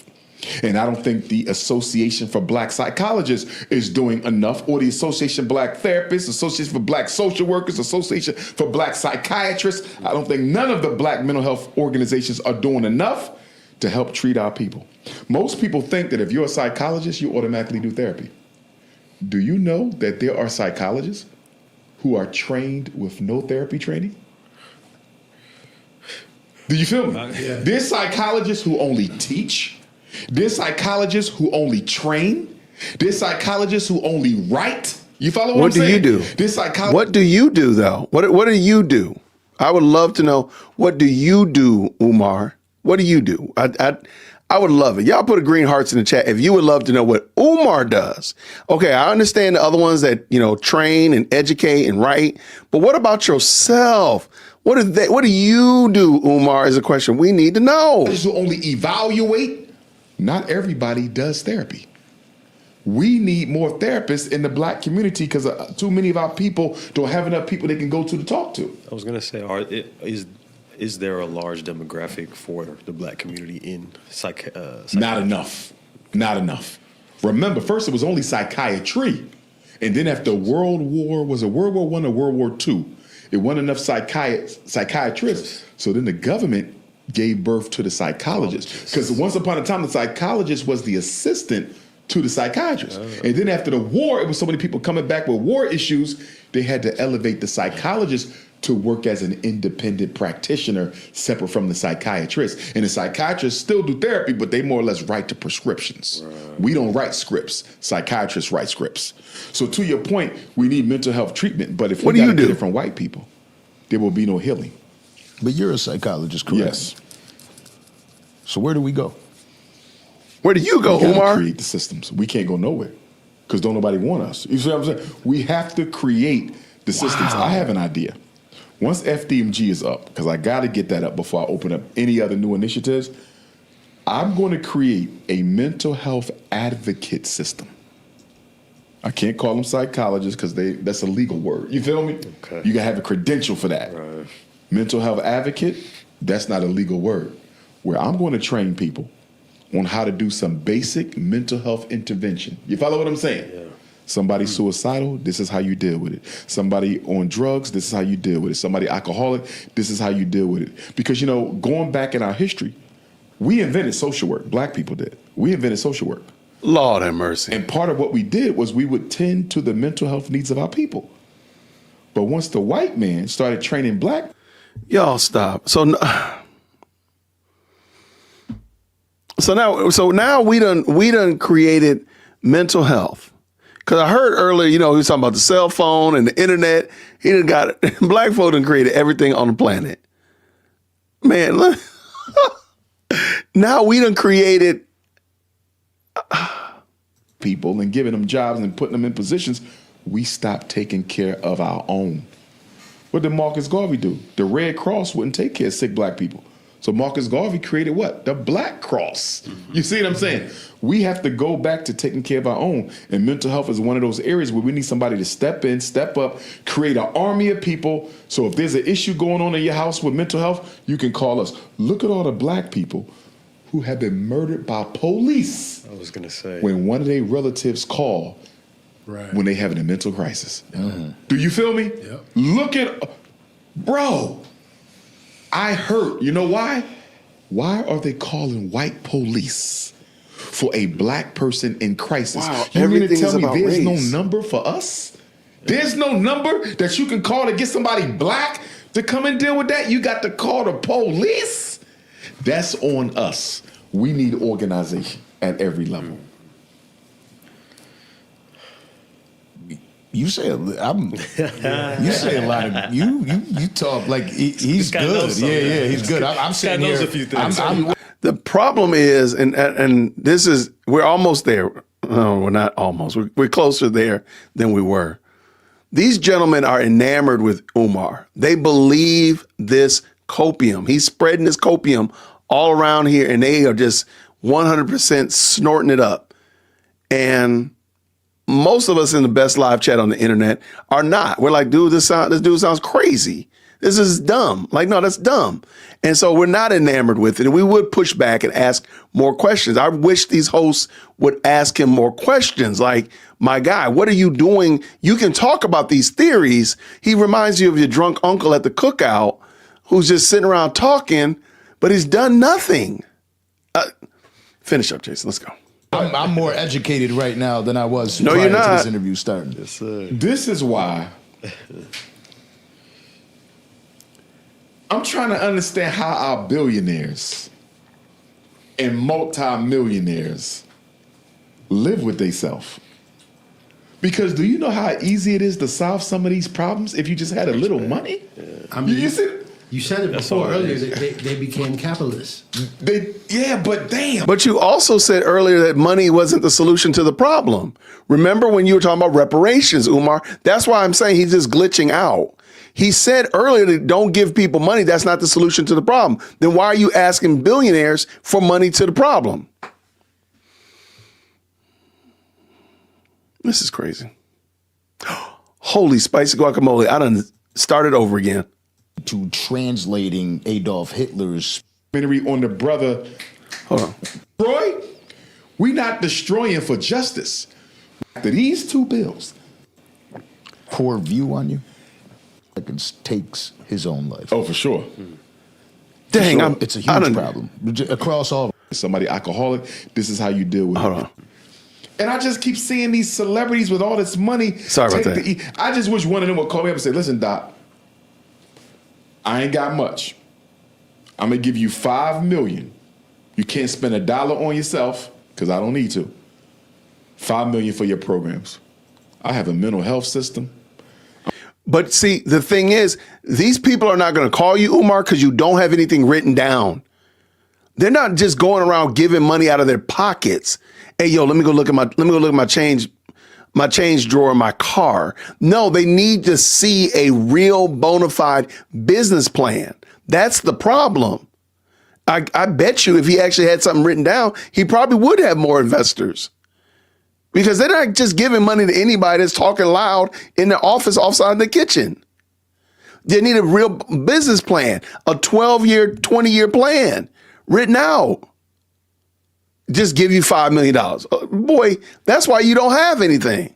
I'm gonna definitely have to open up a home for the elderly because our elders are catching hell in these homes, man. Watch this. They catching hell and they treat them like dirt and garbage. We got to do something about the elderly. We got to do something about the homeless. We got to do something about the youth. We got to do something about the sex trafficking. The number one most desired victim on the underground sex trafficking market is a 12 to 17-year-old black girl. 12 to 17. When I see sisters walking out at night by themselves, going to work, coming from work, yo, I cringe, bro. Because I'm like, she like 100 pounds soaking wet. If they pull up next to her and grab her, she gone. She gone. We as black men should have a transportation system in every city for our women. If you absolutely got to go out at night, job, hospital, we got somebody. We should have our own. This is another thing about Umar. And again, I know the Umarians are very upset with me. Please jump up here to the front of the church. Y'all, I've seen some comments about me already, calling me, garbage panda, whatever, knock yourself out. But why did he land on the S trafficking? He was talking about elders and mental health and all these other things, but he landed and is like going into great detail about S trafficking and young girls and such of that nature when he could have talked about any other of those topics. Why did he land there? Just something to think about. Uber. You feel me? Our own Lyft. Simple systems that can go a long way to protect. Because, our women, they snatching them up like crazy, man. I'm getting people texting me pictures almost every week. Dr. Umar, can you post this? My niece went missing. Dr. Umar, can you post this? My daughter went missing. Dr. Umar, can you post this? My next door neighbor's daughter went missing. Somebody sent me something in one city. Was it Cleveland? Like 30 girls went missing in the same month. And you know why they snatching them up? Organ harvesting. What's the one thing you need to live that you can't buy at Walmart? A heart, a liver, a spleen, a kidney. Who got the best ones? Black people, because we're compatible with everybody, because we're the mothers and fathers of everybody.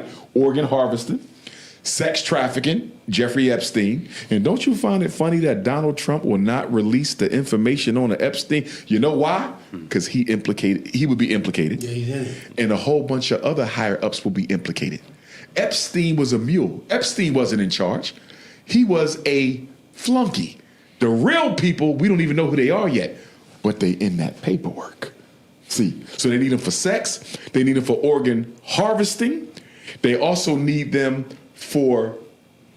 But was it Donald Trump one of the first people that actually called him out? I don't know. He was. But they was tight. They was friends. He was friends, but he publicly outed him. He said, "I like girls, but he likes young girls." But guess and what? He was one of the first, and this is just from like the research that I've seen. There was a investigator that called around and didn't get one call back from everybody he called. Donald Trump is the person that picked up the phone and said, I got information on Jeffrey Epstein that I'm going to give to you. Well, check this out. Not to say he guilty, because I don't know. Yeah. I hang with you. You doing some shit you ain't got no business doing. And I'm your closest buddy. What's the first thing I'm going to do? Automatic. Separate myself from you. To me, that don't prove innocence. It might prove greater guilt. Right? Absolutely. and another thing with the sisters, international slavery, right? Send them over to the Middle East somewhere to be slaves. And another one is black women have the mitochondrial DNA, the original Eve gene of the first person to walk the earth. Because white women are not able to procreate as much as black women can. Because I don't know if you noticed, but right now, 25 states, you have more white people dying than being born in this country. In 25 states, that's half, right? So they're trying to come up with strategies to help white people repopulate themselves. And by the way, they're already I'm wondering, are they drinking on this show? That's the only thing I can conclude. They've got to be drinking. And there has to be alcohol. This episode brought to you in part by Hennessy or cognac or something. That rascal just said that this is some crazy work right here. And again, the Danza project, I'm sorry. But it's getting smaller, right? They're doing research on black girls and women to see if they can somehow isolate that mitochondrial DNA from the black woman and put it in the white one. So they need black women for a lot of this research This is a big reason why I haven't done my DNA testing, the ancestry. Yeah, I don't think I'm going to do it. Because the number one business of the ancestry companies is to sell your DNA to the pharmaceutical companies, the engineering firms, and to the U.S. military. So I believe that this ancestry thing is a big scam to get all black people's DNA in one central repository so they can frame you for crimes, clone you, and create biological weapons for me. I don't trust it. And why do the Mormons have a monopoly on everybody's birth records? Did y'all know that? What is what? The Mormons in Utah have all the birth records in America. Guess who owns Ancestry.com? The Mormons. What? All birth certificates and all. That's what I'm saying. Like, Umar Johnson gets allowed. This should have only been about the school. Y'all letting him just talk about anything and everything under the sun. From like, this is some embarrassing work right here. And again, man, shout out to the Danza Project, but man, this is terrible. All birth records in America are with the Mormons. But what does that mean? That's the case. The Mormons and the U.S. government are collaborating on something. Allegedly, that's what I believe. Because why would one group, remind you, the Mormons are a minority. They are small compared to Baptists, Methodists. Right. They small. Right. And you in Utah. Who the hell want to be over there? Right? But yet, I have a monopoly on all birth records in America? Where are you getting this from? And I even heard they keep them underground. They have an underground Oh my bunker gosh. with everybody's birth information in American history. The Mormons. Why the Mormons? Yeah. You see what I'm saying? There's some shit going on with that. So now they got Hold the on, birth hold records. on. Boy, if you don't get We had to take a station break. Oh my gosh! This. I gotta unleash some. I gotta unleash some stuff on Umar. But I don't like little lies. When there is one lie, there's 20. I don't know, but I know. I don't know, but I know. Look how much enthusiasm the Lakers are playing with. more from Spain. Shaq to the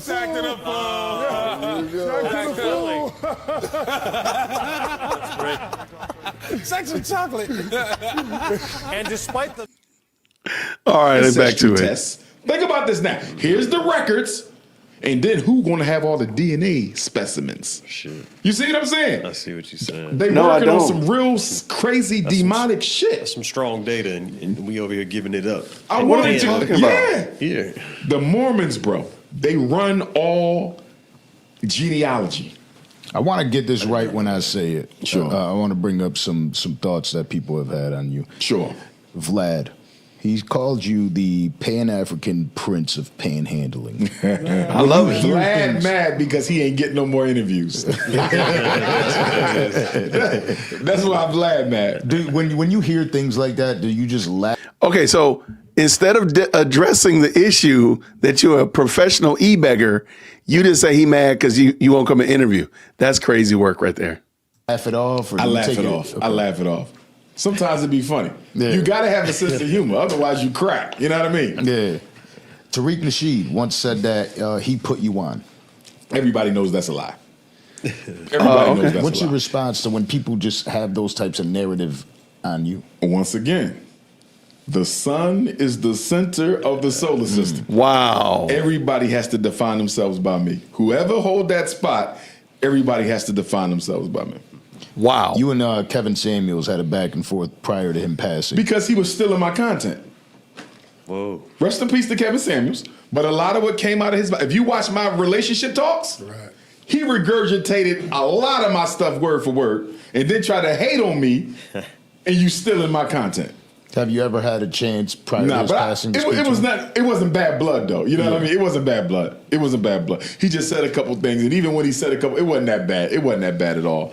I just hurt for the fact that, and here we go again with the bunny hop. Allegedly, he met his demise while he was either with or shortly after he was with a non-black woman. That you see what I'm saying? Like, you a relationship expert. How you end up with a non-black chick and you pass away in her presence or shortly thereafter? That he left under some very suspicious circumstance because he just had an argument with her or something, right? Because it was on video. Yeah, I seen the video when he was looking over his shoulder. Yeah, the next thing you know, he goes. So I'm like, bro, you're supposed to be smarter than that. And it was real quiet after. Yeah. I don't, man.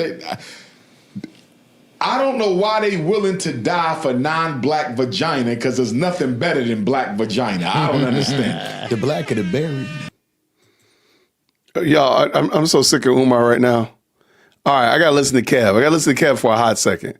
All right, here's Kevin Sam. He was talking about Umar Johnson. Green hearts in the chat where you can hear. Talk to us more like Umar. The Prince of Pan-African. Big Papa's in the house. Run my donations. I mean, shout out to Umar. I ain't got no problem with the dude, but I think it's funny y'all keep coming over here asking everybody to talk like Umar. Queen Mother Garland. Cocoa Butter and sea moss gold and shit. I beg your pardon. I beg your pardon. Sweeter the juice. I don't understand it. Fresh and fit. I'm not giving up chocolate Cinnabons for nothing. Fresh and fit. They claim that you wouldn't come to their show because they hosted Nick Fuentes. Oh, that had nothing to do with it. And fuck Nick Fuentes. I don't like him. But that ain't had nothing to do with it. The reason I didn't go to Fresh and Fit is the same reason why I didn't go on, who's the guy, Brilliant Idiots with Charlemagne, the white dude? Andrew Schultz. Andrew Schultz. I didn't go to Andrew Schultz and I didn't go to Fresh and Fit for the same reason. And that is, once I agreed to go to Andrew, he goes on somebody's podcast, was it Shannon? And he made some disrespectful comments about black women because people kept sending me the clip. Oh, yeah, it was his podcast. Right? And I said, there's no way I could go on a white man podcast who disrespected black women. And what did it for Fresh and Fit, they had an episode where they had a couple sisters on there. And if I'm not mistaken, they got into a fist fight. Yeah. What the fuck? How you get Asian into dogs. a fist fight with black women, bro? And was calling her all kind of bees. Bro, how can Dr. Umar come sit with you? You don't want to sit with after you do that. Come on, man. Because by the way, I get requested to go on all the white podcasts, the top ones. Not Joe Rogan, but most of the other ones. And the reason I can't bring myself to go is I'm like, I'm real. We gonna talk and I'm gonna educate you. But is that gonna change your behavior towards black people? You see what I'm saying? Like, what is the benefit of this? Yeah, what are we doing? That's interesting that he feels like he's going to educate people. Like there is no humility with this man. Like he's going to educate people rather than you're going to learn from somebody, whether it be black or white. You're not able to learn from somebody because you feel like, again, you don't call yourself the center of the universe, which is crazy work. I can't believe he said that, but that you're the center of the universe. And so therefore you can't learn from anybody. That's crazy. That's some nasty work. Because you racist now, you're going to be racist after we talk. So what's the benefit of it? See, Piers Morgan, y'all know who that is. Mm-hmm. Yeah. He invited me on his show several times to be on these panels. The panel Mark Lamont Hill was on. And Mark Lamont Hill did a good job on the panel. But Piers invited me to be on that panel. I said no. He had Cornel West on there a couple days ago and let them white people disrespect the hell out of Cornel West. And the reason I won't go on Piers is because to me, he uses black scholars as clickbait so the other white people on the panel can insult, denigrate, and disrespect them to entertain white folks. I'm not doing that. That's an age-old trick. He had Cornel West. This man is the most decorated black scholar in the country, one of them. Right. And he on a panel with 20 and 30-year-old white folks with no credentials, no knowledge of self, being called names and everything. And he telling Piers Morgan, Piers, get control of your panel. Piers is just sitting there letting the white people disrespect this man. I'm not going on there. That's not cool. I'm not going to tolerate that. Because you got to be careful, white folks. They only want to use us to be made a fool of. Right. So that's why I don't do it. That's why I had to stop going on Fox Soul for a while. Because they kept putting me on there with nuts. You know what I mean? Yeah. Well, They had me on, what's the one boy? The coon boy. What is the older dark-skinned brother? He's a super coon. What is his name? Y'all know who I'm talking about. Dark-skinned brother. Skinny. That could be. Wait a minute. Candace Owens. Jesse Lee Peterson. Jesse Lee. Okay, I can't take that from They you. had me on there. I don't want to be on here with this idiot. I done been on with them 3 times. I done 3. I don't need no more. I don't need no more no Jesse Lee Peterson. He don't even believe he's being paid. You're not going to tell me that man is not being paid to act like a fool. He's insane. Absolutely insane. So one of the challenges that I thought that would be presented to us to bringing you on the show was our complexion. I'm Puerto Rican and Dominican. He's got about 17 different nationalities. Okay. You know, so why the Danza Project? I go anywhere I'm invited to. You feel me? You just sat there and went on for 3 minutes about places that you've been invited that you won't go on. The Danza Project probably wrote you a big check. That's the problem. The Danza Project probably wrote you a nice check. That's what the truth is. Tell the truth, shame the devil. Make sure you hit that like button though, y'all. I ain't got a problem with it. It's just that with the white folks, It's just the narratives that are based around and what these individuals do on their platforms. With white people in particular. Dang, man, you gotta be in bondage. What is going to come out of a conversation with you about race that's going to make you live your life or do anything any differently than the way you've been living? You're sitting there with a Dominican and a Puerto Rican and somebody with 17 different nationalities, sir. What is that gonna do? Again, these people are not black. They're not African black, whatever. They don't identify whatever your little stipulation is. They don't pass your litmus test. Sir, this is ridiculous. I don't think he listens to himself.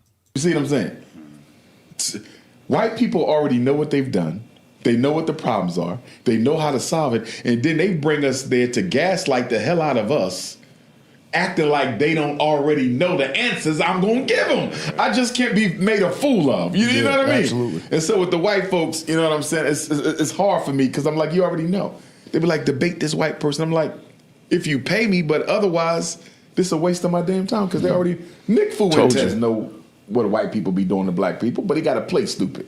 Charlie Kirk knew what white people be doing to black people, but they don't care. And so they got to play stupid because we fall into a trap. White people always trap us into making you prove to them racism exists. You notice that? No, see, that's the thing. We don't have to prove that racism exists. We just want you to prove that that your school exists. We need you to prove, Umar, that anything that you've said exists. Anything that you've helped, anybody that you helped with, prove it. Show it. That's it. That's it. Shout out to Wolves of Black Wall Street. Say, hey, show me that receipt. I'll run you 10K. Thank you so much for that $10 super. And he also dropped a 5. He says this: the Mormon are big on genealogy. That is true. But what they are organizing is publicly available records. Shout out to that. Thank you so much for the $5 super as well. Like, Umar, we just want you to prove what you're saying. Because what you're saying sounds crazy. It sounds like my drunk uncle at the 4th of July cookout, sitting at the back table just talking about whatever. You done said bioweapons and Eve DNA and all kinds of crazy stuff. Sir, we need some evidence of what you're talking about.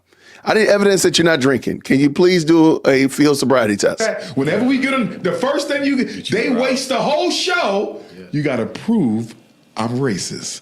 Nigga, I'm not proving nothing. We're starting from the premise you racist. You see what I'm saying? I'm not going through that. I'm not going through this whole thing to prove that you racist and don't like black people. Get out. We starting from there. If we can't start from there, ain't no need for no conversation. Because you're not going to gaslight me to that. Well, how do you know I did it because I don't like black people? Shut up. Right. Everything y'all do in America, y'all do because y'all don't like black people. Well, so for me, it's difficult. Again, that's just a very interesting way to approach the world. That's just a very interesting way to approach life. And I want you to think about this also. Shout out to Ruben. Imagine the people that were thinking that maybe Umar was really serious, and they're being exposed to Umar for the first time through the Danza project.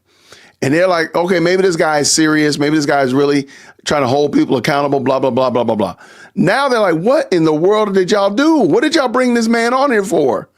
And now all of those opportunities that were maybe available are now drying up like a raisin in the sun. Shout out. Thank you so much for that comment, You know man. what I'm saying? We got to start from the premise that you're racist. Because if not, then it looks like you came up there to point out all the reasons why Thank you're you. better and they're I'm not doing that. I'm not doing that. It's not a good narrative. I'm not doing that. I'm not doing that. And now the new thing is they keep trying to get me to do one of these 20 verses ones like the one Candace. Not the relationship one, but the political one. Like Amanda Seales, Candace Owens, Charlie Kirk did it. You know what I mean? Where you did, they want me to do Dr. Umar verse 20 snow bunnies. They want me to do Dr. Umar verse 20 snow bunny hoppers. Dr. Umar verse 20 rainbow gangers. Oh, man. What else they want me to do? That's just to water down your message. Yes, Dr. Umar verse 20 black bourgeoisies. Yeah, I'll tell they're you trying one to that I find probably every- would do. You know one I probably would do? Dr. Umar versus 20 black university scholars. His face right there. His face is just like, yeah, he's like, I would do the Negro. Okay, I'm gonna jump in real quick just for a commercial break. I just want to show you that Umar Johnson is disingenuous. Umar Johnson is he's a fraud. I mean, I don't know other way to say it. I don't know a way to make it nicer. So y'all remember just the other day that he was on that young guy Daniel Sado's channel, right? And I realized that on Daniel's channel, on Daniel's channel, Umar actually has done that snow bunny hopper thingy, whatever. He's already done it. And it's actually 3 weeks ago. So he's sitting there talking as if, Jubilee and all them wanted it, but he's already done it. He's already done it. It's already on the channel. This is the same guy that did the scam right here. Daniel. I'm just like, dude, you got to be kidding me, man. Like, the fact that he's already done it is right there. 3 weeks ago, he just did it. So he's sitting there acting like, oh, they want me to do that, but I don't want to do that. My brother, you already did it. Umar is so unserious, y'all. He's so unserious. This man is ridiculously unserious. Like he's grade A unserious. Yeah, I see his face on that. I would do that one. I would do that one. On the contrary, I think you would actually do very well in that setting. I think so too. I think you would actually do well. Absolutely. As long as everybody abides by just the rules, glaze. and if it gets crazy, and they keep raise it the clean, flag. keep it professional. I think it's So much clout with all those things. Just glazing. So much, like I've been to a few. Yeah. And like the way they organize it is like, hey, at this moment you're gonna do this, and this moment you're gonna do this, and that. Wait a minute, you saying it's set up? There's a lot of setup. Not the stuff ones in he's there. talking about. You're talking about like the social media. version The thing is clout, right? in general. So it's not you saying it in a natural. Not all the time, no. Like for instance, with this podcasting industry, right? One of the things that has slowed our growth is I don't care for it, right? There's a lot of people that could come up here that we could have up here that would be just, they will ask you, hey, well, what can we do to help make this thing go viral? I got you. How can we, like, what type of you. stunt or scam can we do to help this go viral? Let me tell you how I understand what you're saying. I was once a guest therapist on the Real Housewives of Atlanta. What's the main sister there? Beautiful, dark skinned, tall, the model chick on the Real. I don't even watch. What is her name? Real Housewives of Atlanta, the main one. Who, Nene? Well, I don't know. Real. Let me see. Let's look it up. There's so many seasons. Damn, what is her name? She's a model, fine, brown skin. Before Nene Leaks in them, she's still there though. There's a girl named Kim. Let me see the cast. Let's see. Damn, what is her name? I thought y'all would know it. I never. Nah, man, we met. Phaedra Parks, Nene Portia Leaks. Williams, Nene Leaks. Britt Ely, Kelly Farrell, Shamia Morton, Angela. It's really old. That's why Umar can't remember it. And they're not going to find it. Real quick, I found it. Her name is Kenya Moore on the Real Housewives. Here, I'll pull it in real quick if y'all want to see it, just for a hot second. Just like take a little rabbit trail, a little variation. Where is this thing? Okay, here we go. A little rabbit trail real quick. All right. So that's Umar right there. And this is Dr. Umar life coaches Kenya on Real Housewives of Atlanta 8. All right, let's see what they're talking about real quick. I think we should be dating while we're healing. In order for a relationship to work, when we were children, you needed a love affair with your mom and you needed a love affair with your dad. And if that relationship was broken or harmed in any way, you know what happens? You start dating and you either trust people too soon or you never trust at all. Dr. Umar helped me to realize that some of the issues that I have with men stem from my dysfunctional relationship that I have with my family. Oakley, Cynthia. I never heard of a love affair with your family. It's crazy. Shit. Anyhow. Nene Leakes. Nah, they Candy Burrs, Kenya Moore, Sherry Whitfield. I think it's Kenya. Okay. I think it's Kenya. I think it's Kenya. This is Kenya here? Boom. Yeah. I was her therapist, right? Bad as shit. But listen. Sorry about the language, y'all. She carried the role like, oh shit. But anyhow, you know what the producers try to get me to do? I'm doing my therapy with her, right? Right. They cut and they say, we need you to yell at her. I don't do that when I'm doing what? We need you to get him. That's not what. Listen, I thought this was a reality show where I'm being a real therapist. They wanted to dictate to me my dialogue with her. I said, I can't do that shit. They wanted me to act a fool. Right. No. Literally, yeah. No. I mean, So you they do ended a up good only job of using that. one snippet of my piece. I ran into that again. What's the one that Suki Hana was on down here in Florida? They're in Florida. Bad girls or baddies? No. I bet she was on the Real Housewives of Miami. What was the one Suki? It would be the Real Housewives of Miami. Hip hop. Love and Hip Hop. Was it that? Yeah, maybe. Those producers contacted me and they wanted me to do a counseling session with Suki, right? They said she was coming into a consciousness, boom, boom, boom. No problem, let's do it.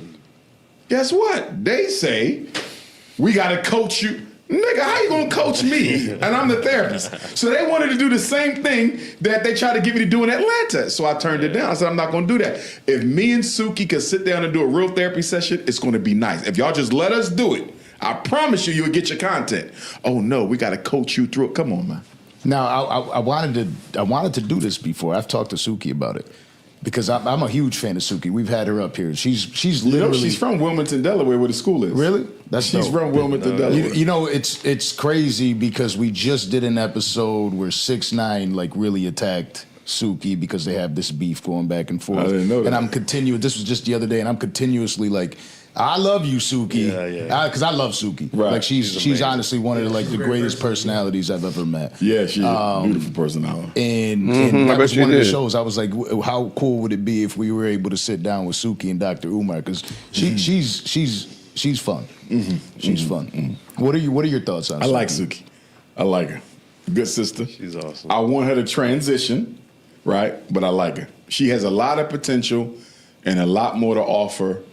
And I can't wait until she taps into her feminine divinity. Because I think she can really save a lot of women and a lot of girls. I shared this with her. And I know it's coming. Because when I talk to her, and it's only been a few times, we ain't spoken in a while, I can just feel her potential. Like she can do some of the kind of work I do type stuff. You know what I'm saying? Yeah. And she's conscious too. What is the work that you do? What is the work that you do? That's the question we got. What is the work that you're doing, my guy? You can tell that she wants that, Yes. that betterment. Yes. That what's on the other side. Yes. Like I've heard about it and I've seen just it, but don't want her to wait too long before she turned the corner. When she comes into the consciousness, I want her to still be young. I don't want you to come into when you're 50, then people start saying, well, she only did it because, you feel me, this She's ain't at the popping end over of here the no run. more. Yeah. I want her to do it while she's still on top.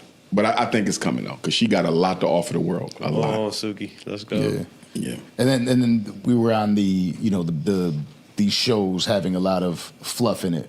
You know, and it's just that's just the reality.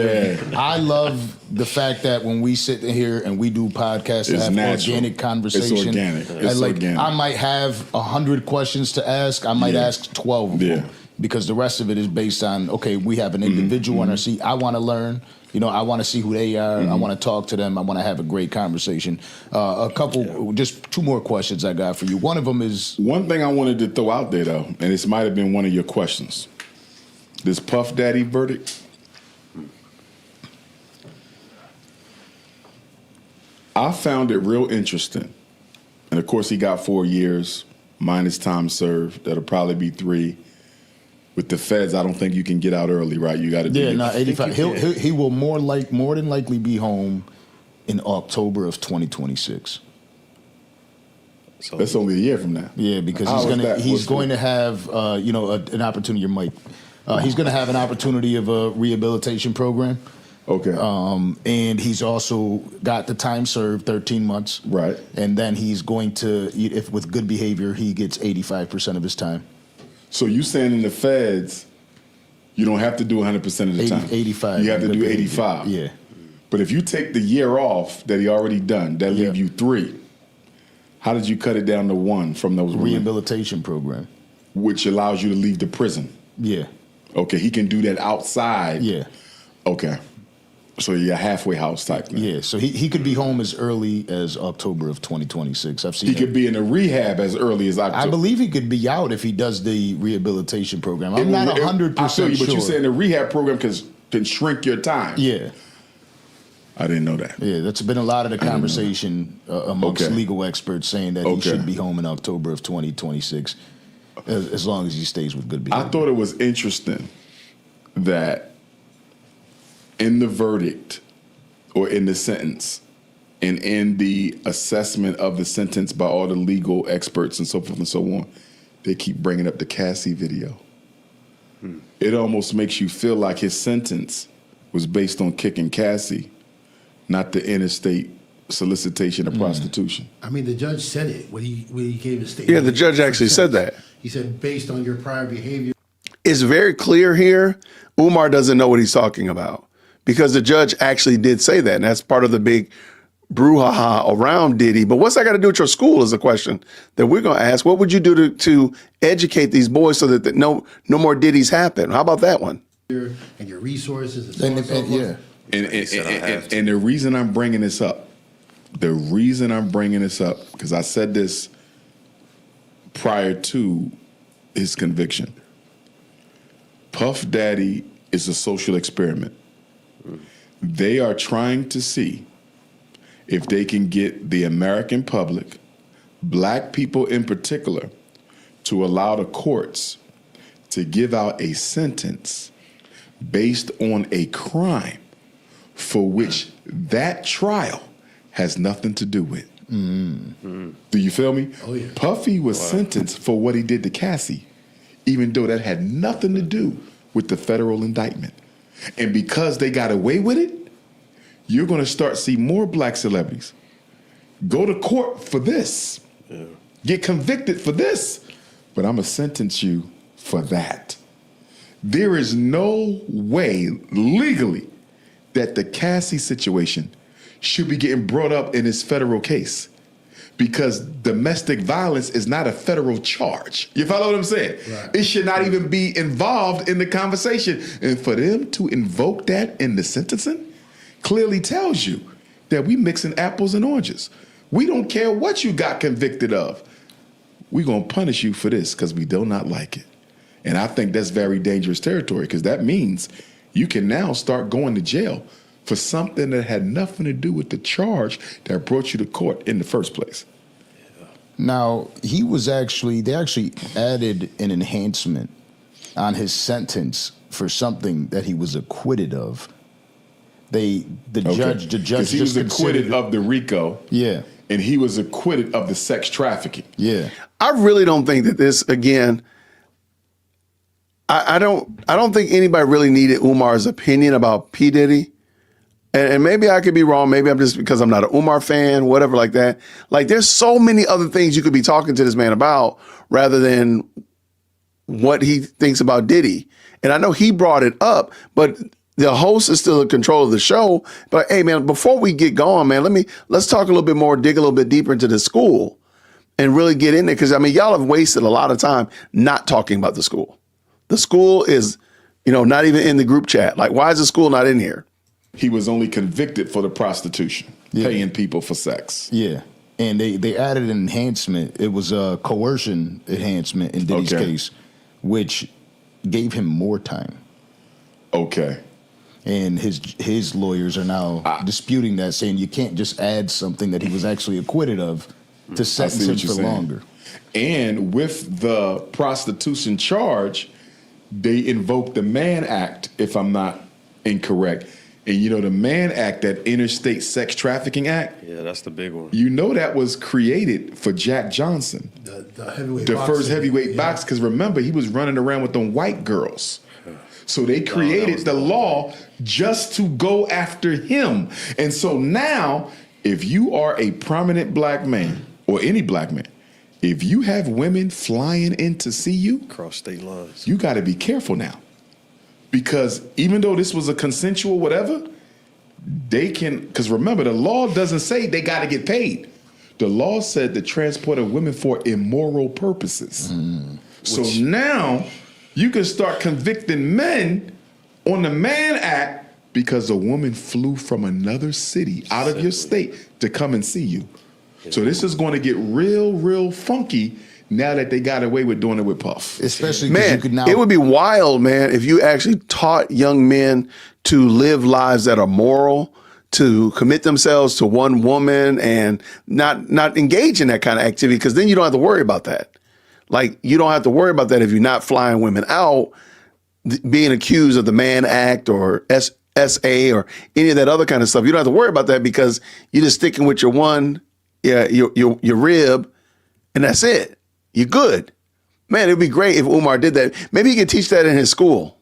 Go back in time and pick any man you celebrity want that isn't abiding by your rules. She flew from Cali to Miami. She flew from Detroit to Atlanta. Yeah, all they got to do is get to the woman.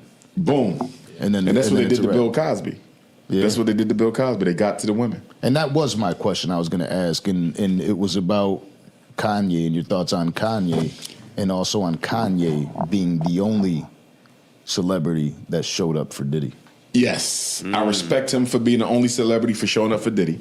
I respect Kanye for being the only black billionaire celebrity to publicly expose the Jewish control of black entertainment and live to tell about it.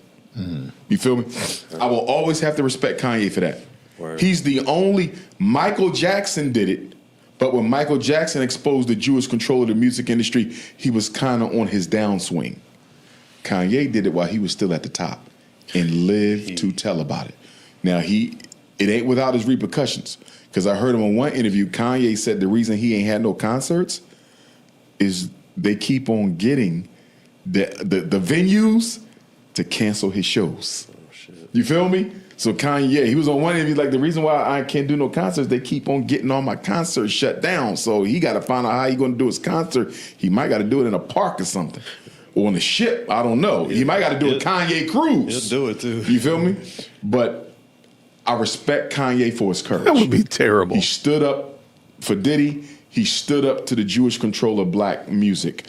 My issue with Kanye, the reason why I don't think he's being completely honest with his quote unquote revolutionary energy, and I do believe his father was a Black Panther, if I'm not mistaken, he keeps the snow bunny on his arm. Yeah, I knew the snow bunny was coming. And here's the thing about, remember, what does the white woman represent for the black man? The white woman is the black man's surrender flag. When I come into a room of white people with a white woman, this lets them know you can trust me. This lets them know I'm safe. This lets them know I'm not loyal to my community. So even though he said all that stuff about... How are you loyal to your community, Umar? I mean, you're still steady scamming. You straight scamming. How are you loyal to the community? I'm just asking questions. Never mind. But the Israelis, you still came in a room with a white woman. So that still lets me know at the end of the day, you still have a loyalty to the power structure on some level. You divorce Kim and go get another bunny, I can't respect that. I Dude, can't you are respect that. in bondage Now, when about he these get a black relationships. woman and he keep talking the way he talking, he gonna get a lot of props from me. But as long as they see Who that cares? white woman on your arm, they do not have to take you seriously.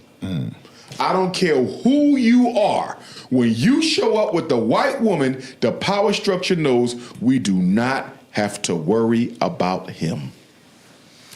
That might What? be his scapegoat. It is. Because if he does show up with a powerful black woman, that might be the end of Kanye. Thank you.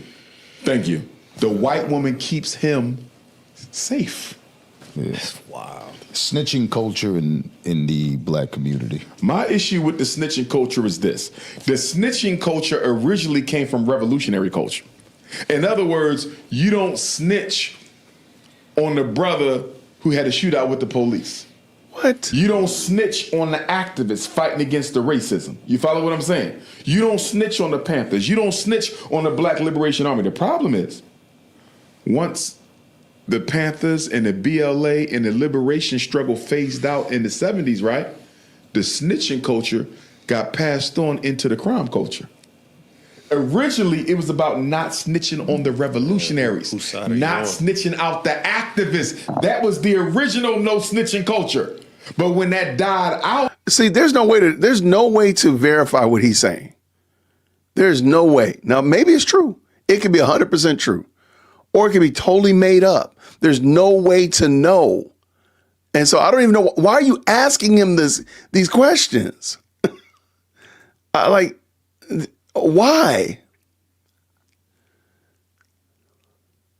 This is such a weird, I don't understand this, man. Yeah.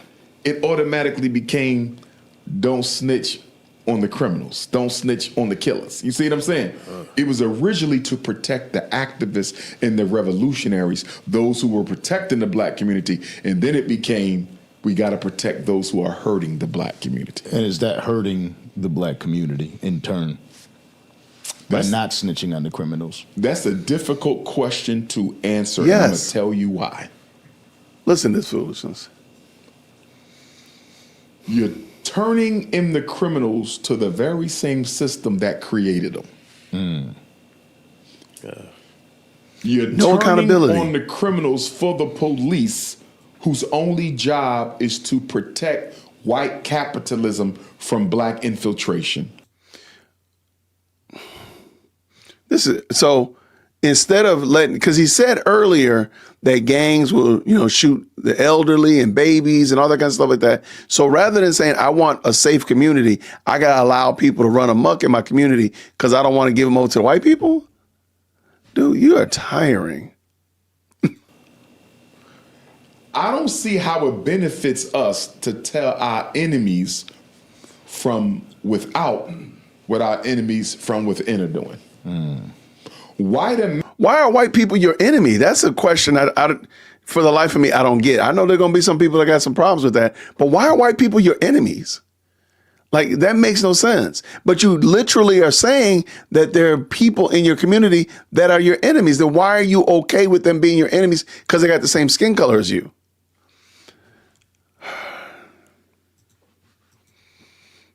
America created black crime. So why am I turning the criminal back into the person who gave them to me? But what about when it becomes somebody is facing 20 or 30 years for a crime they didn't commit? What? And there's somebody that's out there that's committing the crime.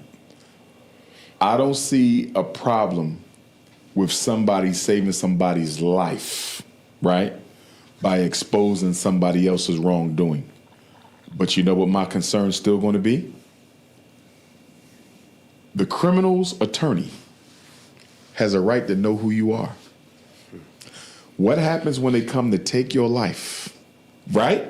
Because look at all the witnesses in our community who get murdered by the corner boys because they have a right to know. You see what I'm saying? Yeah. So if my daughter come to me and say, hey, Dad, I know who...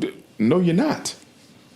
Because his lawyer is going to tell him who you are, and he going to call his homies on the street, his shooters, and you might not be here next week. Is it worth losing your life to stop somebody else from going to jail for a couple years?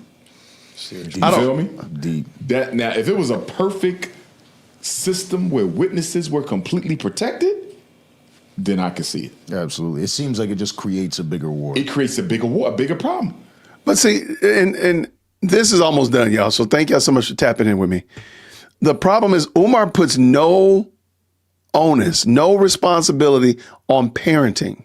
And I've done this video on the school to prison pipeline. That is a fallacy. It's not a real thing. It's a home to prison pipeline. And the problem is too many people put all the responsibility on school and no responsibility on the parents. And Umar is right there along with it. Like, why are you not saying that the parents are responsible for these ne'er-do-wells that are running amok in your communities and causing all kinds of crime and chaos? Finish the subjects. Let's go. Yo, they are killing witnesses like it's going out of style, and nobody doing nothing about it. Sure. Let me make it to court. Yeah, they're just here. This is his name. This is who it is. Why is it still legal? Yeah. Why is it still legal for the criminal to know who is testifying against them? I don't understand that. Why is it legal for you to know that I saw you do that? I mean, the basis is they have due process. They have to be able to face their They witness. got to be able to refute. Yeah, but it don't help justice. Absolutely. Because why not?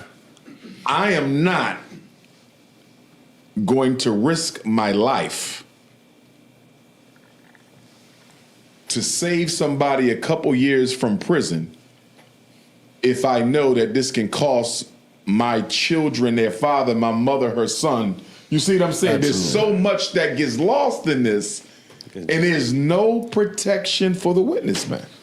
It's very interesting because Umar, for the longest, this whole interview has been talking. He's not talked about his own family structure. He's been talking about everything that you're accountable to the community, everything that looks like everybody looks like you, the whole continent of Africa, every nation, and you're responsible to them. But now all of a sudden, he is beholden to his daughter and his mama. And he never mentions his siblings, by the way. But I just think that's very adorable that all of a sudden now he cares about them. It's crazy. So I can't. I'll give you a scenario. The ends don't justify. I want to the give you a means. brief scenario of something that I heard recently. Mm-hmm.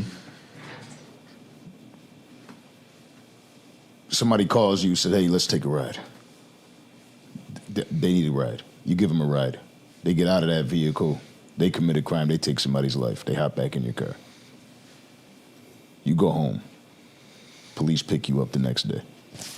Hey, we have you at the scene of the crime. This happened. We got your vehicle. I'm telling in that case. You want to know why? You betrayed my trust. 'Cause you're a snitch. When you got in my damn car and didn't tell me why you needed a ride and what you were going to do. You feel me? I owe you no trust because you just betrayed mine.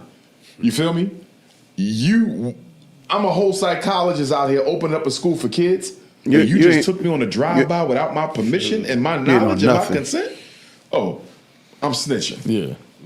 And then those people also, again, put their lives, Yeah, we got to go to war though, Yeah. because this directly implicates me. That's different. Yeah. It's one thing if I'm looking out my window. You feel me? Right. It's something else where you implicated me and made me an accessory to what you did. Oh hell no. Yeah, we got to go to war. I'm supposed to hold you down, like, bro, yo, you don't. But that's do what that. a lot of people You believe. Don't, you don't do a that. lot of people believe. Oh, well, you did this, you did that. I mean, Jesus Christ, what do you want me to do? You want me to trade my life for yours because you had a moment that you wanted to make a bad decision? Somebody said you got to be gay to do some shit like that. You gotta be. You gotta be. And listen, I'm super grateful. All right. That's the end of it. They're literally just wrapping up now. So, oh my goodness. Real quick. The reason I wanted to go over that is I just want to kind of give you an idea of some of the ignorant thoughts that come out of Umar Johnson's mental abyss that he calls a brain. This is ridiculous, man. And just the pure exhaustion that being racist to this degree could create. Like, man, I'm so glad that I don't espouse the ideas and the ideologies that he does. Cause I mean, that's mentally taxing at a high level. And I wanted to just kind of point that out. And again, I really thought that the hosts really gave him entirely too many softballs. It was a lot of opportunity to really dig in. But again, just to have a conversation, we don't need to call those interviews. We just need to say you were having a conversation. Yeah, I don't think they're making their money back on that. I'm gonna be honest with you. I'm just looking. Yeah, shout out for sure. Thank you so much for that. Yeah, it's a home to prison pipeline with a pit stop at school. Parents are the first of everything for a child. And I'll end on that. Let me get off a rant on that. And I have the video. I did a video about it because I'm a former school teacher. And I can tell you emphatically that I tell my parents every year, I'm the second teacher. I'm your child's second teacher. You are their first teacher. You've been teaching them since when they were in utero, you've been teaching them. And all I'm doing now is you've given them to me at age 7, going on 8, whatever like that. But you've got 7-year lead on me and you're the teacher. I'm just doing my best with what you've given me, but you're the first teacher. And the responsibility needs to be on us as parents, man. And this whole school to prison pipeline and all of that stuff is just another way of saying, I don't want to be accountable. You want to put the accountability on the school. When you, the parent, you have far more input than I do, far more from the word go. You have so much more input. So yeah, the school to prison pipeline is a complete and total farce. It's a home to prison pipeline with a pit stop at school. That's what it is. So, I just think that I think watching Umar talk about this, and again, like a lot of those topics, and I don't know why they bring him on to talk about stuff that he's not as he said in the beginning, if you don't do the work in it, if you're not, then you can't criticize it. So why are you talking about families then? Why are you talking about entrepreneurship and starting stuff and building stuff and activists and working with kids? We see no evidence to any of those things, sir. I think that's crazy work, man. That's mad, nasty work, man. This is nasty work.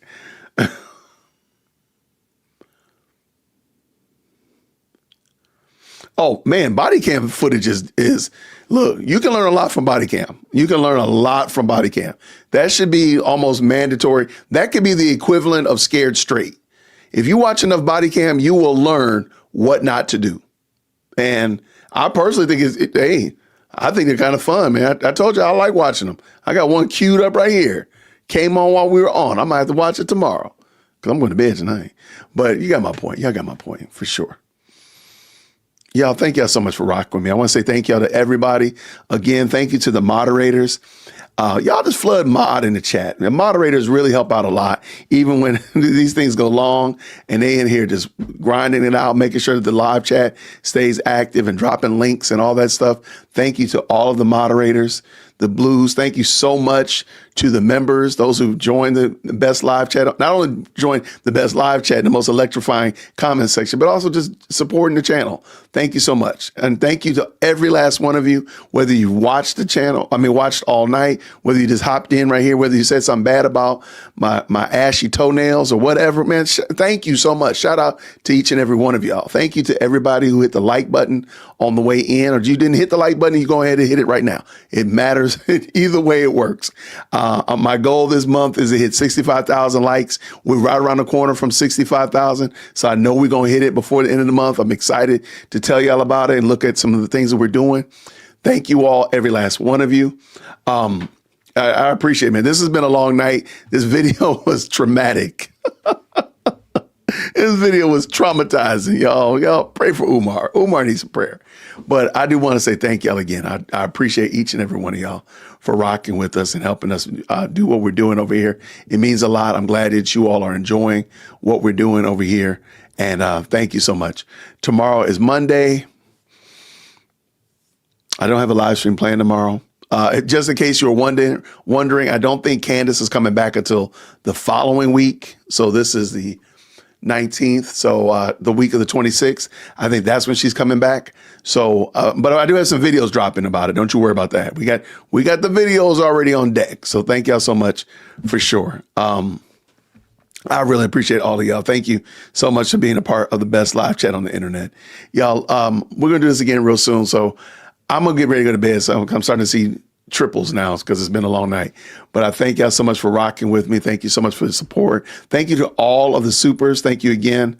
Real quick, thank you so much, Maddie, for joining. I appreciate you. Thank you so much, Jean Lee, for dropping 5 memberships. For sure. Thank you, Amethyst. Always been a blessing to the stream as well. MT has been a fantastic support. I thank you so much, Carl, for doing that as well. You don't have to do it, but I thank y'all so much. Thank you, Susie Q, for being a supporter for almost 20 months. Man, it's been a long time. It's been a long time. Thank you again, Wolves of Black Wall Street. I think Wolves of Black Wall Street is the actual stream sponsor. He is. Thank you so much, Wolves of Black Wall Street. Well, be the stream sponsor. Thank you so much for helping and supporting what we're doing over here. It means a lot. I'm glad y'all like rocking with us, y'all. Hit the like button on the way out the door. Green hearts. Make sure you tip your waiters on the way up out of here. Let's do this again real soon. Thank you so much, brother. I appreciate you, man. Thank you. Y'all gonna have candies in a couple weeks, right? Halloween. You come on now. Don't be acting like y'all don't be getting that candy up there when you go to Kroger. Don't be acting like it. All right, let's get at it real quick. Susie said she's been with me since 300 subs. Susie been around for a long time, y'all. Thank you so much, Susie, and I loved having you with me. Thank you so much. Everybody have a blessed night. I'll see you all real soon. Grace and peace. Take care. Thank you so much for tuning in to another episode of the Jay Witt Podcast. If you enjoyed today's show, please do me a favor and hit me up with that 3-piece special. Like the video, subscribe, and of course, share it with somebody who would also enjoy this type of content. And make sure you leave a comment because I do pin the best comments to the top. So thank you so much for tuning in today. And until next time, everybody, grace and peace.